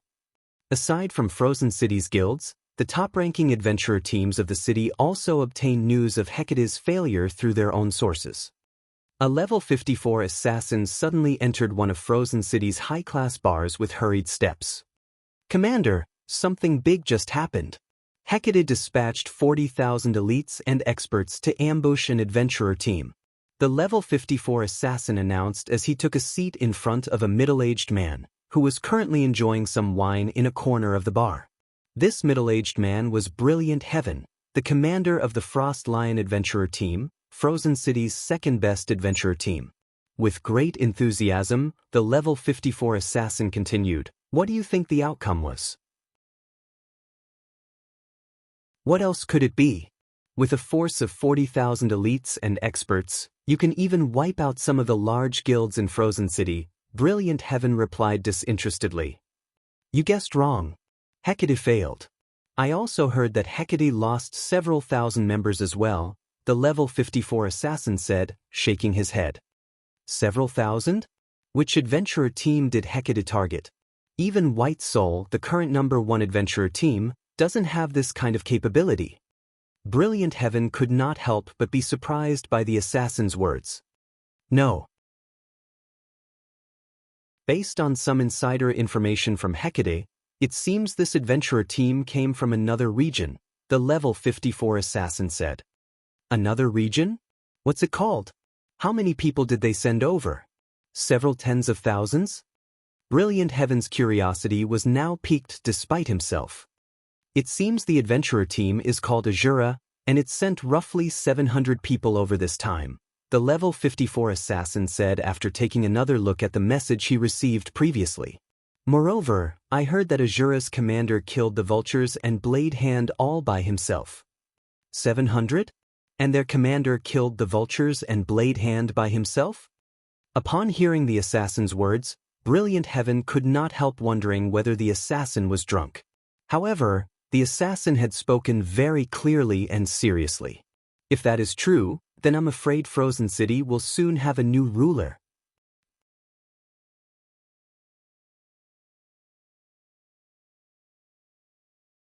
Chapter 1778, Famous. Hellscythe Understalky Old Cat. After Shi Feng got his team away from Hecate, he split the surviving Azura members into small groups and had them enter Frozen City while wearing cloaks, to start collecting information regarding the city.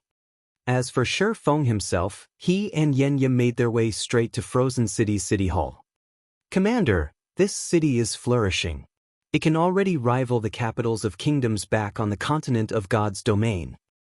Xianxia was very surprised as she looked at the street outside through the advanced horse carriage's windows. As they made their way to the city hall, she saw plenty of players hawking their wares on the sidewalks. Unlike Cold Wind City, though, the majority of these hawkers were lifestyle players. These players sold level 50 weapons and equipment, and the weakest piece of equipment was bronze rank, while the better ones were even secret silver rank. Such a scene could not be found in Cold Wind City. Also, plenty of player-operated shops lined the streets. Frozen City's prosperity could definitely rival that of a kingdom's capital. Moreover, compared to the level and equipment standard of Cold Wind City's players, the players here were obviously superior. Most of the players on the street were level 52 and were fully geared in level 50 mysterious iron equipment. There were also quite a few level 53 experts sporting multiple pieces of level 50 secret silver equipment. Xianxia even spotted some independent players in level 50 fine gold equipment. This place is indeed witch developed. If comparing purely in terms of lifestyle player standards, Frozen City is far superior to the capitals of kingdoms. As Shi Feng looked at the lifestyle players on the sidewalks, he discovered that these lifestyle players were not wearing any guild emblems. Despite not being a member of a guild, they were capable of producing level 50 secret silver equipment. The forging standard of the lifestyle players in Frozen City was much higher than that of the lifestyle players on the main continent. For example, inside Star Moon Kingdom, only the lifestyle players of the Candlelight Trading Firm could produce level 50 secret silver equipment at a feasible cost. By the looks of it, Frozen City should be one of the Ice Crystal World's main cities. Main city? Xianxia repeated. This was her first time hearing this term. That's right, a main city. You can think of other worlds as a kingdom or an empire. Although other worlds have not been unified, some cities are the counterparts of kingdom capitals and imperial capitals. These cities are known as main cities. They function as an intersection for neighboring regions. However, other worlds do not have only one main city. Depending on the size of an other world, it can have around 3 to 7 main cities. A city as large and as prosperous as Frozen City should be a main city, Shi Feng explained. Based on the investigations Azura's members had conducted, Frozen City's player population exceeded 8 million, which was much higher than Cold Wind City's.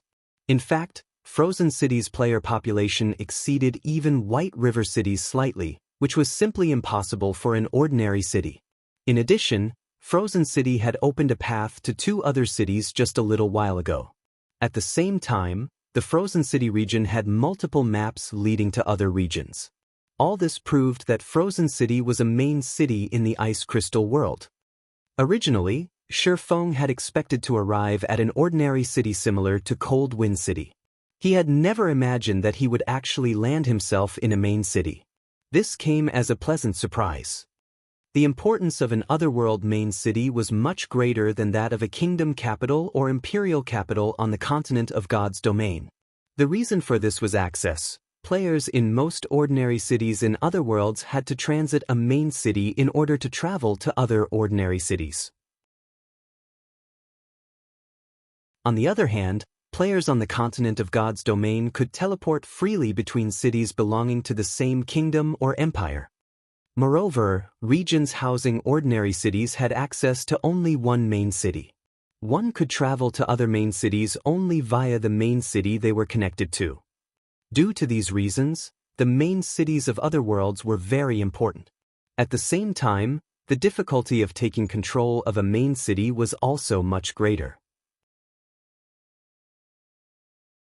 However, once players successfully seized control of a main city, they could monopolize a sizable portion of an otherworld's resources, which also made main cities prime targets for the various large guilds.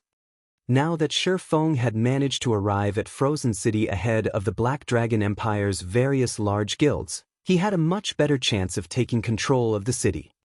After riding on the horse carriage for about 20 minutes, Shi Feng and Xianxia arrived at Frozen City's City Hall. Currently, merchant players crowded the main lobby. Some of these merchant players were standing before the front counter and browsing through the shops available for purchase in the city. Others were sitting in the lounge and chatting while waiting for their turn. Did you hear?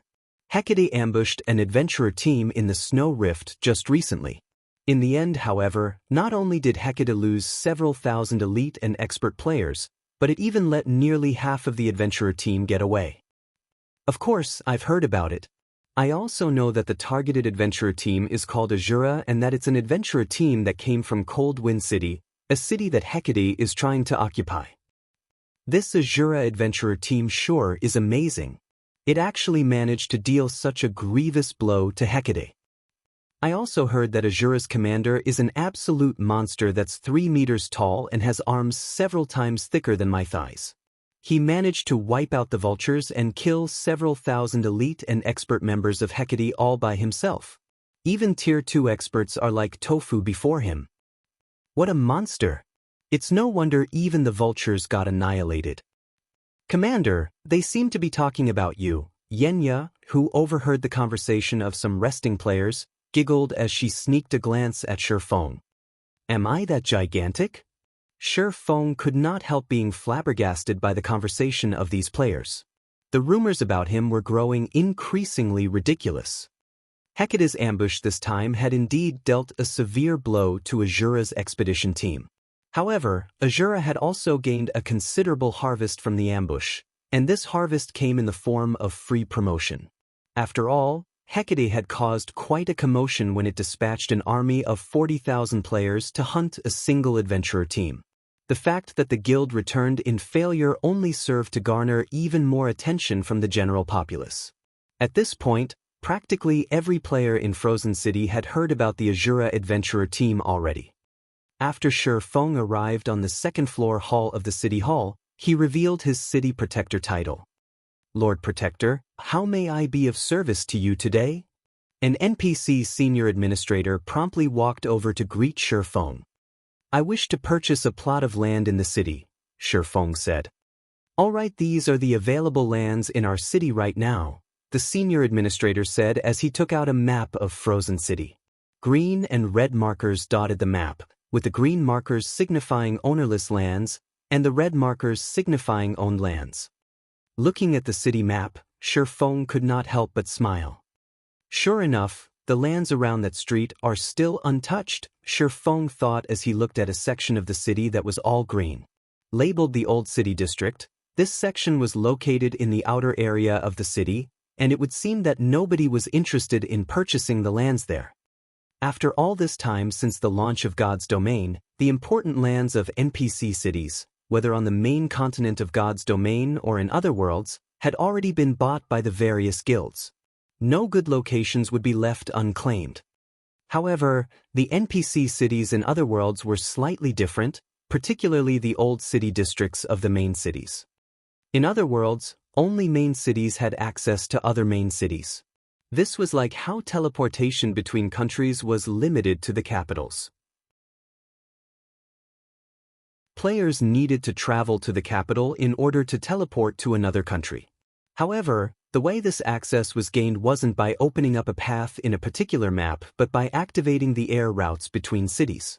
Once the air routes were activated, players could then ride a flying ship from one main city to another. These flying ships would dock at the main city's old city districts, where the main cities would construct an airport. In the past, the various large guilds had been ignorant of this fact. As a result, some merchant players that had gambled their money on the lands of the old city districts ended up making a fortune for themselves. Currently, practically all the lands around the area reserved for the future airport were ownerless. This was a massive business opportunity for Shi Feng. Lord Protector, may I know which plot of land you wish to buy? I can also give you a detailed introduction of the lands available here, the senior administrator asked when he saw Shi Feng remaining unresponsive for quite some time. No need for introductions. I want every plot of land in this area, Shi Feng said as he pointed at the several streets of the old city district.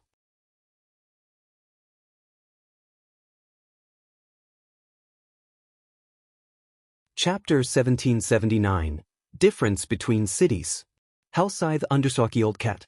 Everything. The NPC senior administrator couldn't help but ask, flabbergasted. Lord Protector, there are a total of 14 plots of land on these streets. Are you sure you want all of them? Even Xianxia gave Shi Feng an astonished look, her jaw dropping. She simply could not fathom what Shi Feng was trying to do. Although the lands in the Old City District were much cheaper than the lands in the Central District, purchasing all 14 plots would still cost a fortune. Moreover, the Old City District was in a remote area of the city. Even now, nobody had bothered to purchase any of those lands. One could easily see just how poor the location was. Just finding a tenant might be impossible. That's right. I want all of them. Shi Feng nodded. All right. The total for the 14 plots of land comes to 31,500 gold. After making sure that Shi Feng wanted to buy Old City District's lands, the senior administrator excitedly calculated the total price and handed Shi Feng a list. Examining this list, Shi Feng noticed that the cheapest plot cost over 2,000 gold. These lands were slightly more expensive than those in the outskirts of a kingdom's capital city. However, once the air routes between main cities opened to the public, these lands would become dozens of times more valuable. Even if he didn't have a use for these lands, he could rent them out and make a fortune. Naturally, he couldn't miss the opportunity to purchase these lands. After ensuring that everything was in order, Shi Feng completed the payment. At this stage of the game, 31,500 gold was a massive sum even to a first-rate guild. To Shi Feng, however, this amount was nothing. Shi Feng had already sent Solitary 9 with the rare materials, which the Azura Adventurer team and the Adventurer Alliance had gathered, to the Candlelight trading firm. On his return, Solitary 9 had brought back plenty of items from Candlelight, such as stamina potions, ice resistance armor kits, and other items that could not be found in Cold Wind City to sell or put up for trade for the Adventurer Alliance. Cold Wind City's players preferred to purchase their items with coins rather than trade rare materials for items. Hence, he had earned quite a lot of coins recently. Thus far, Solitary 9 had made 2 trips to White River City. His first trip had netted them over 20,000 gold. On his second trip, which had been several days later, Candlelight was far more prepared as it had obtained the massive stock of rare materials. As a result, the items Solitary 9 had returned to Cold Wind City with on his second trip had netted them over 60,000 gold in profit. Now, Shi Feng's pockets were heavy with coins. It was a pity that Azura and Zero Wing couldn't afford such shipments every day. After all, there were only so many players in Cold Wind City. There was a limit to the market's appetite. By Shi Feng's estimates, it would take the city's players at least 4 to 5 days to digest all of the items. In other words, he could only earn a fortune once every 4 or 5 days. Before Shi Feng had left Cold Wind City, he had spent 10,000 gold on the teleportation gate's construction. He had also left 10,000 gold behind for Azura and the Adventurer Alliance's development. He still had over 60,000 gold on hand. However, while 60,000 gold might seem significant, it wasn't enough for Shi Feng to accomplish anything.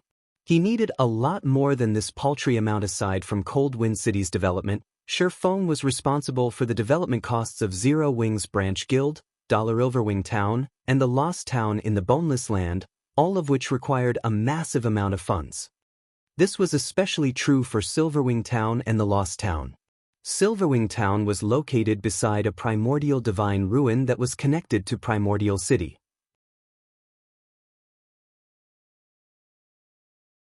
It was a strategic location that could constantly bring in combat techniques and resources, which could aid players in their promotion quests. As for the Lost Town, it was a holy land that could help players grasp the realms of truth. It would help Zero Wing nurture countless experts for the future.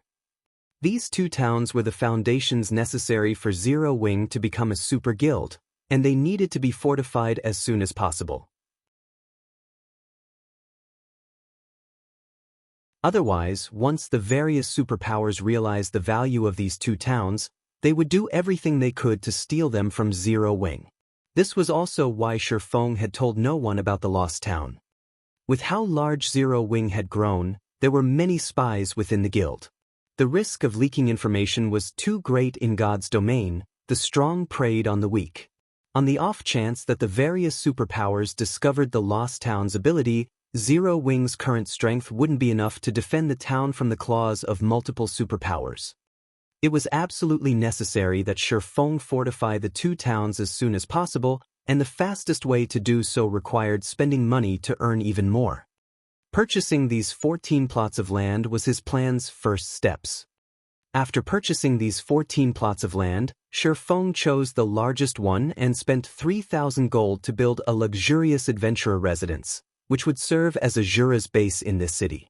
He then selected another 5 plots of land and spent a total of 5,000 gold to build high-end shops. Shifeng intended to use these shops as temporary warehouses. Frozen City had far more residential players than Cold Wind City, and the resources these players possessed were doubtlessly superior to those in Cold Wind City in both quantity and quality. After making the necessary preparations, Shifeng went on to Frozen City's official forums and published a post as the Azura Adventurer Team's commander. The Adventurer Alliance is currently recruiting in Frozen City. We offer excellent benefits with no restrictions. Strong, capable players can even join the Azura Adventurer Team directly. The moment this post went public, many players that were interested in the Azura Adventurer Team clicked on it out of curiosity. Amazing! Truly amazing! What? We can even purchase level 50 fine gold set equipment. Quick look, we can actually purchase combat techniques in the Adventurer Alliance. There are also ice resistance gemstones among the exchangeable items. This Azura Adventurer Team is too generous. Does Azura plan to gather strength for a war against Hecate? Is this for real? If it's true, I'll join the Adventurer Alliance right away. Magic light set, here I come. The post Shifeng had uploaded contained information that introduced the Adventurer Alliance's benefits. To attract more players to join, he had even used the magic light set and combat techniques as bait. Of course, not only did items like the magic light set require a large number of Adventurer Alliance points, but they also required a sufficient number of soul-dissolving flowers. Shortly after Shifeng's post went live, the independent players throughout the entire Frozen City went into an uproar. Every one of these independent players rushed toward Azura's residence. Although the majority of them did not have soul-dissolving flowers, they were still curious to find out whether the Azura Adventurer Team's claim was true, wanting to confirm the situation with their own eyes. Before 10 minutes had even passed, over 10,000 independent players had crowded around Azura's residence, seeking to join the Adventurer Alliance. They packed the street outside the residence, forcing Azura's members to step up and maintain order. When Frozen City's independent players joined the Adventurer Alliance and saw the exchange list in the main lobby, they were ecstatic. The magic light set was on the list as promised, and there were actually 3 available. After getting their fill of the magic light set, the independent players in the lobby turned their bloodshot eyes toward the ice resistance gemstones that increased one's ice resistance by 5 points. They immediately began to bid on the gemstones. Frozen City had far more resources than Cold Wind City, especially when it came to magic crystals. This was because Frozen City had an Azura mode regional dungeon in its area. Players could visit the regional dungeon to harvest the magic crystals they needed. Hence, Frozen City's players had slightly more magic crystals in their possession than Cold Wind City's players.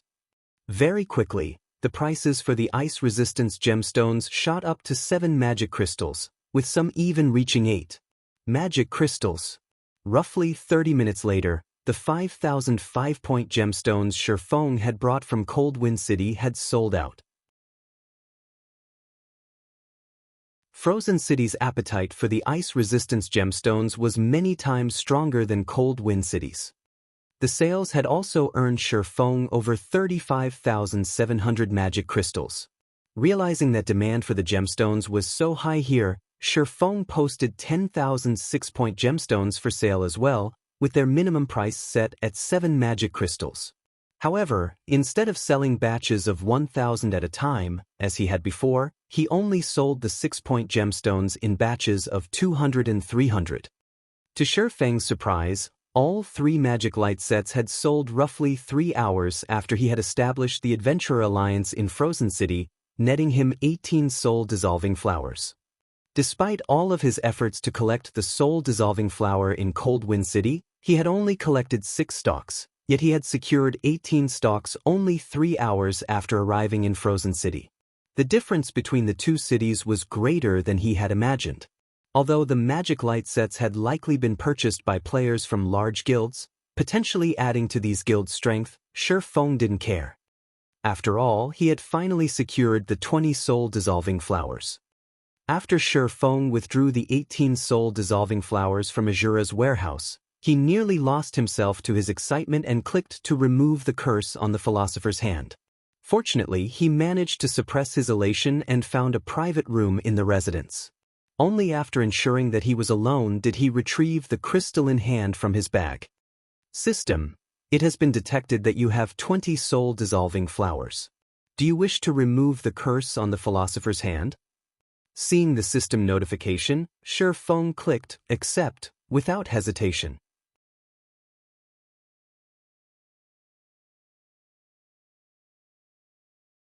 Chapter 1780, Initial Unsealing of a Legendary Item. Hellscythe _ Old Cat. The instant Shifeng chose to remove the curse, the crystalline, skeletal hand released a purplish gold glow that lit up the entire room. The mana density in the room also started to rise at a rapid rate. Amazing! So, this is the power of the philosopher's hand? Shifeng was unprecedentedly calm as a white mist surrounded him. Shortly after, the mist-turned mana gradually took liquid form. A globe of liquid mana then formed before Shifeng. A moment later, a scene began to play in the mana globe. The footage showed a world enveloped in fire. The world sky was covered in dense, dark clouds, and from time to time, a tower of flame would rise into the sky. Meanwhile, white flames danced on flowing, white-hot magma in this world center. The flames were so hot that they even distorted space around them. However, Shifeng could faintly see a gigantic gate in the center of the white-hot flames. In addition, a massive, crimson figure paced inside the flames. The figure wielded a trident that seemed to be the ruler of the surrounding flames. After 1 minute of the footage, it disappeared. The room gradually returned to its original state, and the philosopher's hand quietly hovered before Shifeng. However, the item was now decorated in carved, divine runes. The philosopher's hand's attributes had also undergone significant changes.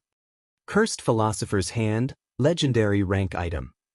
As the creator of the philosopher's hand failed to complete his wish before death, the creator's soul had attached itself to the philosopher's hand and cursed it to lose all of its power. As soul-dissolving flowers had been used on the philosopher's hand, the creator's soul had received soul guidance. As a result, the curse has been weakened slightly. Additional skill dash. Philosopher's Soul offers players guidance for 1 hour when crafting items. Cooldown, 3 hours. What an amazing skill! I've only partially removed the curse, yet the philosopher's hand has gained such a heaven-defying skill. It's no wonder why it had been known as an alchemy treasure. Shifeng was astonished when he saw the updated attribute panel. Most likely, the effects of Philosopher's Soul could rival even the value of a meditation potion. However, the materials needed to produce the meditation potion were incomparably valuable, and the potion itself was impossible to mass-produce. Philosopher's Soul, on the other hand, was a skill that could be used indefinitely. Although the skill could only be used to help lifestyle players craft items, not to learn combat techniques like the meditation potion, it was still a precious resource. If the public discovered this skill, guilds throughout the game would hunt Feng down to steal it. In God's domain, players had to invent items, which involved a process of trial and error to become lifestyle masters. It would take a very long time for a lifestyle player to reach the master rank. However, if one had some guidance, inventing an item would become easier. This would help lifestyle players, who were just a small step away from becoming a master, cross the final threshold.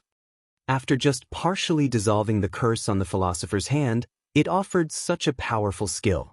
It was no wonder why Kingdom's Sword had developed its trading firm to the forefront of the Dark Knight Empire within a short time. After all, lifestyle masters were the core competitive power of a trading firm. This outcome made Feng even more eager to complete this epic-ranked main storyline quest and obtain the complete Philosopher's Hand. However, the World Forest location is a big problem. As Feng recalled the scene the mana ball had displayed, frowning. Current players were likely unfamiliar with the Flaming World and would take a very long time to find it, but the moment Feng, who was incredibly familiar with God's domain, had laid eyes on the World of Fire, the massive crimson monster, and the trident it wielded, he knew where it was. The Flame Demon's Valley. It was a neutral map that was home to flame demons. The gigantic monster in the recording was, in fact, the Flame Demon King, the Flame Demon's Valley's final boss. As the Flame Demon's Valley was rich in magic crystals and source fire ore, it had been highly contested over by the various large guilds in the past. The Flame Demon King, in particular, was one of the few world bosses available at this stage of the game. The Flame Demon King's first kill awarded fragmented legendary items and guild residence promotion orders. As a result, God's domain's various superpowers had dispatched large armies to raid it. Unfortunately, every guild that had tried to raid the world boss had returned in failure. The Flame Demon King had only been level 83 back then. The various superpowers expedition team members had, on average, been over level 80. The expedition teams also consisted of Tier 2 players, yet they hadn't been powerful enough to stand against the Flame Demon King's strength. Every expedition team had been annihilated. Only after players had reached level 100 and obtained their Tier 3 classes did they finally defeat the Flame Demon King. Meanwhile, the main reason that level 80+ players had failed to defeat the Demon King was the Flame Demon's Valley's intense environment. The area the Flame Demon King occupied was so hot that players would rapidly lose HP even in full fire resistance equipment and with advanced fire resistance potions. When a team battled the Flame Demon King, the team's healers constantly had to heal every member of their team. One could easily imagine the results of such a disadvantageous battle. However, not only would players' basic attributes and physique improve considerably after reaching Tier 3, but their resistances would also undergo a qualitative transformation. This was also the greatest difference between Tier 2 and Tier 3 players. This was why players had been able to defeat this boss after reaching Tier 3. Although Feng's goal only consisted of traveling to the World Forest and activating the World Gate, not killing the Flame Demon King, the area's scorching fire was no laughing matter. Even if he consumed an advanced fire resistance potion, he wouldn't last more than 20 seconds in the severe environment without a healer. Furthermore, the Flame Demon King wouldn't just sit by and watch him approach the World Gate. If he factored in the Flame Demon King's interference, he wouldn't survive for more than a few seconds. Then, how was he supposed to activate the World Gate? It seems that I'll have to find a way to increase my fire resistance. No matter how Feng thought about it, the only way he could activate the World Gate and complete his quest as soon as possible was to raise his fire resistance. Moreover, just increasing his fire resistance wouldn't do. He needed to help improve enough players to form a 20-man team at the very least. Otherwise, he wouldn't accomplish anything even if he was immune to the map's heat with the Flame Demon King harassing him. He needed others to distract the Flame Demon King while he activated the World Gate. At the moment, Feng could only think of 3 methods to improve a player's fire resistance. The first method was to wear fire resistance equipment, the second involved fire resistance potions, and the last required raising one's tier. The last option was unrealistic. Hence, he could only rely on the first and second method. Creating advanced fire resistance potions was not a problem for the candlelight trading firm. The problem now lay in how to acquire a large stock of fire resistance equipment. Moreover, the fire resistance equipment in question had to provide a significant amount of fire resistance. Otherwise, players wouldn't be able to survive in the Flame Demon King's abode. Trying to secure a large stock of powerful fire resistance equipment within a short time was unrealistic at this stage of the game. This was because mainstream players were just starting to cross the level 50 threshold.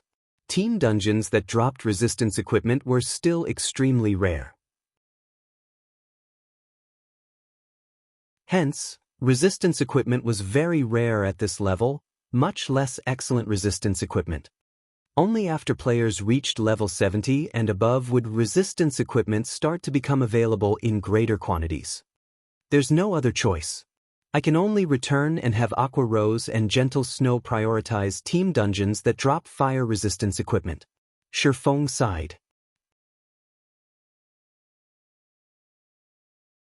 Following which, Shifeng stored the philosopher's hand and called Xianxia over to discuss the works that needed to be done in Frozen City after he left the Ice Crystal world. He then filled his bag with the 60,000 magic crystals, which he had earned through the ice resistance gemstones that provided +6 ice resistance, and a large amount of rare materials he had acquired from Frozen City and Cold Wind City. He then used a guild transfer scroll and teleported back to the continent of God's domain.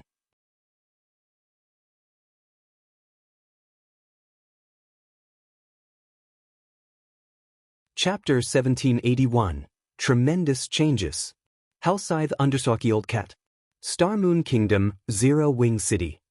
When Shifeng entered the guild hall's first-floor hall, he noticed that the main hall was crowded with guild members either eagerly picking up a quest or exchanging for an item from the guild warehouse. With a glance, he noticed that the players present inside the hall were all level 51 and above. Some Tier 2 players sporting Zero Wing's core member emblem were forming guild teams to raid team dungeons. The entire first-floor hall bustled with prosperity. Things here were completely different from before he left for the Ice Crystal world. After observing the situation in the guild hall for a short while, Shifeng hurried to the candlelight trading firm. As he rode through the streets of Zero Wing City on an advanced horse carriage, he noticed that there were many more players in the city than before, especially merchant players. In addition, he also saw quite a lot of leisure players wearing virtual clothing designed and made by real-world companies. It was obvious that players had started treating Zero Wing City as a place where they could enjoy life.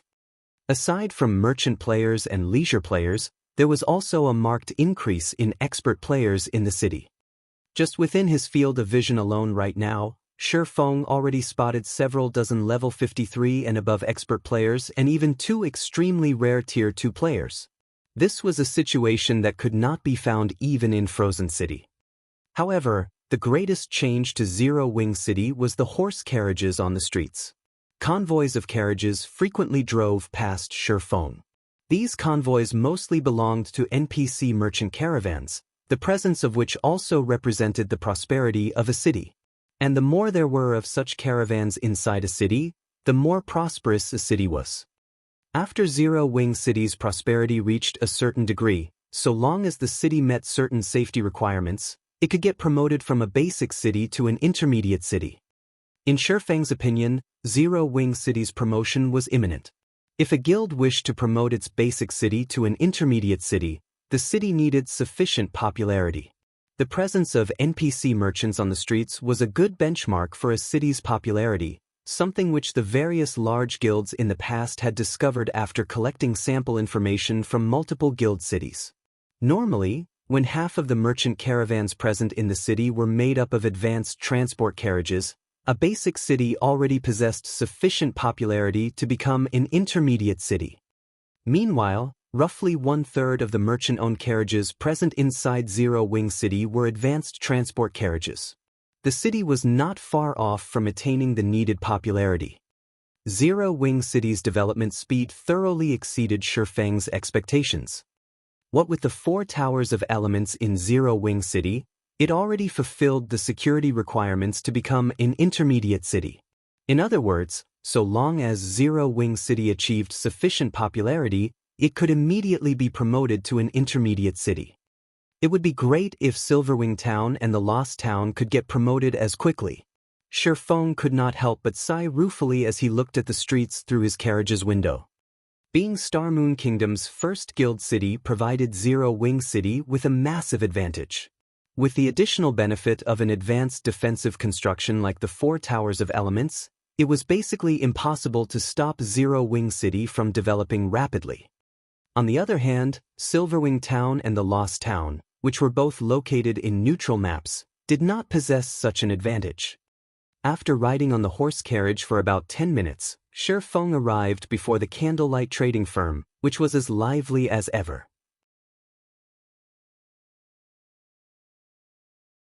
Quite a number of lifestyle players were lined up on one side of the shop waiting to apply to join Candlelight. Guild leader, you're back?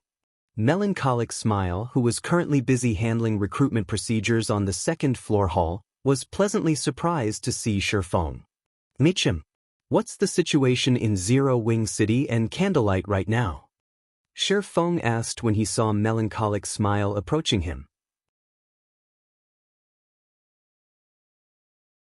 When he noticed the Master Forger's insignia pinned on her chest, he could not help his surprise, asking, "You got promoted to Master already?" "I became a Master Forger just yesterday. It is all thanks to the rare materials you had Solitary 9 and the others deliver. Those materials allowed me to carry out many experiments. In the end, I managed to create an entirely new piece of equipment," Melancholic Smile said. However, despite her humble words, Melancholic Smile still felt a little proud of herself. After all, the threshold of Master was a huge one to cross. At this point in time, tons of lifestyle players were still stuck at the advanced rank, nowhere close to creating a new item.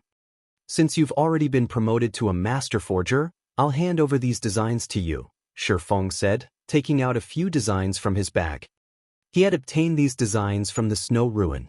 One of these designs was for the level 50 Dark Gold weapon Sockham's Blade, one was for level 50 Fine Gold ranked Plate Armor Armguards, and one was for level 50 Dark Gold ranked Cloth Armor Ropes. Upon taking a closer look at these designs, Melancholic Smile immediately fell into a daze, her hands gripping the designs for Sockham's Blade and the Fine Gold ranked Armguards tightly. "Guild leader, can I really learn these?" she asked excitedly. If these were merely secret silver ranked forging designs, she wouldn't have batted an eye at them. However, it was a different story for level 50 Fine Gold and Dark Gold ranked designs because forging items of such quality required completely different techniques and the proper matching of materials to unleash the full potential of the materials used. In short, the rank of a forged weapon or equipment was determined by a forger's capability to utilize the materials involved. If a forger was capable of forging only bronze and mysterious iron ranked weapons and equipment, then their ability to unleash the potential of raw materials was only at a rudimentary level. Weapons and equipment at the Dark Gold rank, on the other hand, could be considered works of art. At this rank, the matching of materials was practically at a perfect level. Meanwhile, if players wished to create such works of art of their own, they needed to keep learning level 50 plus Fine Gold and Dark Gold ranked forging designs. However, designs of such rank were extremely rare and difficult to obtain. Thus far, aside from the Fine Gold rank and above designs from the Holy City of Titan, the Candlelight trading firm did not possess any other high-ranking designs. Of course, if Candlelight has a tailor who has reached the Master rank, then that robe design will be theirs, Shifeng said, chuckling. This situation made him realize that, aside from various rare materials, he could also get high-ranking designs for lifestyle players from the Ice Crystal world. It wouldn't be a bad idea to have Solitary 9 transfer some of the high-ranking designs they acquired at the Ice Crystal world. "Thank you, Guild Leader. I'll make sure to produce weapons and equipment that will be to your satisfaction very quickly." Melancholic Smile was brimming with joy as she stored the designs. Afterward, she started reporting on Zero Wing's current affairs to Shifeng. Thanks to Zero Wing City and Silverwing Town, Zero Wing's development was zooming along. The guild already had over 240,000 elite members and 7,000 expert members. Those numbers could already rival those of first-rate guilds. With Zero Wing City's player population having exceeded 5 million during this period, it was close to catching up to White River City. Just the entrance fees collected daily provided massive income to the guild. Only as the guild's member count increased, the guild's expenditures likewise increased. Moreover, the Zero Wing members developing over at Silverwing Town were constantly ambushed and harassed by the Evil God's Temple and Dark players. This forced the guild to construct more defensive structures in Silverwing Town, as well as pay compensation to members that got killed in battle. Right now, the guild was basically investing every coin it earned back into itself. As a result, it was just barely running properly right now. However, it was also thanks to Silverwing Town that Zero Wing was gaining a bountiful harvest from the primordial divine ruin. The guild was now sending many more players into the ruin.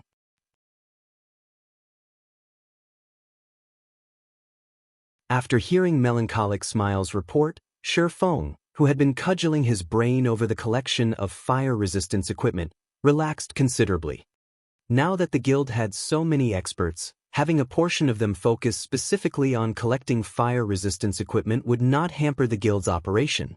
At the very least, it would not affect the main force's development. As for funding, that was not a problem at all.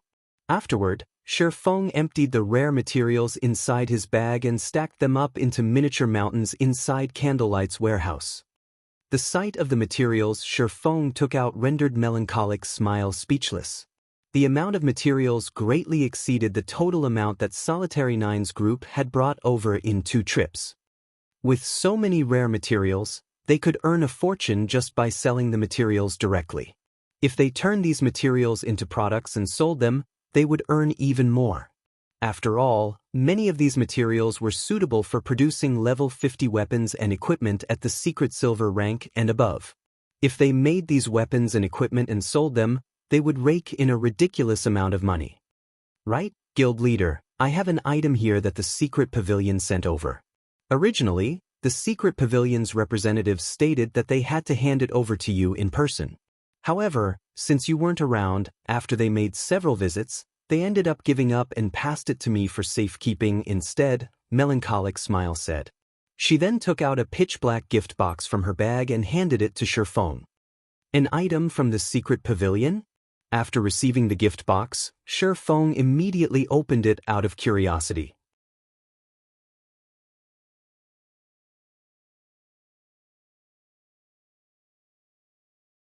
Chapter 1782, Raising Funds. Hellscythe Understalky Old Cat. When Shi Feng tapped on the item, the exquisite gift box opened slowly. Inside the gift box was an exquisite, golden card. Embossed on the card were the words, Secret Pavilion Auction Invitation Card. The invitation card for the Secret Pavilion's auction? Shi Feng took out the card to inspect its attribute panel. This is interesting. Recorded on the card's attribute panel was the address for the venue of the Secret Pavilion's internal auction. The card also served as an electronic pass that allowed entry into the auction. Meanwhile, the card could allow up to 5 people to participate in the auction. Shi Feng knew very clearly what an internal auction hosted by the Secret Pavilion entailed. These internal auctions were a hub of high-class items. Moreover, the auctions weren't limited to items found in God's domain. Real-world items that could be of help to one's progression in the game would also be available. During the first 2 years after God's domain's launch, not even the Dark Arena's Dark Auction could have compared to the Secret Pavilion's internal auction. Epic items were commonplace in these internal auctions, not worth mentioning. More importantly, the auction would include fragmented legendary items and clues that could lead to legendary items. The internal auction also offered a massive quantity of items. Sometimes, the internal auctions would last 2 days due to so many items for sale. As long as one attended, they could reap a considerable harvest. For Shi Feng, this auction's timing could not be more perfect. He currently needed a large stock of high-quality fire resistance equipment, and the secret pavilion, which reached all across the continent of God's domain, definitely had some fire resistance equipment to sell. Purchasing some during this auction would save him a lot of time and effort. Taking a look at the auction's date, he noticed that it would be held in 4 days. He still had time to prepare. Later, Shifeng gathered Aqua Rose and Gentle Snow to inform them of the secret pavilion's invitation. If it were merely a normal auction, he might not have bothered to notify these two, but this was a secret pavilion internal auction. Many of God's domain's outstanding experts would be there due to the auction's tradition. To prevent the participating superpowers from monopolizing the finale items, leaving nothing for the other powers, the secret pavilion would hold a competition to decide how many of the finale items each power could purchase. Of course, one could refuse to take part in the competition, but they'd be limited to 2 or 3 of the finale items at most. To avoid missing out on anything precious, the various participating powers would show some effort in the competition. After all, the secret pavilion's finale items were all extraordinary. Of course, not just anybody could participate in this competition. Only 25-year-olds and younger could participate. If old monsters were allowed to take part, then up-and-coming powers might as well sit still and do nothing. Because of this, the various powers usually brought their outstanding experts to the internal auction. Although these experts were relatively unknown in the current God's domain, they would definitely become famous figures in the future. As Aqua Rose and Gentle Snow were Zero Wing's vice guild leaders, it was best to let them keep an eye out for these up-and-coming experts. After all, nobody knew if these up-and-coming experts would become enemies in the future. When Aqua Rose saw the invitation card in Shifeng's hand, she stared with wide, surprised eyes. "Guild leader, you're too awesome. You actually received a gold invitation card. I've heard that the secret pavilion has only distributed 50 gold cards this time," Aqua Rose said in admiration.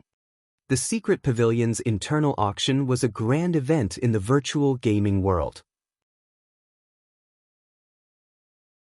Even veteran first-rate guilds like Twilight Echo would only receive a silver invitation card. Meanwhile, those with a gold card would enjoy a massive loan from the secret pavilion.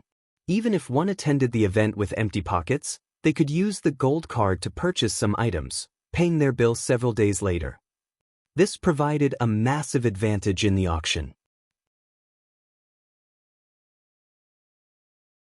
The secret pavilion had distributed such gold cards to prevent the various superpowers from casually bidding on finale items and winning them by default or for a very low price. Aqua Rose found it truly hard to believe that Shifeng had actually received a gold card. They've only sent out 50? Shifeng could not help but take another look at the invitation card. During his previous life, he had never participated in any of the secret pavilion's internal auctions since Shadow hadn't qualified for an invitation. He had only heard details about the internal auction from other guilds. He certainly hadn't expected the secret pavilion to send Zero Wing such a high-ranked invitation card. "Guild leader, can I bring a friend to the auction as well?" Aqua Rose asked hesitantly. Depending on the type of invitation card one received, players could bring a certain number of people with them. Bronze cards, the most common invitation cards, only granted entry to 2 people, and silver cards granted entry to 3 people. Only gold cards granted entry to 5 people. "Sure. We have plenty of slots in any case," Shifeng answered.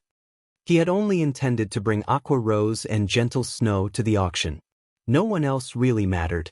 They were only going to get a glimpse at the various major powers' up-and-coming experts. This information would only be useful to management-level figures in Zero Wing. Bringing guild experts wouldn't benefit the guild. On the contrary, he would be wasting his experts' time. "Thank you, guild leader," Aqua Rose said joyfully. Shifeng, Aqua Rose, and Gentle Snow agreed on a specific time to meet up at the internal auctions venue in the real world. Before this, though, Shifeng had the two of them lead a team of their own to raid specific team dungeons to acquire some fire resistance equipment. As for Shifeng, he did his best to collect funds. The secret pavilion's internal auction used 3 different currencies. The first equals was credits, which was also the most preferred currency of the various superpowers. The second was in-game coins, and the third currency was magic crystals. Currently, Zero Wing severely lacked credits. Hence, that only left the option of paying with coins and magic crystals. Fortunately, the secret pavilion preferred magic crystals and coins. Hence, during the auction, magic crystals and coins would have a priority over credits. However, Shifeng had no intention of purchasing items using magic crystals since they weren't easy to obtain. Moreover, Zero Wing currently needed a lot more magic crystals to sustain its operation compared to other guilds. Hence, he would have to rely on his coins. Shifeng had spent 3 full days cooped up inside one of Candlelight's special forging rooms, constantly producing advanced mana armor kits. Even at this stage of the game, advanced mana armor kits were still highly sought after. There simply weren't enough to satisfy market demand. However, Shifeng hadn't had much time to craft the kits, so supply hadn't increased. Now, not only could he use these advanced mana armor kits to make money, but he could also use them to increase his forging proficiency. 100,000 proficiency points were required for a basic master forger to become an intermediate master forger. Only after a basic master forger had the required forging proficiency and created the necessary number of weapons or equipment could they become an intermediate master forger. Producing both the Bronze Guardian puppet and the Hell Chariot required an intermediate master forger. Between the Bronze Guardian puppet and the Hell Chariot, it was easier to acquire the necessary materials and manpower to craft the Hell Chariot. If Candlelight could produce Hell Chariots, it would be of immense help to Zero Wing. Aside from Shifeng, the only basic master forger in the Candlelight trading firm was Melancholic Smile. However, as Melancholic Smile had just reached that rank, she would need some time to become an intermediate master forger. The best candidate to become an intermediate forger right now was Shifeng himself. While Shifeng had worked to maximize his coin profits, he had Melancholic Smile sell some of the less important rare materials they had in stock. Since the various large guilds were so eager to acquire these rare materials, they could sell for a high price. However, based on the latest market trends, Shifeng could sense that these guilds were trying to save their funds, likely due to the secret pavilion's upcoming auction. Some guilds were even selling strategic resources to raise funds. This caused the various large guilds throughout God's domain to sense the impending arrival of a storm. Only small guilds and powers remained ignorant about the situation. Some minor powers even felt lucky that they had been able to purchase quite a few items they normally couldn't find. After the advanced mana armor kits and rare materials had sold, Shifeng had earned over 80,000 gold. Including some of the coins Zero Wing City and Stone Forest Town generated, Shifeng had a total of 124,000 gold coins in his bag. This was definitely enough to inspire awe in any first-rate guild. This should be enough. After taking a look at the time, Shifeng chose to log out and head to the secret pavilion's internal auction.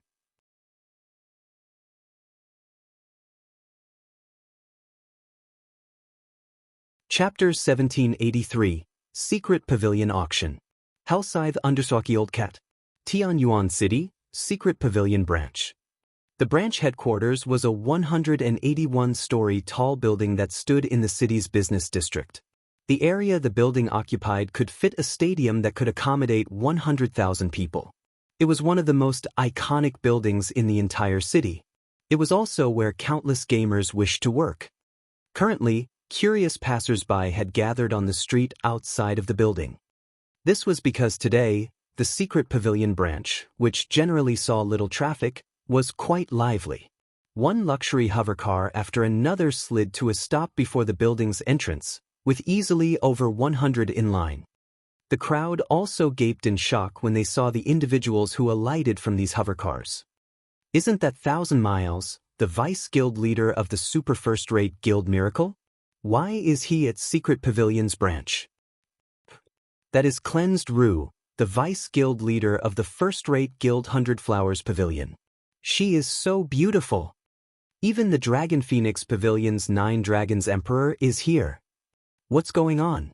Why have the upper echelons of so many powerful guilds come to the Secret Pavilion's branch? I get it. The Secret Pavilion must be holding an internal auction today. The auction is so grand this time. So many guilds have been invited. I'm getting goosebumps from seeing so many of God's Domain's VIPs. It would be great if I could join the auction just once. The crowd was relatively familiar with the people that had stepped out of the luxury hovercars. The virtual gaming world had already solidified its position in society. Large gaming guilds' upper echelons were far more famous than celebrity singers or movie stars among the general populace. Moreover, since God's Domain had gained so much popularity throughout the world, many people had started to pay attention to the virtual gaming world's matters. As the crowd watched one guild VIP enter the secret pavilion's branch headquarters after another, awe and admiration filled their hearts. Inwardly, they hoped that one day, they too, could take part in such a grand event instead of being a silent spectator.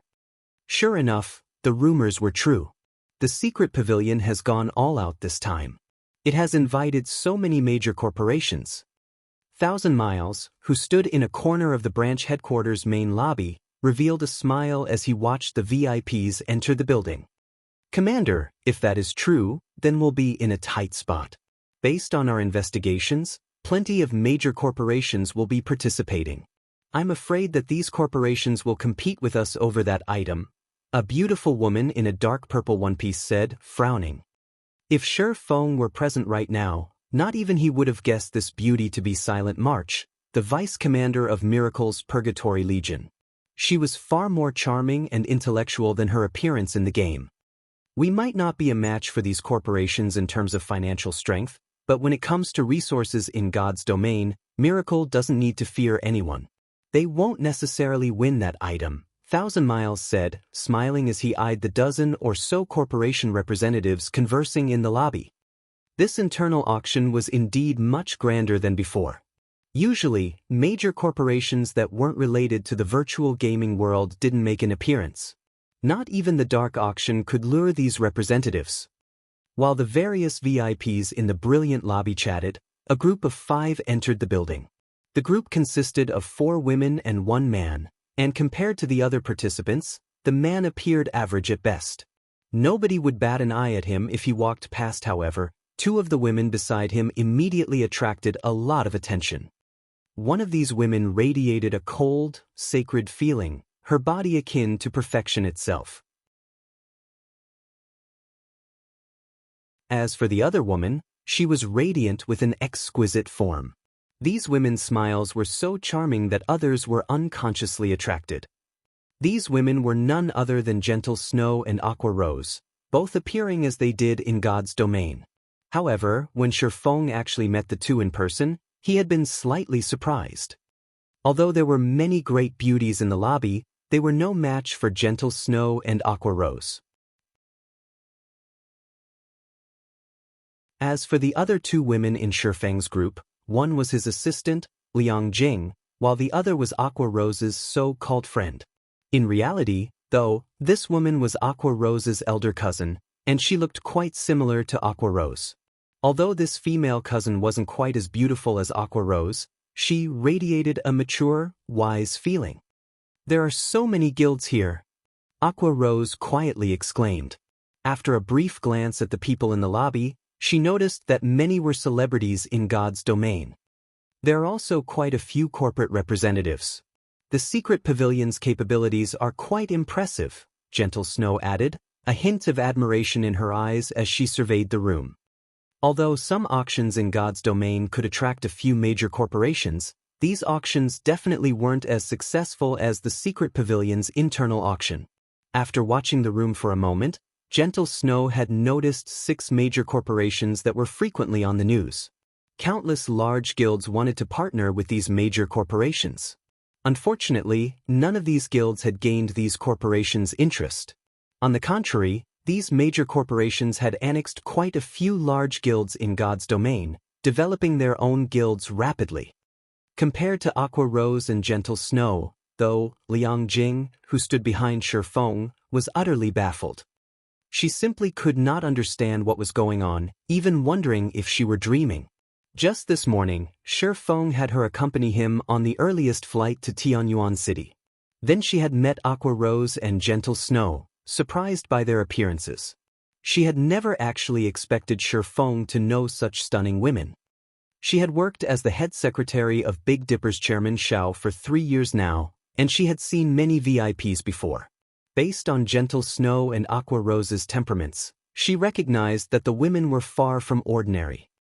However, after arriving at the Secret Pavilion's branch headquarters, she was beyond astonished. Although she rarely paid attention to matters regarding the virtual gaming world, she knew a lot about the various major companies and corporations around the world. This was especially true for corporations. She had spotted the representatives of over a dozen major corporations since she had entered the building. Normally, these representatives were VIPs that not even Chairman Xiao qualified to meet, yet they had gathered in one location to attend an event that she, too, attended. The only explanation that she could think of for such a situation was that she must be dreaming. Although Shifeng was a martial arts master and someone that even Chairman Xiao had to treat with importance, he wasn't worth mentioning compared to these representatives. These people lived in entirely different worlds. Furthermore, the only thing Shifeng did, aside from his position as a martial arts instructor, was play God's Domain. While God's Domain was very popular, in Liang Jing's opinion, it was only a virtual reality game. Even if a virtual reality game were quite impressive, how could it possibly attract the attention of powerful international corporations? What Liang Jing did not know was that God's Domain was unlike any virtual reality game in the past. God's Domain was capable of extending its players' lifespans. If one took care of their body properly, it was possible to extend their lifespans by decades and centuries.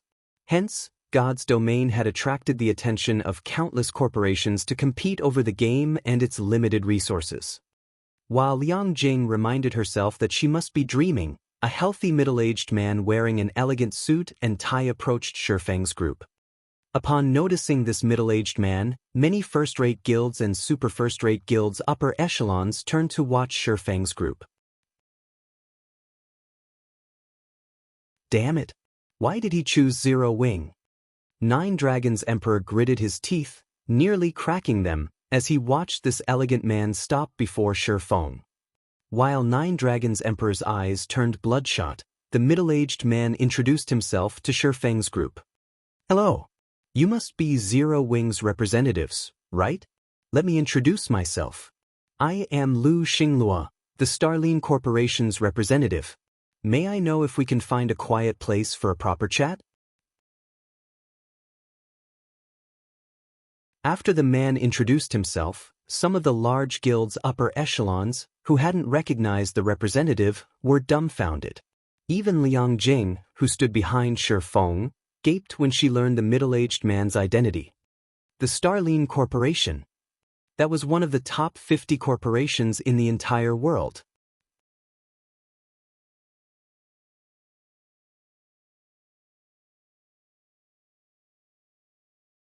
Chapter 1784, Unyielding Soul. Hellscythe Understalky Old Cat. The Starline Corporation has its eye on Zero Wing. That's not possible, right? Didn't Starline reject a partnership offer from a super first-rate guild before? Why would it suddenly set its sights on Zero Wing? If this is true, we'll have to be careful of Zero Wing in the future.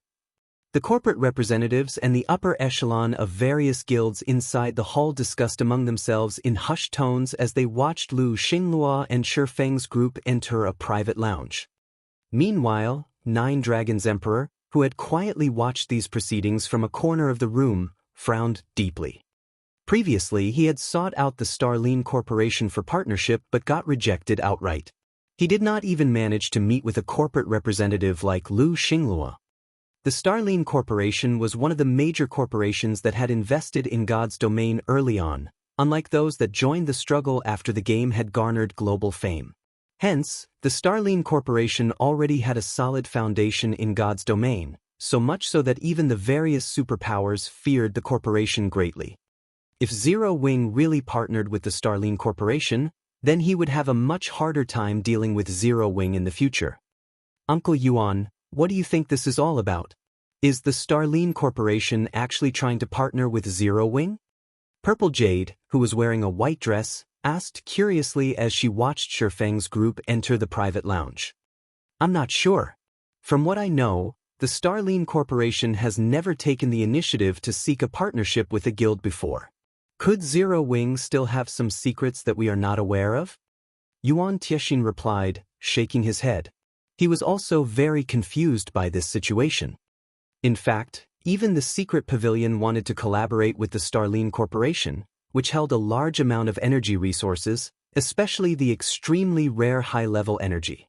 If the secret pavilion could get its hands on sufficient high-level energy, it would be able to nurture many more experts than before.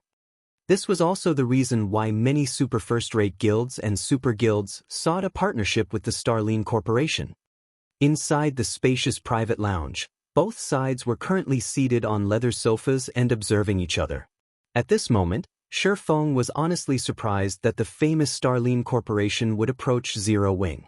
As for Liang Jing, she was already close to fainting.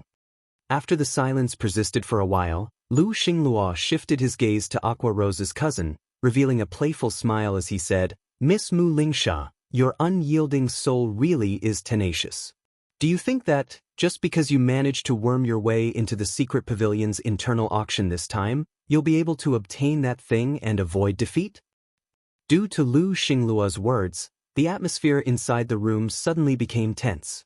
Meanwhile, Shi Feng and Gentle Snow automatically turned to look at Aqua Rose's cousin, who had remained silent all this time. She's someone from Unyielding Soul? Gentle Snow blinked repeatedly, her heart full of surprise as she looked at Mu Lingsha. Unyielding Soul was a veteran super first-rate guild. At its peak, it had been stronger than many super guilds. Although it had not made headlines during the past few years, it was still much stronger than the current Dragon Phoenix Pavilion. She found it very hard to imagine that such a super first-rate guild would need to rely on Zero Wing to get into the internal auction. What Gentle Snow did not know was that the secret pavilion had not sent an invitation to Unyielding Soul this time due to the Starline Corporation's meddling. Hence, Mu Lingsha had turned to Aqua Rose for help. The first reason for her decision was her family ties with Aqua Rose. The second reason was Aqua Rose's having been under Unyielding Soul and Mu Lingsha's care during her youth. Hence, the two of them could be considered best friends as well. As for getting Twilight Echo's help, that first-rate guild had refused to share any of its participation slots with Mu Lingsha when she asked.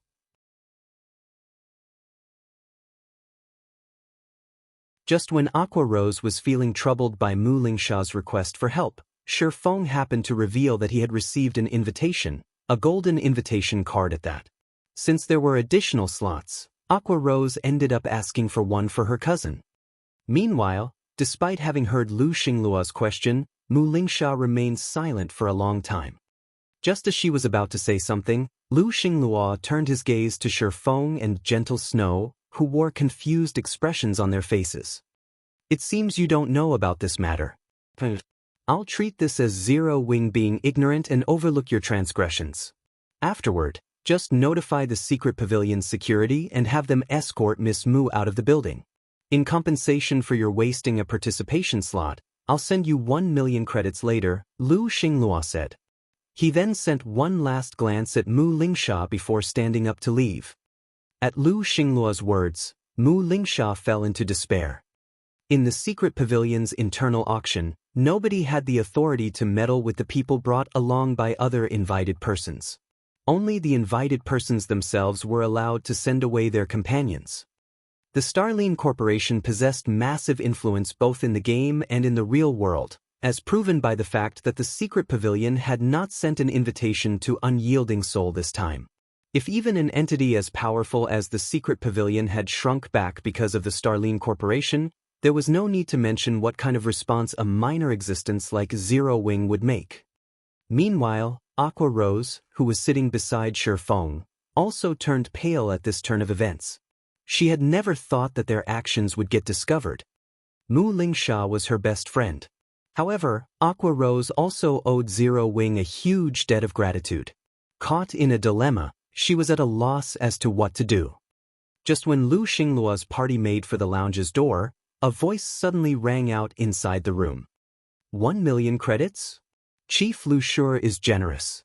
Unfortunately, Zero Wing can't accept this generosity. Since there aren't any other matters to discuss, we'll be taking our leave first. Although these words were spoken with a calm tone, they deeply ingrained themselves in the minds of everyone present. Aqua Rose, Mu Lingsha, and Liang Jing instinctively turned to Shifeng, the originator of these words. Meanwhile, Gentle Snow revealed a bitter smile as she helplessly shook her head, her expression conveying that she had expected this outcome. However, although Gentle Snow had a troubled look on her face, her eyes shone with joy and excitement. After all, it was because of this attitude of Shifeng's that she had chosen to join Zero Wing back then. Despite Zero Wing having grown considerably, Shifeng remained the same as before.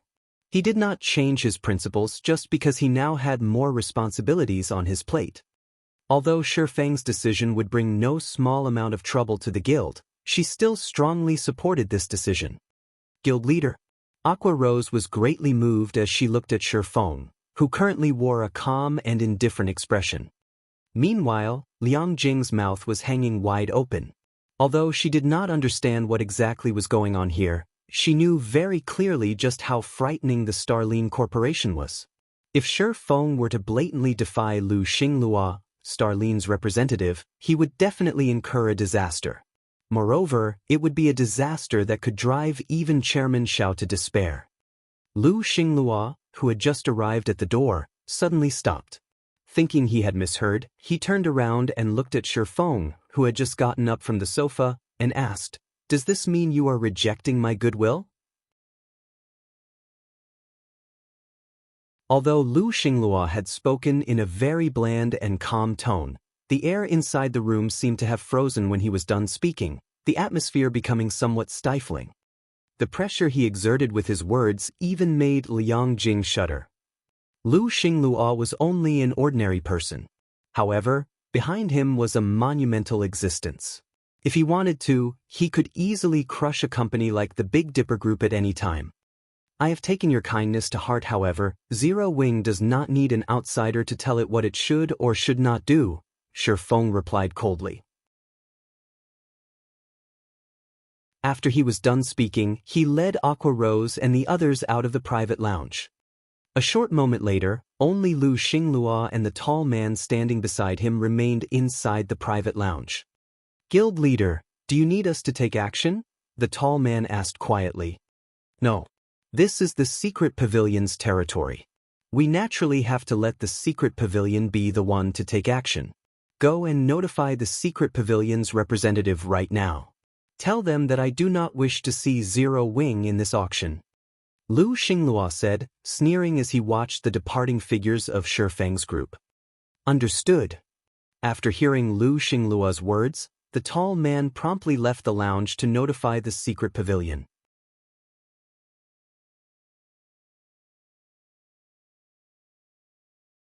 Chapter 1785, Gold VIP. Hellscythe Undersaki Old Cat. Inside the top-floor hall. When Shifeng's group exited the private lounge, it immediately attracted the attention of the various major powers present. They're out so soon? Could they be done negotiating already? Zero Wing's group had entered the private lounge less than 5 minutes ago.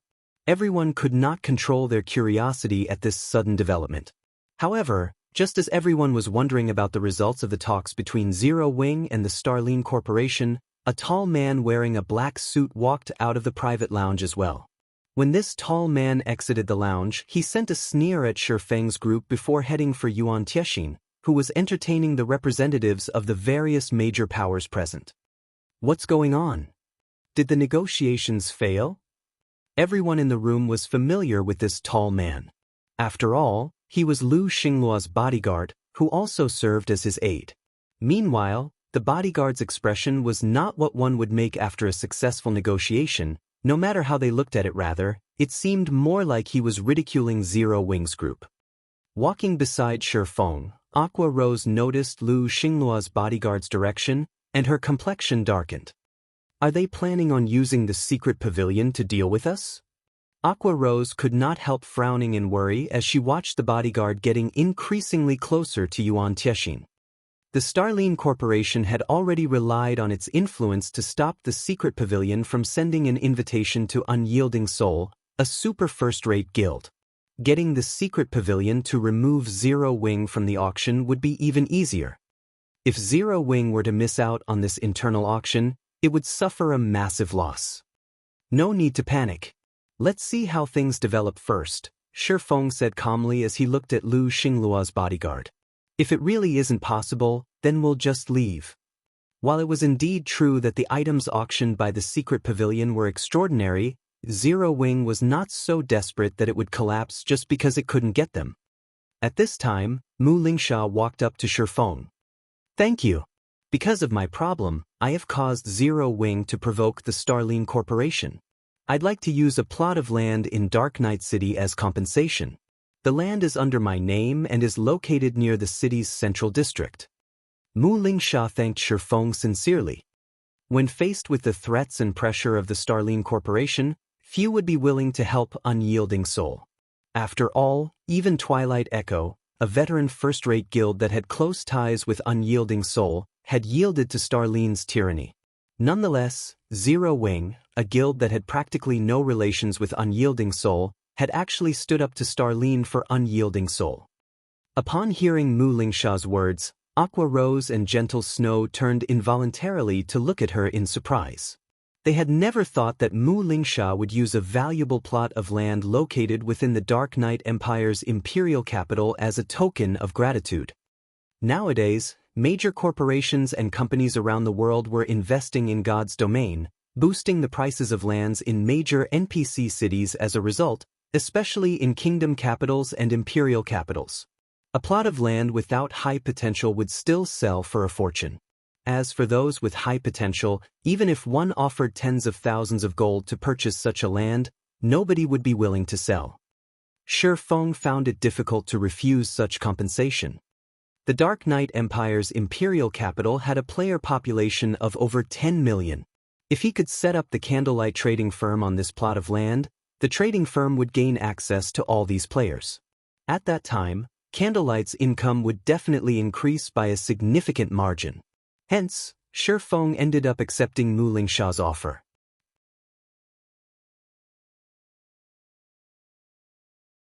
Meanwhile, over at Yuan Tiexin's location, Lu Xingluo's bodyguard had arrived before Yuan Tiexin and relayed his employer's words to him. Upon receiving this unreasonable demand, Yuan Tiexin fell silent. He simply could not figure out just what Zero Wing had done to anger Lu Xingluo this much. I hope that the secret pavilion can make a decision soon.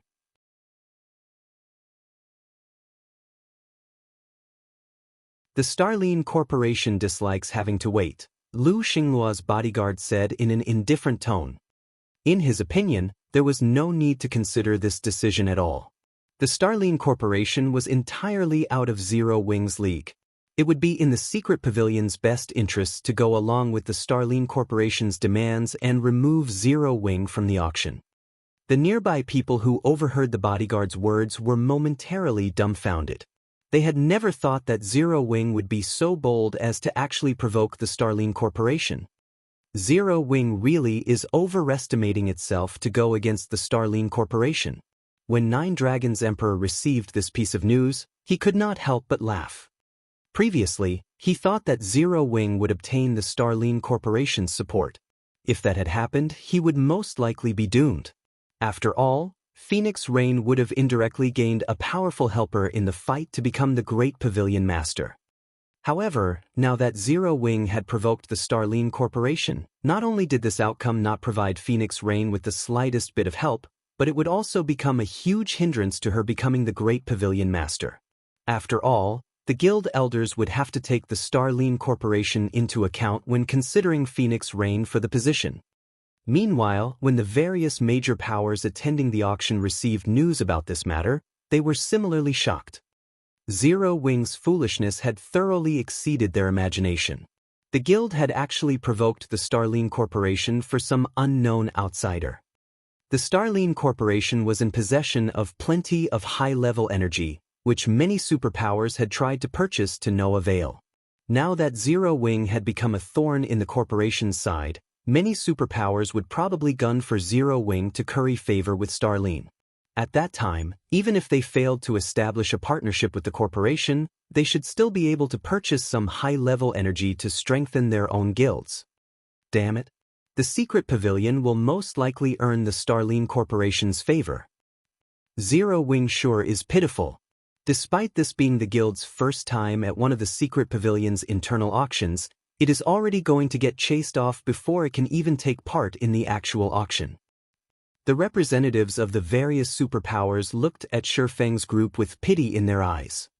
Uncle Yuan? Purple Jade was dying of curiosity as she looked at Yuan Tiexin, who had remained silent all this time. Yuan Tiexin was the host for this auction. All matters relating to this secret pavilion branch were currently under his management. In normal times, the secret pavilion would definitely remove Zero Wing from the premises without hesitation, to curry favor with the Starline Corporation. After all, there was simply no comparison between the two. What is it? I'm just asking to have Zero Wing's people removed from the auction venue. Is this a difficult matter for you to accomplish? Lu Xingluo's bodyguard demanded in irritation as he looked at the unresponsive Yuan Tiexin. It is indeed very difficult, as I do not have this authority. Although I am the host for the auction this time, Zero Wing is just like the Starline Corporation and is a VIP invited with a gold card, Yuan Tiexin explained after taking a deep breath.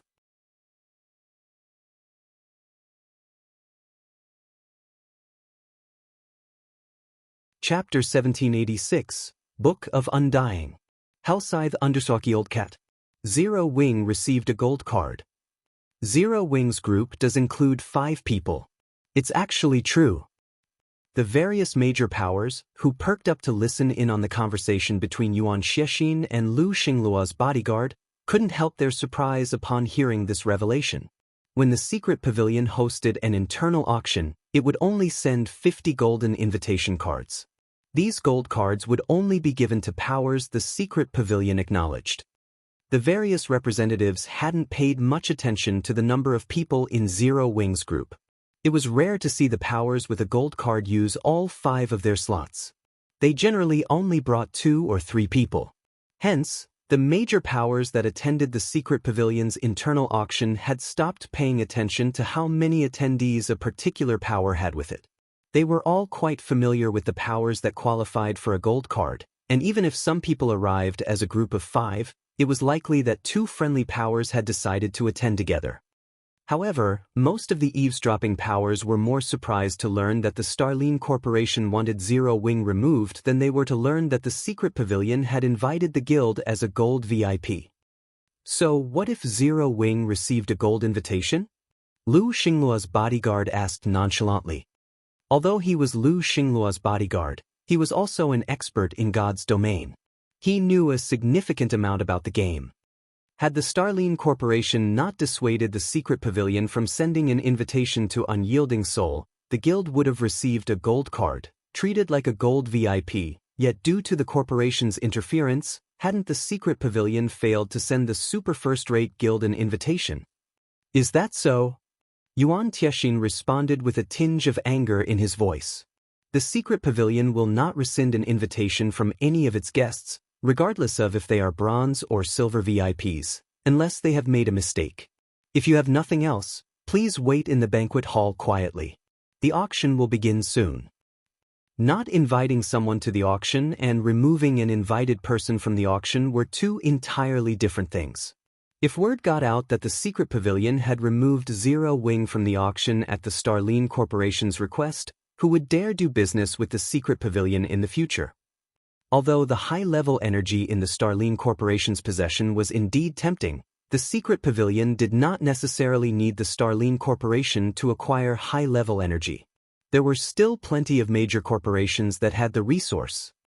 Lu Xingluo's bodyguard was furious. He had never expected the secret pavilion to show the Starline Corporation so little respect.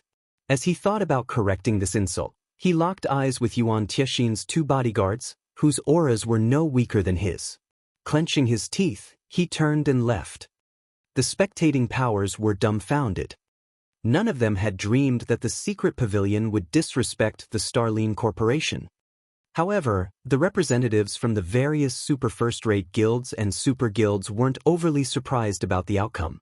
Although the Starline Corporation wielded considerable influence, the several corporations backing the secret pavilion were no weaker than Starline. The Starline Corporation was somewhat unique in how much high-level energy it possessed, and that was the only reason the various superpowers showed it some respect. After all, in the current era, many aspects required high-level energy. It was also because of this reason that the Starline Corporation had always done things in a tyrannical way. This was also something superpowers like themselves had long since gotten used to. However, while they would concede to the Starline Corporation in small matters, no superpower would bow to the corporation in crucial matters, much less a transcendental power like the secret pavilion. Uncle Yuan, you were so amazing. When we return, the guild leader will likely request a meeting, Purple Jade said, giggling. You little girl, Yuan Tiexin rolled his eyes at Purple Jade. He then shifted his gaze towards Shifeng's group. However, Zero Wing really knows how to cause trouble wherever it goes.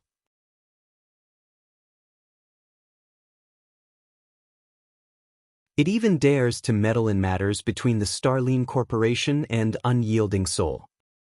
The Starline Corporation and Unyielding Soul were going at each other's throats in the Dark Knight Empire in a struggle that would only end once one of them had been utterly defeated. Meanwhile, the chances that Unyielding Soul would lose were very high. It would not even be surprising if Unyielding Soul fell from its position as a super first-rate guild. Unyielding Soul's main headquarters was in the Dark Knight Empire, and the guild had focused a lot of its efforts on developing in the Empire. If it lost the Dark Knight Empire, its strength would diminish tremendously. Meanwhile, in the private lounge Lu Xinglua occupied, Lu Xinglua's bodyguard quickly relayed Yuan Tiexin's response. Guild leader, the secret pavilion is refusing to show us the respect we deserve. Should we put some pressure on the pavilion? The tall bodyguard asked. No. There's no need to sour our relationship with the secret pavilion over this small matter. So what if Unyielding Soul gets to attend this auction? With the guild's foundations, competing with us here will be futile, Lu Xinglua said, shaking his head. He was not his bodyguard. He knew just how powerful the secret pavilion was. If the Starline Corporation truly angered the secret pavilion, the corporation would get the short end of the stick, not the pavilion. The secret pavilion simply had too much influence in God's domain, and it had even more resources. Very few superpowers in God's domain could compete with the pavilion. What about Zero Wing? The bodyguard asked again. A worm. Once we return, notify the players from Dark Soul and have them take care of it, Lu Xinglua said, snorting. Even a super first-rate guild like Unyielding Soul amounted to nothing in his eyes, much less an up-and-coming guild like Zero Wing. Of course, although he did not regard Zero Wing with any importance, since a worm had dared to insult him, he would stomp it to death. Understood, the bodyguard sneered. Had Zero Wing obediently accepted their goodwill, it would have received at least 1 million credits, but now that Lu Xinglua wanted to mobilize Dark Soul, it wouldn't be long until the guild was obliterated from God's domain. Meanwhile, in the banquet hall, the previously dull atmosphere had livened considerably after the drama between the Starline Corporation and Zero Wing. After everyone chatted for a while longer, some staff members came and notified the guests about the start of the auction. The representatives then made their way towards the venue the secret pavilion had prepared. Compared to the auction venues in God's domain, the secret pavilion's venue wasn't worth mentioning. The venue could, at most, house around 3,000 people. That was a fraction of the auction venues in God's domain, which could easily house tens of thousands of people. However, nobody looked down on the small venue. The most insignificant of the guests were representatives from first-rate guilds. Second- and third-rate guilds could never qualify for an invitation. Moreover, the secret pavilion had prepared plenty of items for this auction. As the first internal auction since God's domain had launched, the secret pavilion had over 2,000 items for sale, and none of these items could be purchased in the game. Among these items, over 150 had been set aside for the finale. Needless to say, these finale items were extraordinarily valuable. The cheapest among these items had a minimum bid of 2,000 gold. Once the bidding began, even first-rate guilds would despair. However, every one of these finale items was definitely worth its weight in gold. Otherwise, the secret pavilion wouldn't have bothered with them. Ladies and gentlemen, welcome to the secret pavilion's internal auction. As always, items will go to the highest bidder. This time, though, we will give priority to bids involving God's domain's magic crystals and coins, Yuan Tiexin explained after stepping onto the main stage. Without further ado, let us begin the auction and welcome our first item for the day. When Yuan Tiexin finished speaking, the image of a thick tome appeared on the virtual display above him. Several words graced the tome's cover in large text, and based on the footage, it was clear that the tome passively gathered mana around it. The tome certainly wasn't an ordinary item. The item instantly grasped the crowd's attention. The Book of Undying. Shifeng could not help his shock when he saw the image. Why is this thing here?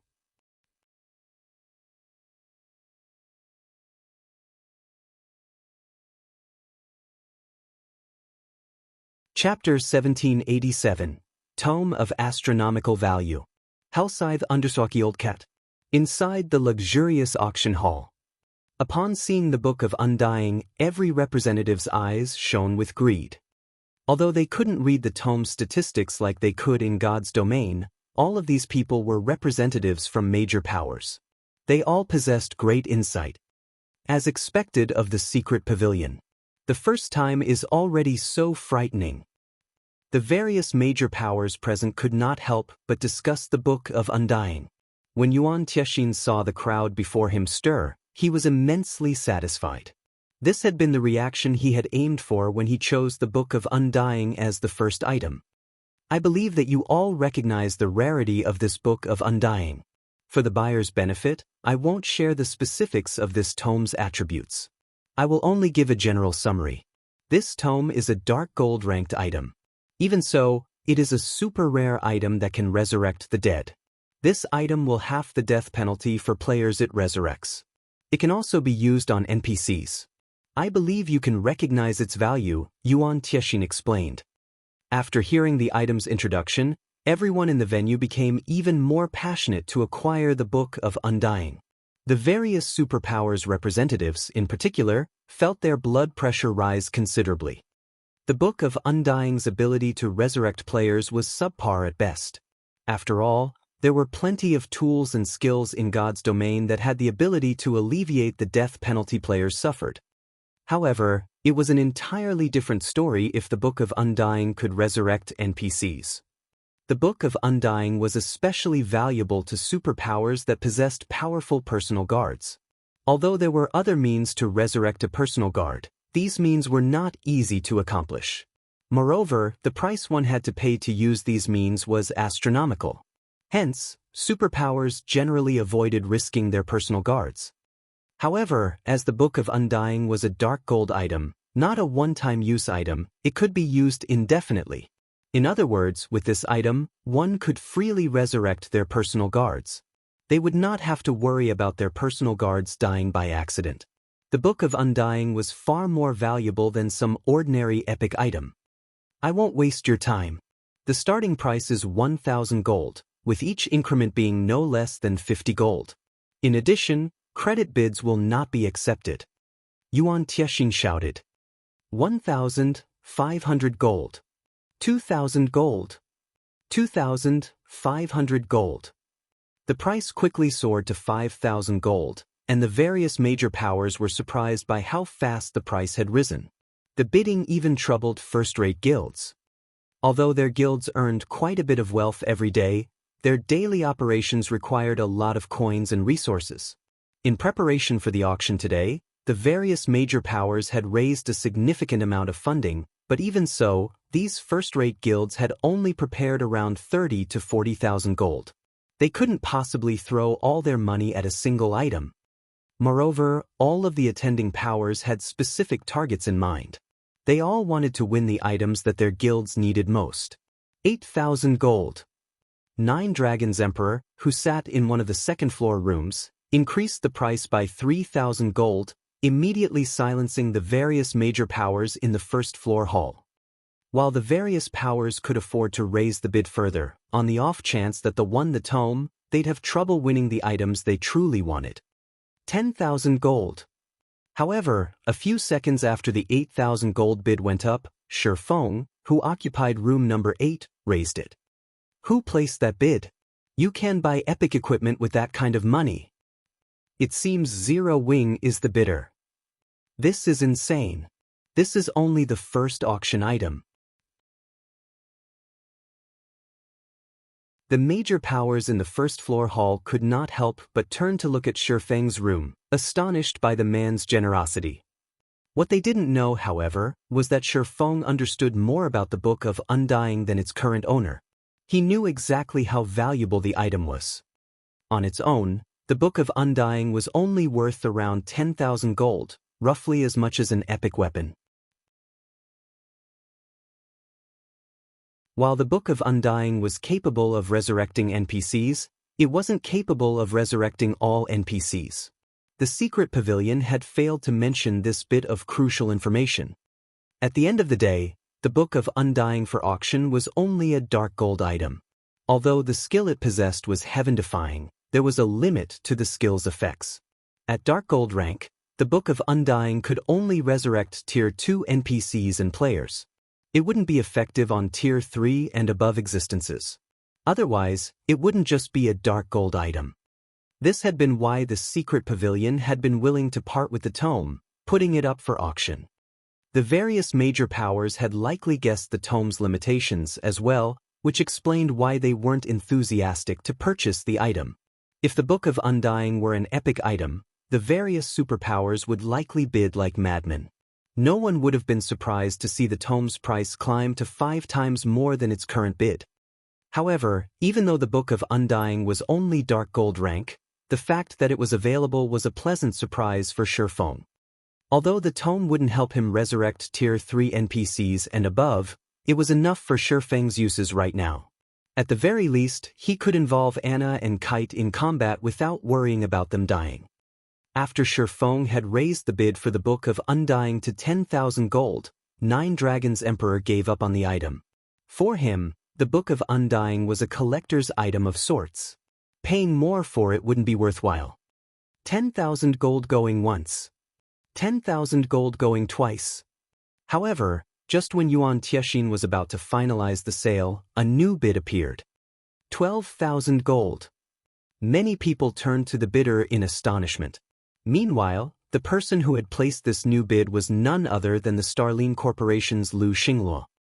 13,000 gold. Shi Feng raised the bid once more. This surprised everyone further. They never thought that Shi Feng would be so desperate for the Book of Undying. That was 13,000 gold they were talking about. With that kind of money, he could purchase a valuable plot of land in any capital. 13,500 gold. 14,000 gold. 14,500 gold. Whenever Shi Feng placed a new bid, Lu Xingluo quickly added another 500 gold. When the price rose to 20,000 gold, the various major powers were utterly dumbfounded. Paying 20,000 gold for a dark gold item was ridiculous. It'd be far more beneficial to build a town with this money. 24,000 gold. Not wanting to waste time, Shi Feng raised the price by another 4,000 gold. As the price rose, Yuan Tiexian's breathing became a little heavier. The bid was already more than double what he had expected. "Forget it, I don't want this item anymore," Lu Xingluo said, chuckling as he relented. Once Lu Xingluo dropped out of the bidding, Shi Feng eventually won the Book of Undying, surprising many of the representatives with Zero Wing's financial strength. They also inwardly ridiculed Zero Wing for spending 24,000 gold on a dark gold item. Even Gentle Snow and Aqua Rose felt that it was excessive to purchase the Book of Undying for such a high price. However, after Shi Feng paid the 24,000 gold by connecting to God's domain's main god system via his quantum watch and received the Book of Undying from the secret pavilion, his smile was bright. The Book of Undying was a dark gold item, but he knew something the secret pavilion had failed to discover. There wasn't just one book of Undying in God's domain, but 13. Every one of these tomes was a dark gold item, which Undying Dionysius had penned personally. Even Tier 6 gods had failed to kill Dionysius, hence his title of Undying. In the end, an ancient god had sealed Dionysius away. Meanwhile, the 13 books of Undying contained all of Dionysius's power, and there were rumors stating that Undying Dionysius had recorded a method of self-resurrection in his books. How could these tomes, written by such a powerful existence, be just ordinary dark gold items? The books of Undying were powerful in the fact that they could be merged. When one combined 2 copies of the Book of Undying, its ability would improve. Only after merging all 13 books of Undying could one display the tome's true power.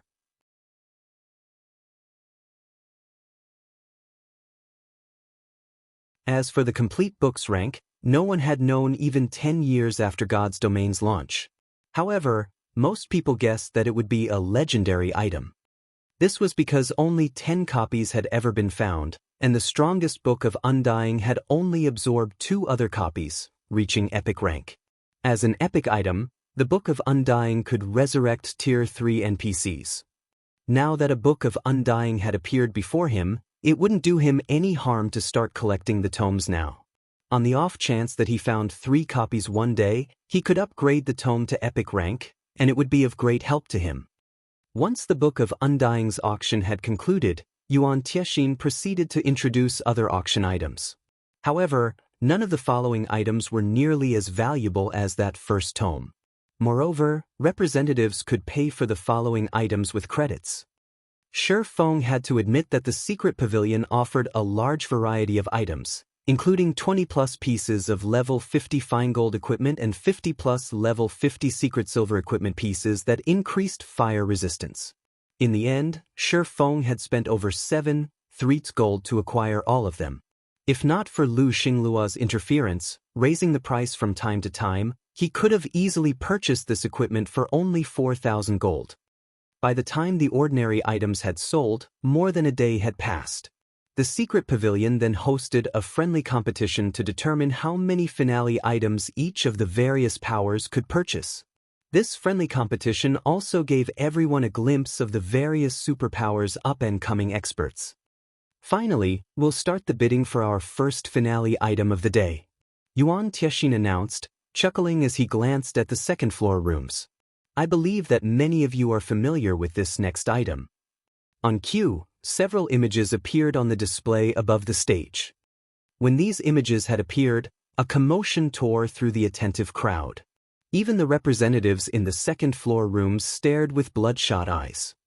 When Mu Lingsha, who sat beside Aqua Rose, saw these images, her fists balled as excitement lit up her face. She simply couldn't keep her calm. You're tuning in to the Wang Lin's Journey YouTube channel.